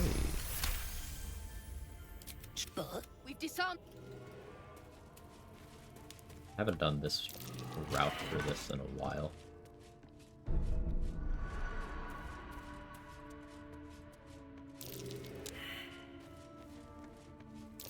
Be wary. This place is trapped. You steal anything, you're dead. Freeing Oscar is an inspo. Unfortunately. Like, do I care? I don't feel like I care. No, I could use someone with your skills. Find them. Keep them alive if you can. Failing that, just God damn it. And our trader can show you some of our more. I decided I wanted Harold in this run. Go to Brown, we're gonna check his supply. I wanna buy Gloves of Thievery. Then I think we're gonna kill everyone. Well, if you have the gold, my pet artist will make you a He needs protection. And if his paintings cover up, of course. Got some interesting stock for a friend of the family. I kinda like Giant Breaker too, though. Did I sell enough stuff? Not really.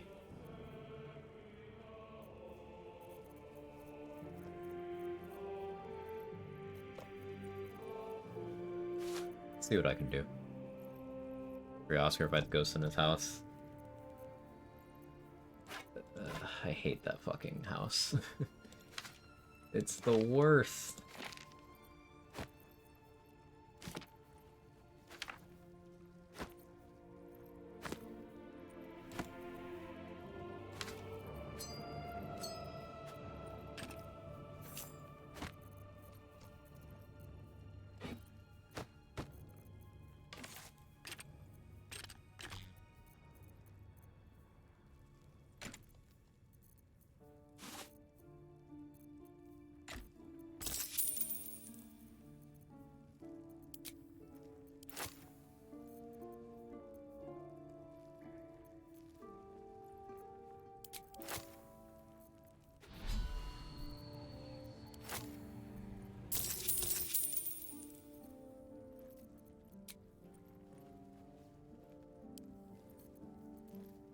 He should drop those three. If he doesn't drop Titan String, well, that sucks, but oh well. First time I cared about doing Oscar's questline, I'm so disappointed that I gotta just leave him there now. Also, Succinct's a valid point. Also, Oscar's a shit person. That too.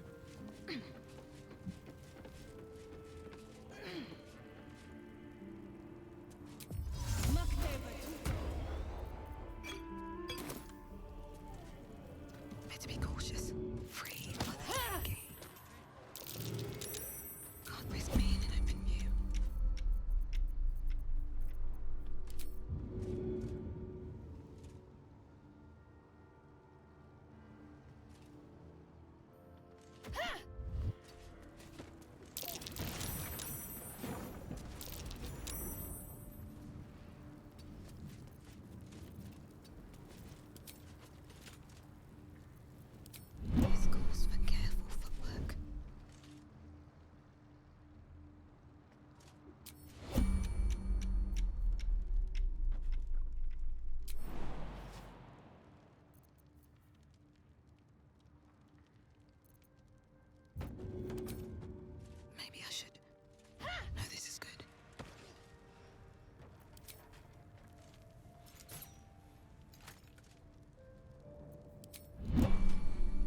just gonna heal. Cool.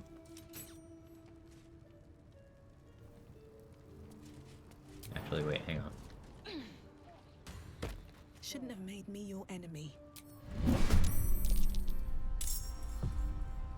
Prevent him from getting over there.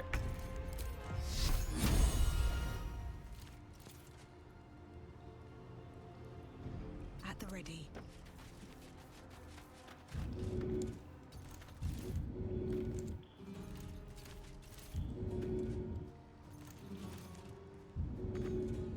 Not enough movement.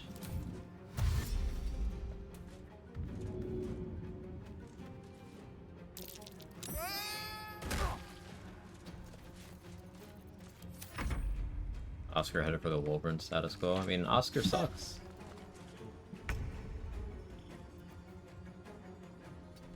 His storyline is he ran away from a woman in love with him who's willing to provide for him, and you know, be with him despite knowing that he is using her.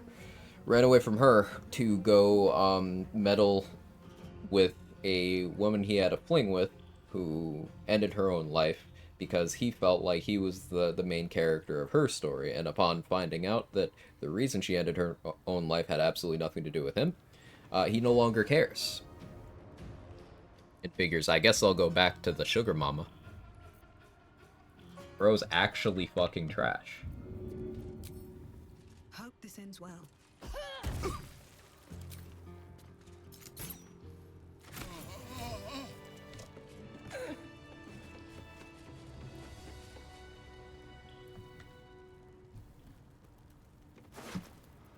We do not like Oscar in this house.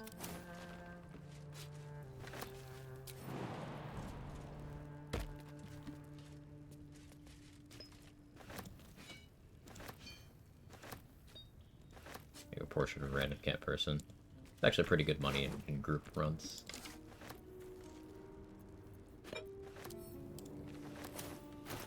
Those are supposed to go to camp.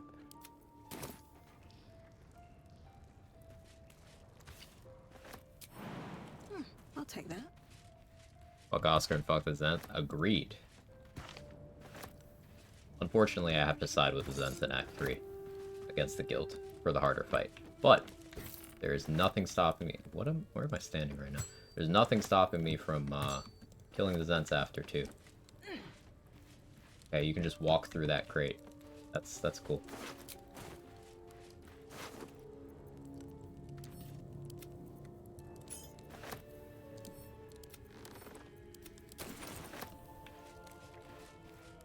Fuck Wolverine Bongle.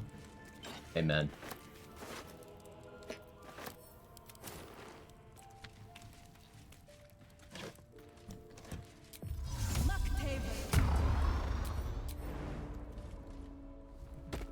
So when I got the portrait of my first run as I was starring, I kept placing it on his cot, since he always asked what it looks like. It was a nice role-playing moment. Oh, that's great.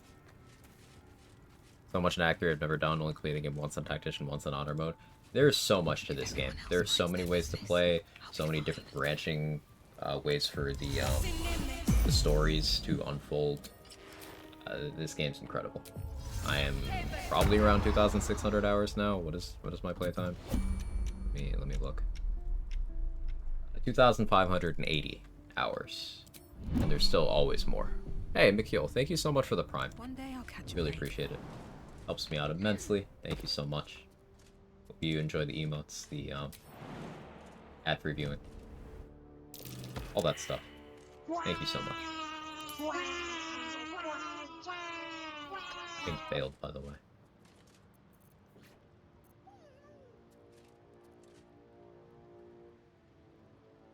She's just a girl and she's on fire. Illusion goes so crazy here.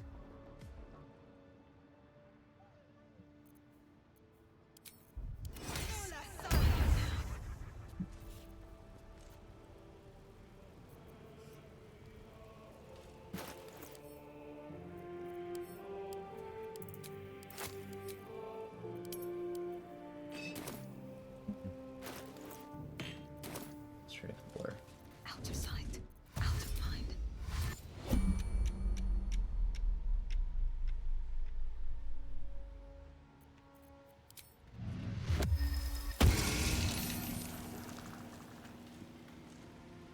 That's a friendly-looking shadow. You've made a grave mistake.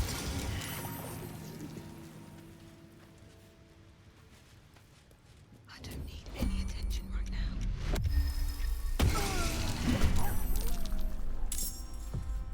That actually kind of works out better configuration-wise for me. Do this.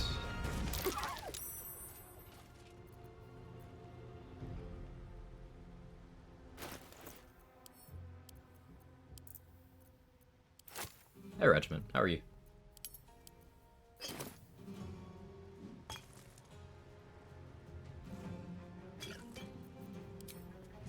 Time for some bloody work. Run! Rugen's friends set off the traps! Rugen's friend, huh? How do you know I'm Rugen's friend?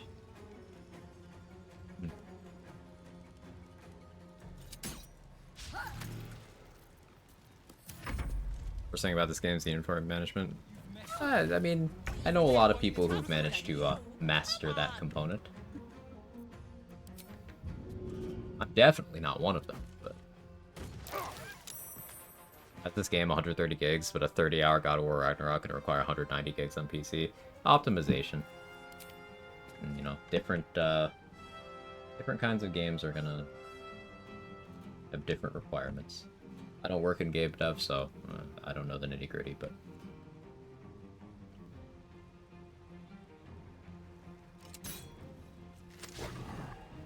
Great accuracy. Well done.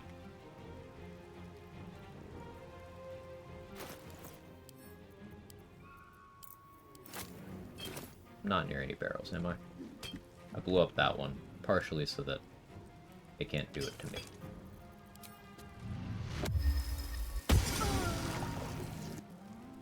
Best be on my way.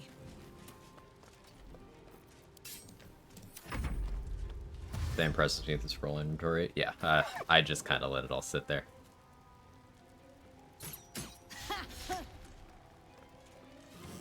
Well, glad to hear.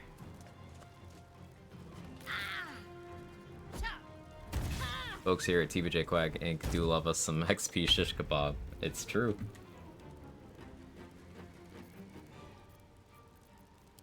Is it Moonbeam o'clock? Yeah. I don't need blur as much.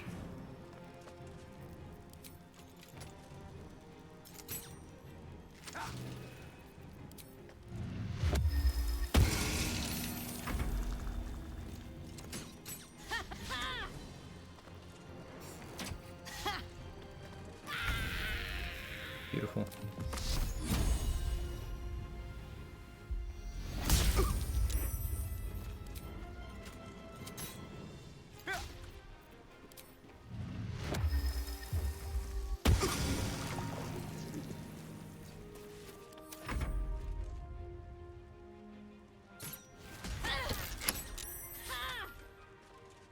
Guess that turned the traps off again? Broke my concentration. Forgot I needed water on myself for that. Poor planning. Okay, 1v1, I'm not worried. I have strength. Guess I try to get lighter charges.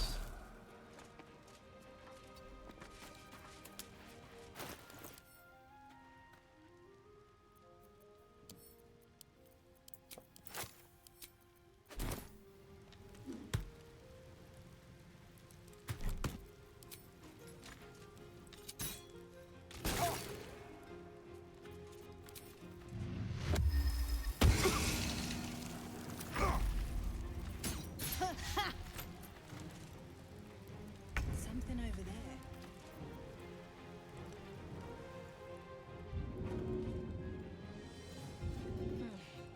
All right.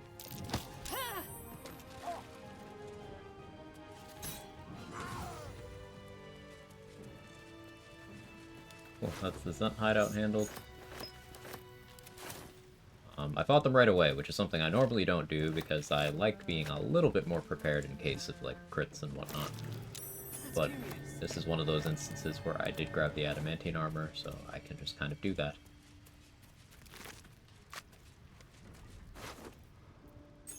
The my leg guy from SpongeBob voice over that push.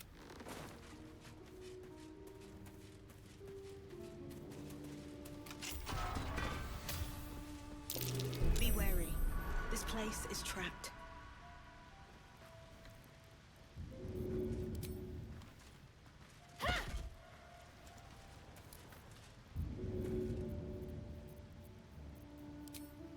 Oh yeah, I lost one of my hammers to one of the ogres picking it up. That'll fit in my pack.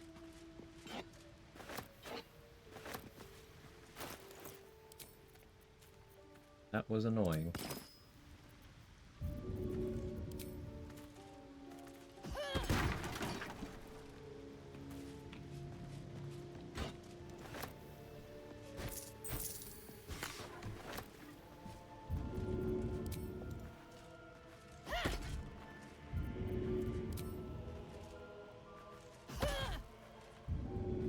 I not have 3? Thought I had 3.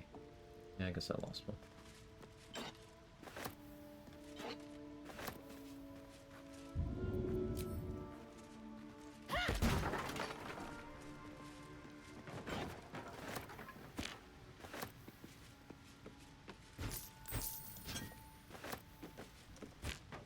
And one more room to loot. We doing XP wise. 4K left to level 6.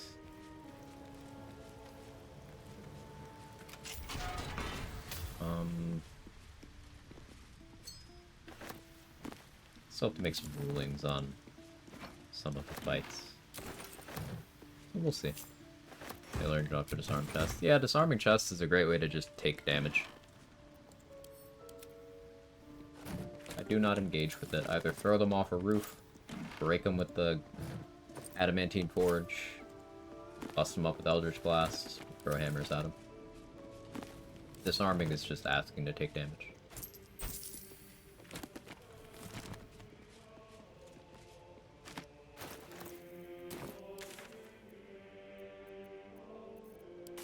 And we do have one more guy to kill in Joaquin's Rest. Be thorough.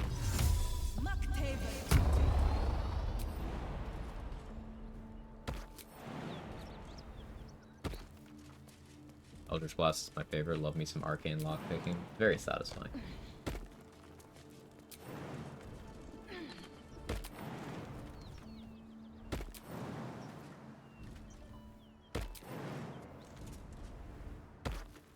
Softer than a whisper.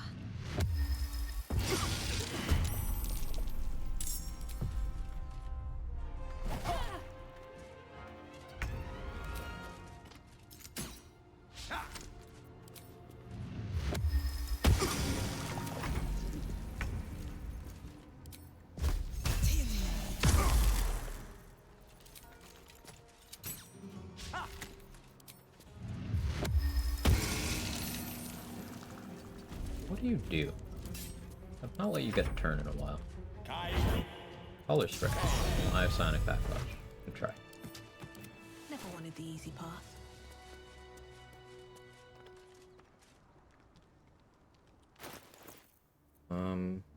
Okay, we do have the Silver Sword. Yeah. Combats we have left. Beretha. Harpies. Almost everything in the Goblin Camp.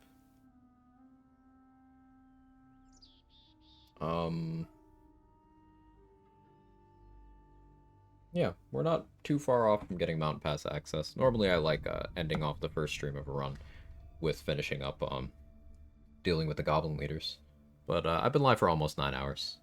More methodical approach today. Harpies, am I not allowed to cast Calm Emotions? I am, but Druid doesn't get that spell, but I don't need to because I have the Silver Sword. As long as I shapeshift into a Gith and hold that, they can't charm me.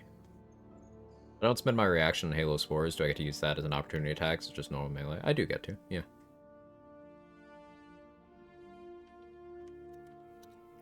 But that's going to be it for today. Thank you so much, everybody, for hanging out. A lot of support today. I really, really appreciate it. Thank you, as always, Naz, for the raid. And anyone who stuck around from that, I appreciate you being here. Let's find someone to raid. If you're not already following the channel, feel free to. Give you notifications when I'm live. I will be on tomorrow. Same run. I start around 10 a.m.-ish. Some flex Eastern time. Who's doing the thing? Flint is in Act 3 of his Ultimate Solo Honor. We raid Flint a lot. I love raiding Flint. Raided Grady last time. Reckless is on. We could raid Reckless. Actually, you know, I meant to raid Cass a couple streams ago, but I messed up because I was tired. So we're gonna type it correctly this time.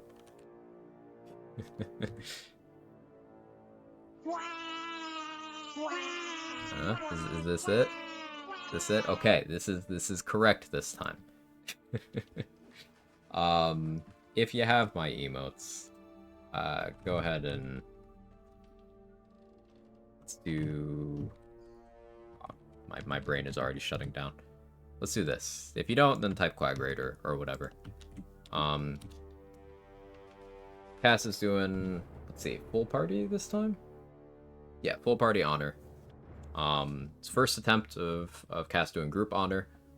Lovely person who's very supportive of a lot of other challenge runners in the community, frequently lurking around, always has a kind word to say. I'd really appreciate it if you guys drop a follow, hang out for a bit, enjoy the vibes, spread some positivity.